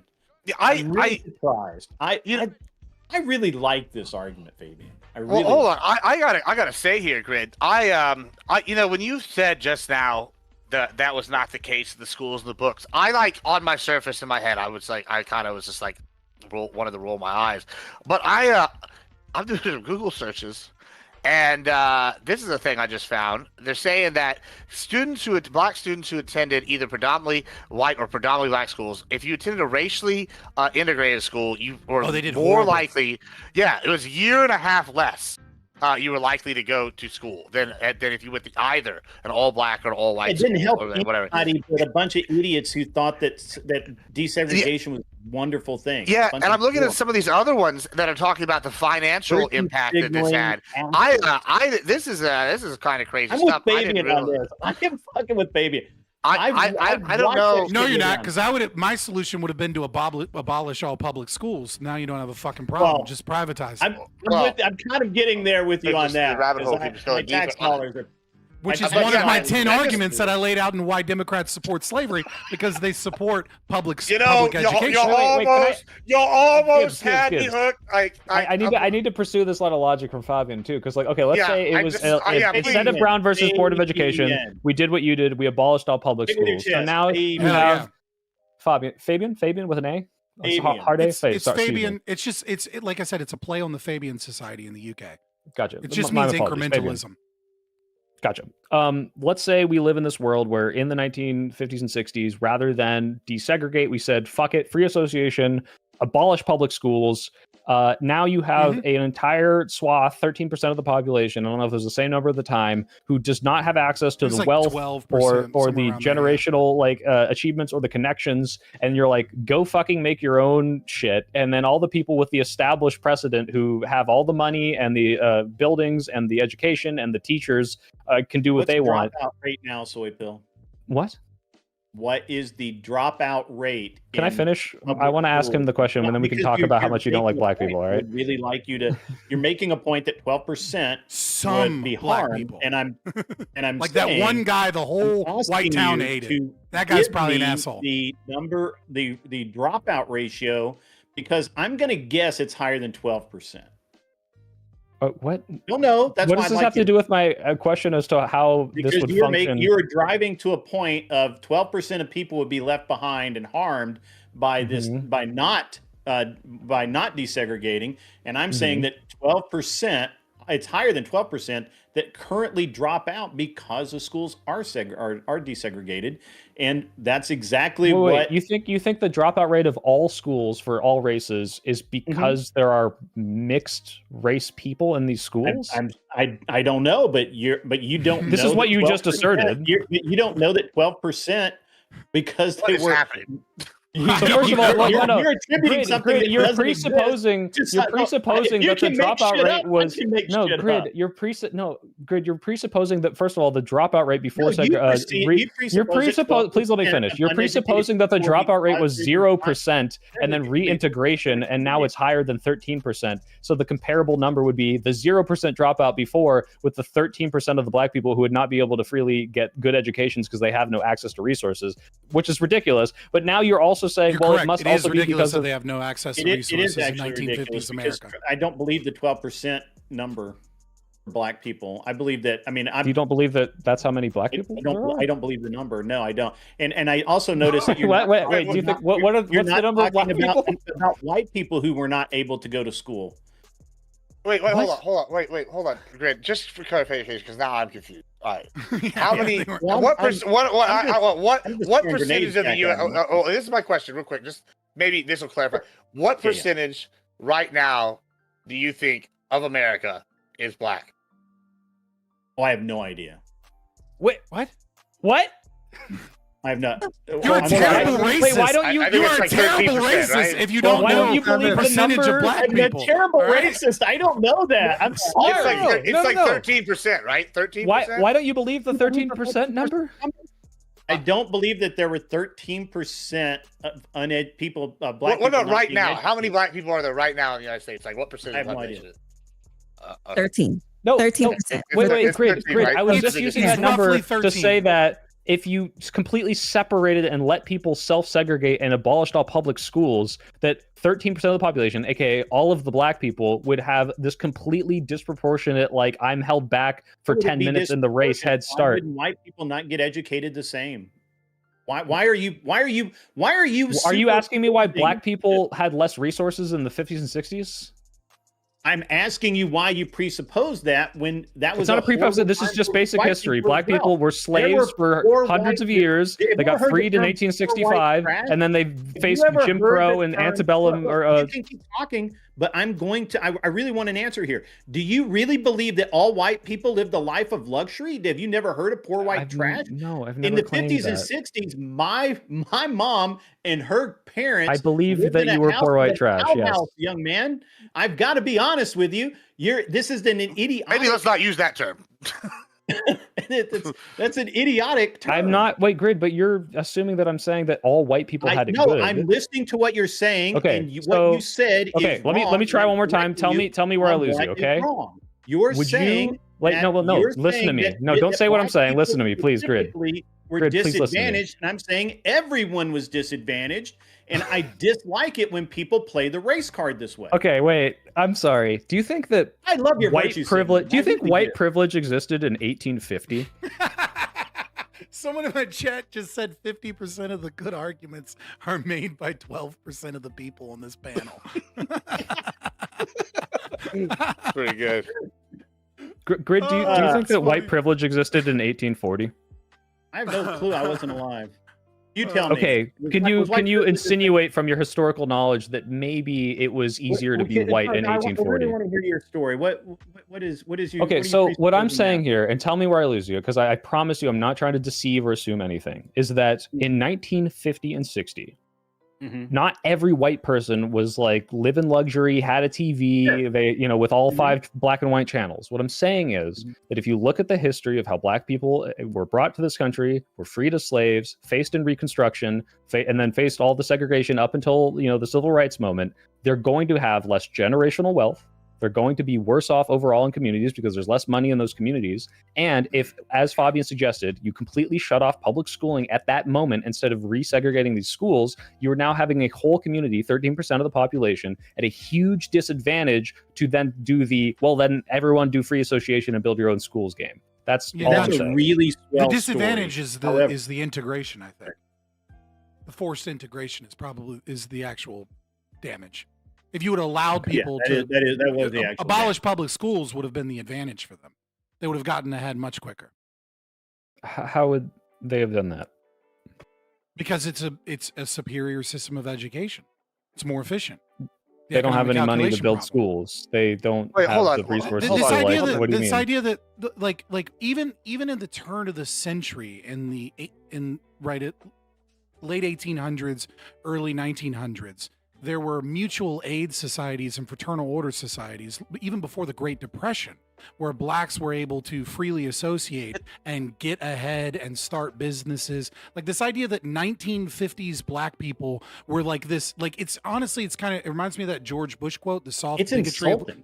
It's the soft bigotry of low expectations, right? It's like obviously black people couldn't come together and figure out a way to educate their children. I'm aware of Tulsa and Black Wall Street. Stop. What I'm saying is the amount of resources that you would need to accommodate, replace and supplant, which is the public schooling system, did not exist in the black community at writ large. I'm not saying it was incapable of forming little schools or forming strong communities, because they did this. I'm saying that if you just CBU. I completely disagree. I think you're just pulling that out of your ass. You're just saying, because white people had more money, things would have been bad. Let me just ask a question. It's like I don't know. I'm questioning a lot of life choices right this second, but I'm over here. I'm listening, and question. I think slavery should libertarians support slavery. I think that's where we're at right now. I guess because I'm over here. I don't know. No, that's not the point. I'm sorry. I guess I'm over here. I'm just like my brain is cracking. One knocking them down, buddy. Well, yeah. So first, Grid really blew my mind, and I didn't know that there was stats to back this up about the schooling and the integration not working out the way it intended. But integration was pretty rough. Because hold on. Just let me just explain my brain break here, because I don't think it's mutually exclusive. So I'm sitting here. That one really shocked me when I looked it up, because I'm like, no way that's true. That's something that just in my head I would have took as fact, because common sense would say no. But then common sense would say yes, Gibbs. Just to be clear, that if you put a bunch of people in communities where they're not necessarily wanted and they're facing a shit ton of backlash and literally have to have at gunpoint black kids allowed into the school, it's going to be a lot harder for them to operate, and it's been held back for generations. I agree with. Hold on, that part I agree with you. No, the gunpoint is at the white kids, to be clear, yes. To be clear, I agree with you that point, but my thing is in the long-term integration, it was rough on the white kids too, and the other schools getting the equal, separate but equal, and all the other stuff, like the funding and all that. I on the surface, I thought that would have been the results would not have been as bad as they were. However, now, when we're talking about what Fabian, you just said, with the private schools being better than the public schools, like in principle, I want to agree. I think that it would work. However, when we're talking about 1950s America with 13% of the population, okay, let's just follow your line of logic. Now, I am sympathetic to your point of view with me going, life's not fair, sucks to suck. You know, you're tough tits. You have to live the life you live, right? But on the flip side, I keep sit here and go, oh, well, it doesn't make sense that if we were going to take away the public school, that these people who, like, not a very large percentage, it's probably 1% of that 13%, or probably less, were living the good life with the fraternal orders and had Black Wall Street. This has got to be probably less than 1%. It's got to be like 0.5%. And so you're telling me, of the U.S. population, 12.5% of that, or let's just go with 12% if it was 12.5 then, of the population doesn't have access to this fraternal society, doesn't have access, and they don't have generational wealth. You're not going to be able to convince me that suddenly the private societies are going to do better than, like, the U.S. government going, here, everybody gets the same textbook. Because you're gonna have a lady whose grandma was a slave, whose mama lived under Jim Crow. Oh, hold on, and then you got Mama Jim Crow, and she's not been educated at all, and she's supposed to teach the next generation, I don't know, organic chemistry. That's just not gonna happen. For one thing, don't help him out. He just made like 7 arguments against me. Right, like let me make one in return. Understand something that I just literally had an argument about yesterday, and that is this idea that Soy Pill seems glued to, that blacks were so disadvantaged and they were so poor, and yet the income disparity isn't that large until after we can go back to 1907, and where it was really close. After Reconstruction, blacks actually made more. People don't know that. People think that and during Reconstruction that they made more than white people, or more than white people made more than black people. That's not the case. Black people made because, again, poor white trash. Well, poor white trash? Okay, so I'm gonna don't say that word. It really changed after World War II, and that's where you start seeing the income disparity, the wage disparity between black people and white people starting to really happen. And so Soy Pill, to some degree, is right that in the 50s that did start broadening, but they weren't dirt poor. These weren't like. When you say they, you're talking about the entire population. No more. I don't know if that's TOS or not. But nobody use it no more. I just sent you a graph in the group chat. You can look at the white-black per capita wealth ratio. I don't know why this is an argument right now. It's just always been in favor of white people, like the entire time. It has never flipped. There's never been a moment where the entirety of the black communities had more money than the white community. I'm so baffled by this. So I've gotten like argument number 11. We're at like argument number 11. Go ahead, Fabian. Go ahead. We're now fighting ghosts because I'm. Let me respond. Okay.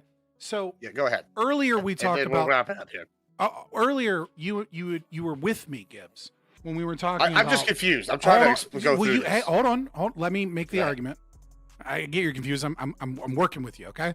So you were with me when we were talking about welfare as a dependency trap, but for some reason you seem to be.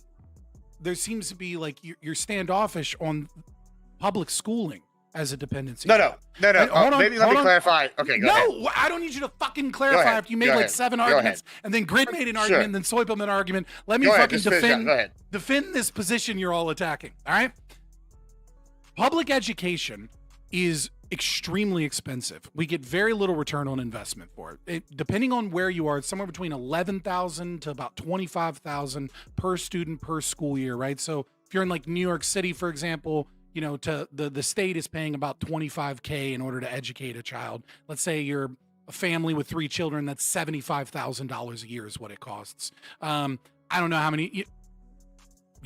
moms could easily stay home, right? You can do Montessori school situations. You can do situations where mothers or fathers work 4 or 5 days a week, and then they have a group of children within a family or a community where they homeschool for 1 or 2 days, and then a different parent homeschools for one. There are so many incredibly cheap alternatives to public schooling, which is extremely expensive. And it's important to note that every one of those $11,000 to $25,000 is money taken out of the economy.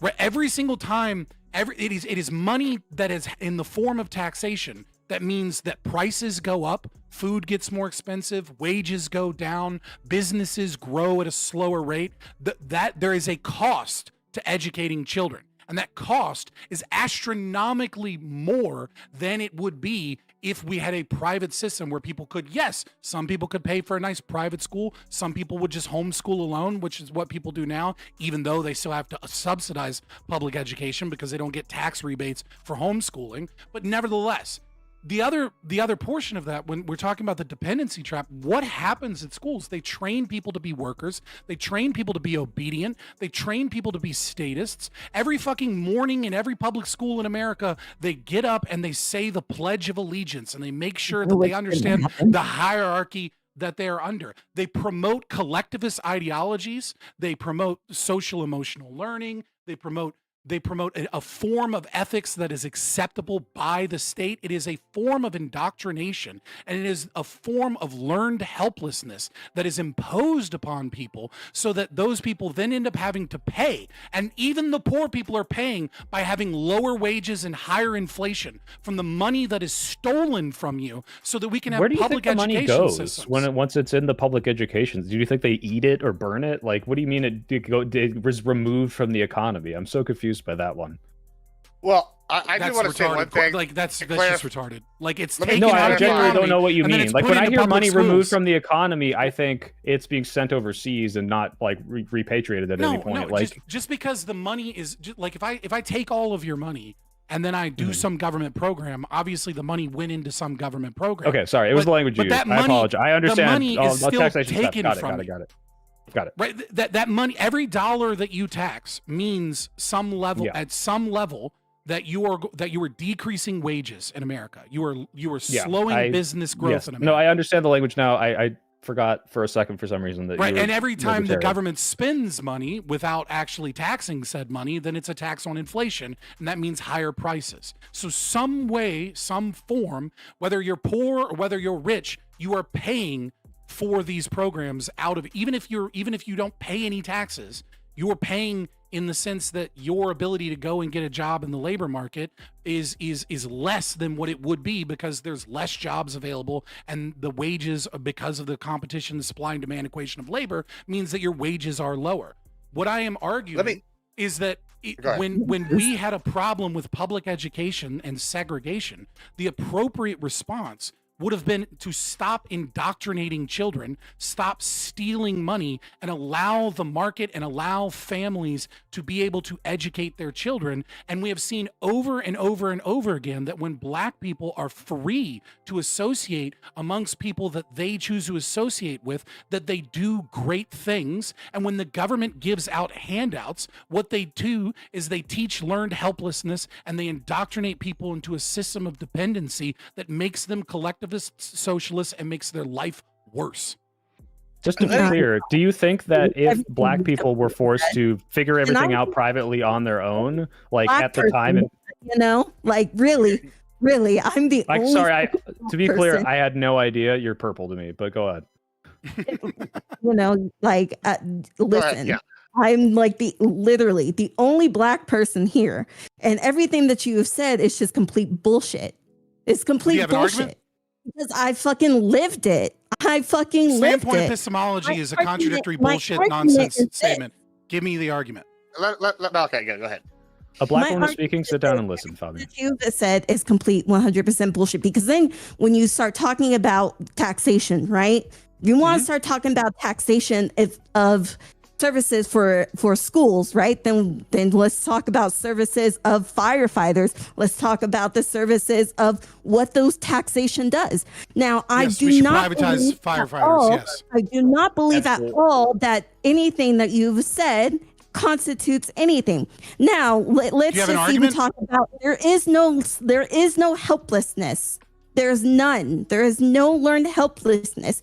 As Black person in this fucking world, there is no learned helplessness. Now, everything that we have is because we fucking do it. You know, yes, we survive within the white system. That is the only thing that we have done successfully. These are just claims. Do you have an argument? I don't need an argument. I'm Do you fucking know what an here. argument is? Hello, I'm here. I'm here. Do you know what an argument is? I'm just curious. Well, It's a thing I've noticed on the left. They don't even know what an argument is. Do you know what an argument is? What? Do you know what an argument is? I know what the fucking argument is. Don't fucking be condescending. Well, I'm being condescending because you're being stupid. So can you give me No, an I'm argument? not being stupid. I'm telling you my lived experience. I don't need a fucking Standpoint argument. from epistemology is not an argument. Standpoint my lived epistemology is contradictory experience- nonsense. Listen, as a person who is on the left and who believes in socialism, I believe in all of this collectiveness. If we are all working together, then we are all striving to be together and move to a certain point that will So why do you all need to steal help my shit? Why do you need to steal my shit in order for you to succeed? Sounds like learned helplessness to me. Stealing anything. It's about being collectivism. It's about collectivism. You're going to take from me and force me into your collective. Everybody, if we're all like, the same exact fuck you. output. Go do your own thing. Like, go Okay, build. all right, hold on. Why do you need me? Unless it's learned helplessness. We're moving away from. We're moving really far from where we were going. Even now, we're going down. She's showcasing how the left supports slavery. She's a slave. I had one more. I had one more. I had one more thing I wanted to dive into. Yeah, I had one more thing I wanted to dive into there, but we are past time. So what we're gonna do now? Let's just give some closing thoughts and get out of here. And because I don't know if I can do another deep dive. I don't know if I can dive more down the rabbit hole tonight. I got so many questions. Like, but I got so many answers. I haven't to say anything, and I'm gonna turn it over to Tyler because maybe you can answer this about Obi. My argument is not against private schools. Like, as a conservative individual, I like private schools. I just find it slightly ludicrous that, especially after Black Wall Street got burned down and like such a small percentage, and you're telling me that like somebody is gonna have the same. And once again, I would even. It's just the argument isn't the one I would make. Maybe it's just I'm like confused because you're like my argument would be tough tits, life is shitty, right? But the idea that this person whose grandma was a slave, her mom is totally uneducated. Her husband's gonna work in the factory, and she's not been educated by anybody, never been to a school, and then now we're gonna privatize it and get rid of public schools, and this person's supposed to teach. I just don't think that's a soft bigotry of low expectations. It's just your racism. I just don't think that. I guess it's my racism. What I'm saying is I just don't see that that the logic would be that they're going to be equal faster based off their Gibbs, that's because you're looking at this completely historically accurately and understanding the consequences of oppressing a group of people for hundreds of years and how they might not have the same opportunities. And Fabian is living in his libertarian fantasy where as soon as you say go, then everyone can just figure it out and everyone has the exact same knowledge and background and wealth and everything, and it's cool. And I think now I might be more willing to say, okay, it's equal. We should get rid.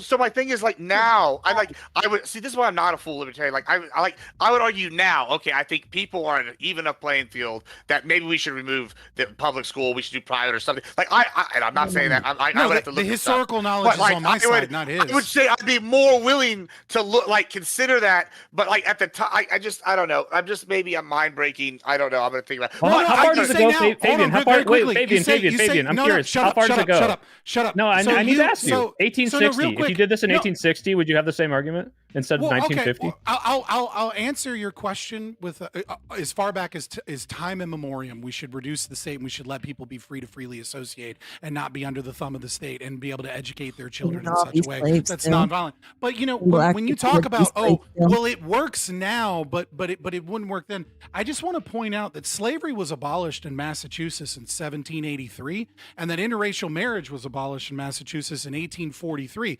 So why is it that you have a 70-year head start in Massachusetts, but for some reason, the outcomes are the same? What we saw at the turn of the century is that black people were doing well when they were able to freely associate and they were able to work together in communities together. But then when the government stepped in, when Social Security stepped in, when the New Deal stepped in, when the silent generation stepped in and kept giving handouts and pushing this thing. Can I just ask you this, though? Because you bring up Massachusetts, right?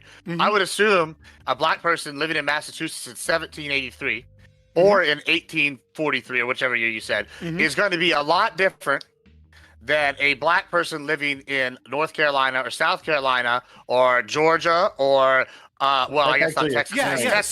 Texas actually did have those slaves up until for a certain point. So, but it would be different than a black person living in Florida.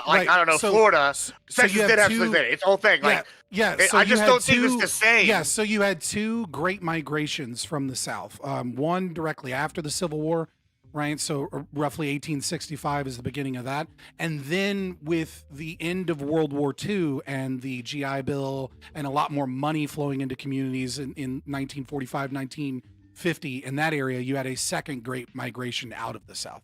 So predominantly black people are going to be in the South, especially the Deep South. And then after 1865, because that's where slavery was. Okay. Why does that matter? You say go once they're free and they can just freely associate, figure it out, right? Well, your straw man's is not an argument. No, you could say no if that's not what you think. That's just what you think in 1950. But why not in 1865? At no point in time is any demographic group that has less wealth going to have the same opportunities as someone that has more wealth. I just don't believe in using socialism and theft and violence to try and forcibly give people opportunities by stealing from other people. Like, what if you already used that socialism and theft to enslave them in the first place, and you need to rectify that?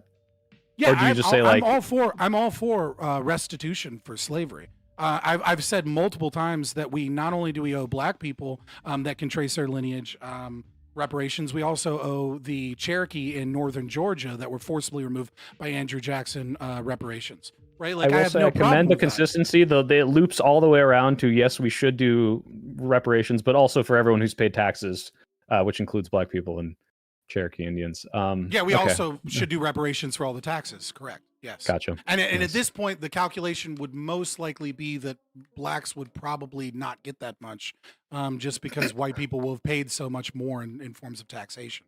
True. Okay. All right. Closing thoughts, Tyler. Well, thank you for talking so much this debate, Tyler. I got a long one more thing before Tyler goes. Yeah. I got a long outro because, again, it's been like 40 minutes. And again, I've enjoyed watching. Maybe I just didn't even need to be here for it. I could just watch Soy's channel or something. All right. Since we didn't talk about the topic, we got to it, like the modern day spin on the topic that Gibbs was trying to allude to with this. I'm going to kind of address that, put a cap on it with Soy, because we were kind of, and Grid and I were kind of going with that. So I get Soy's argument for change. I said this earlier. The government has the ability to change. Not only do I disagree with his prescription to change, but I like a lot of the policies he's advocating for. That being said, until those things actually change, what these states and judges are doing is not right in the current system. You don't get to ignore the Supreme Court and continue to make illegal injunctions on the entire country if you're a district judge. You don't get to do sanctuary cities that ignore and sometimes work against federal law. It just isn't how it works. I'm sorry. And I do agree with your prescriptions to some degree. The reason we have the system in place we do is because it vets people, and it works very well. I'm somebody that just went through it with a family member, so I can tell you it's not that hard, and most of it is vetting. 90% of it is vetting to make sure you're not lying and to make sure everything you say checks out. outside of European societies, I don't know if you guys have traveled much, but I've been around the world a couple of times. Outside of European societies, the world works very differently. You do need to be assimilated, and we don't want to overload our system. We saw this during the Biden administration when they weren't deporting people that had the proper orders, letting people in on the border that probably shouldn't have come in, and letting asylum abuse go on. We saw New York City, Chicago, and several other cities completely overloaded. The infrastructure they had in place, both through legislation and through government funding, was completely overloaded. We saw New York City sewers being overly stressed as well. We don't have the capacity to take in certain amounts. That's why we allow it to be 1.25 a year. We let Congress delegate that. When you start endorsing illegal immigration through this incentive system, you bypass Congress and thus bypass the will of the voter. And until that's changed, I can't agree with you, even though in spirit I do.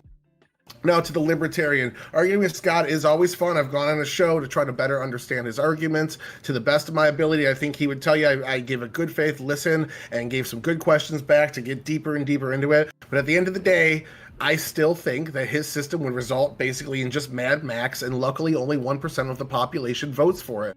So for a group that only gets 1% of the vote, he did 50% of the good points because he got 50% of the damn talking time out of 7 people. Though Scott here admitted that his system would let rich people buy a bunch of land and kill anybody that came over the border if they wanted to, if it was their land. And he would also allow for ethno-states. And then on top of that, there's no person in place to actually police if you contractually sell your child away to slavery. I would say job's done here in saying libertarianism isn't that great of a system for the people. But at the end of the day, that's kind of what this devolved in. I wouldn't say devolved. Altered into, which is always fun. I enjoy them. It's just not what I prepped for, so I was kind of quiet. Well, thank you so much for that. I'm going to let Grid go next. Grid, go ahead. Thank you so much. I appreciate that. First of all, I learned some new arguments tonight. I'm fascinated by Fabian's Civil Rights Act induced slavery argument. I find it impressive, and we're gonna have to talk more about that, because I mean, yeah, I get it. I do. I also prepped for a much different argument. I think we started off down the right path, and I don't know how we got train wrecked, but it was an awesome train wreck. Soy Pill did a great job tonight. To be honest with you, it's just there's no logic behind his position. He just let everybody in, or let everybody that's here now, let them become the path to citizenship. Let's not deport them. Cost more money. And all of the excuses, not reasons, excuses on why we shouldn't do something that the law says we should do. I don't know. I can't agree with that. I don't believe in it. Because we don't have a nation if we act in this way. I understand the position that he has. I just can't get there from here. As far as the rest of the argument, whether we kind of devolved to, we didn't really evolve to it. We devolved to it. Again, found Scott's position and argument absolutely fascinating. I can't wait to talk to him more about it. And I don't think Soy Pill's position in this was tenable. I think that he really rather thinks of anyone but white people in this country as oppressed, marginalized and victimized, rather than just simply say, yeah, we're all people, we all have it bad, and yeah, some have it worse than others, but that happens in any group, in any society. Fuck it, let's just keep going. I don't understand his position. I tried. Maybe it's just. Maybe he just didn't explain it well enough, or maybe his position sucks. I don't know. I don't really care at this point. I've got a headache and I want to quit. You guys have been awesome tonight. Gibbs, thanks for the opportunity, and I'm done. All right. Thank you so much. Thanks for being here. Malakat. Yeah, so sorry I wasn't here. I have a broken foot and things are fucking hard. Just want to say that socialism works. I think all of you misunderstand the plight of Black people as white people. That is your blind spot. And y'all pretty much need to work at it and work better at it. So that's pretty much it. I'll leave it at that. And yeah, fucking white people.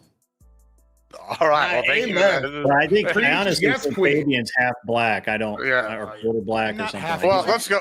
Feel Let's that go to far. Let's go to Bottom Fabian half. here.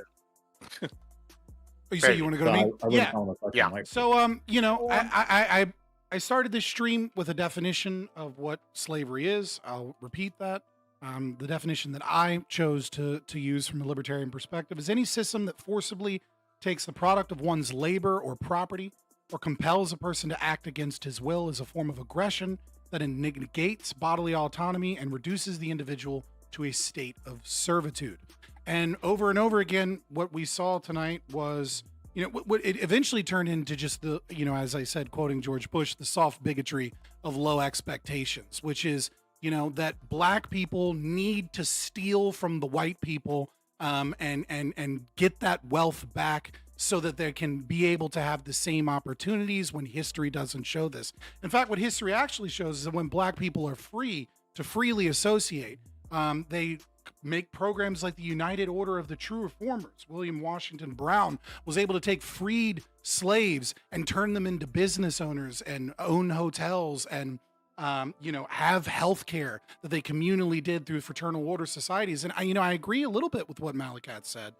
Not the racist and shit and the, you know, standpoint of epistemology shit, but I do agree that, you know, when collectives voluntarily work together, that they can do great things. And we've seen that in history where, you know, where black people collectively came together and they were able to choose their own doctors, where they could choose their own teachers, where they were able to create schools that in many ways outcompeted what it was that the state was giving them. Much like the Royal Order of the Moose did at the turn of the century, they were able to educate themselves better than would the public school system, even while having to pay those same taxes that supported that form of theft and enslavement. Schools have been used just like healthcare mandates, just like labor unions, just like the gun control, just like affirmative action, just like the welfare state in general, just like taxation, just like the regulations on property and NIMBY laws. Over and over and over again, Democrats support slavery, and they love to use blacks as a token piece to win elections,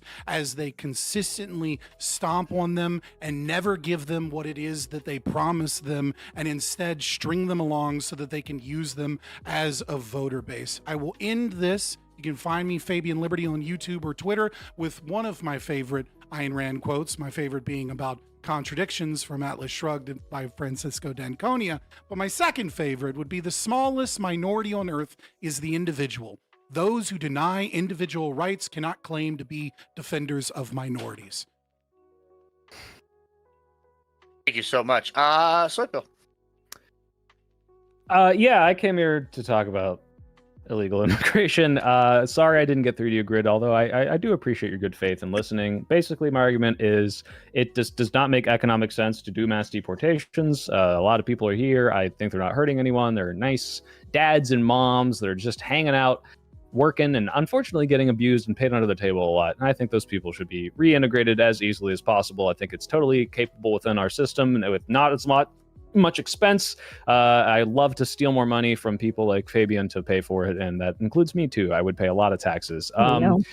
Somehow we've devolved into the fact that ethno-states are cool. From Fabian, 1840s didn't have white privilege. That didn't happen. Malakat, I'm sorry I caught all the crossfire for being white, but I get it. I get it. I understand. Don't worry. But in terms of bigotry or low expectations, I only really have it for libertarians, because every time they talk, they say the dumbest shit I've ever heard in my entire fucking life. Thanks for having me. All right. Well, on that note, I'm going to use one famous quote from one of my favorite emperors, Emperor Valkorion, and he once said, "Your birthright is the losses you take." And I lost brain cells tonight, so I'm pretty excited about that. But yeah, thanks everybody for being here. We'll be back Monday. I got some excitement coming on. Friday we're gonna be on the Project VO Pod. Arguing against the people is what I've been told. So that's what I'm gonna be doing Friday. Then we'll be back Monday, and we got some exciting stuff next week. So stay tuned. Thank you all for being here. This is a good one. Y'all have a good rest of y'all's night. We're gonna raid somebody. You too, Grid. Let's raid It's Justini, because I need to look at some titties, and that's what we're gonna do. And whatever. She won't care. All right, y'all be good. Thank you, everybody. Thanks for being here. Appreciate it. It was fun. Be All right, peace. All right, give me a second.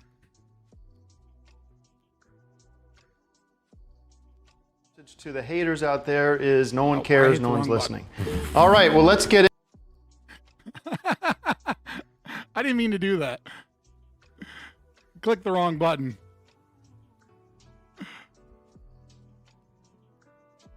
Yeah, I'm just teasing. I love you all. Casimir, the only reason I was like, relax, is because I was like, okay, this is just going to turn into a shit show. I'm just going to like write down several arguments so that I can put it all in one closing statement where I know they're not going to interrupt me. Like that was the strategy towards the end there. I'm just talking to you, buddy. No, I was just letting you know the strategy. Like I was seeing you and I was like, dude, I've got it. I'm cooking. All right. You know? Of course, Sit want to straw man that we want ethnic. Yeah, they both brought something up about ethno states. It was very strange. It's like, yeah, that's definitely what I'm arguing for. Well, it's because they don't have it. Soy Pill doesn't have any arguments. Like, it's just everything that he does is like what was said in the last few seconds. He's going to try and like subvert and pick at, and then just kind of drone on about something unrelated. But be like, I'm the reasonable person here. Like, he doesn't put forward arguments.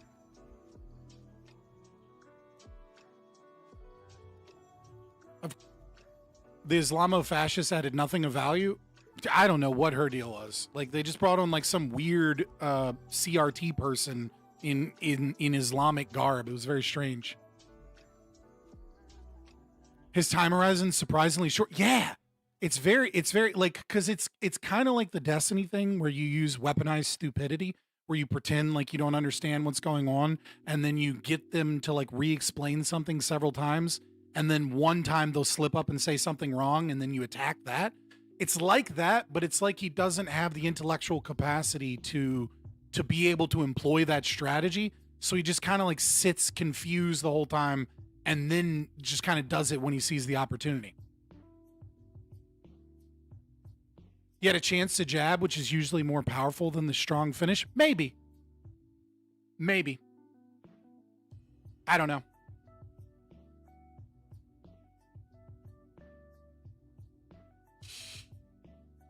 It's one of those things it's kind of hard to see when you're in the moment. Maybe you're right. I don't know. I'd have to like go back and look at it. Gibbs relies on saying stupid shit. Yeah, he kind of does. I like Gibbs though. He's so transparent that it's like I almost respect it. You know?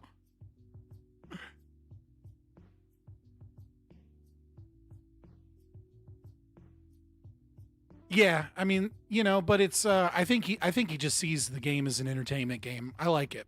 So I kind of Gibbs has grown on me. Who is the one with the guns in the background? That is Grid One Motorsports. If you're trying to find him on YouTube, Grid One Motorsports was like his original. That's his @ on YouTube, but it's also An Unreasonable Man is like the actual name of the channel. He's working with he's working with like modern day debates and stuff, doing like that debate con here coming up soon, and he does like a lot of little panels and a lot of fun stuff. He's like a Gen X constitutional conservative guy. I like him to a certain extent. You know, I don't like some of the arguments or beliefs, but I mean, if I excised everyone that disagreed with me, it'd be a very small group of people I could talk to. You know? I'm hearing Soy Pill on my second monitor and he thinks you were off topic the whole time. This is the fucking prompt. Okay, hold on. This is the prompt. The prompt is, why do the Dems love the equivalent to modern slavery? I DM'd Admiral Gibbs and was like, can I get clarification on this? And he's like, yeah. He was like, oh, I was talking about the Sarah thing. The one tonight. Yeah, is immigration, welfare, slavery, taxation. immigration was like one of 4 things he mentioned to me. So it's like the idea that I was like off topic because I talked about taxation and welfare when those were 2 of the 4 things he gave me. Nah, they just read it as immigration, and that's what he thought it was going to be about.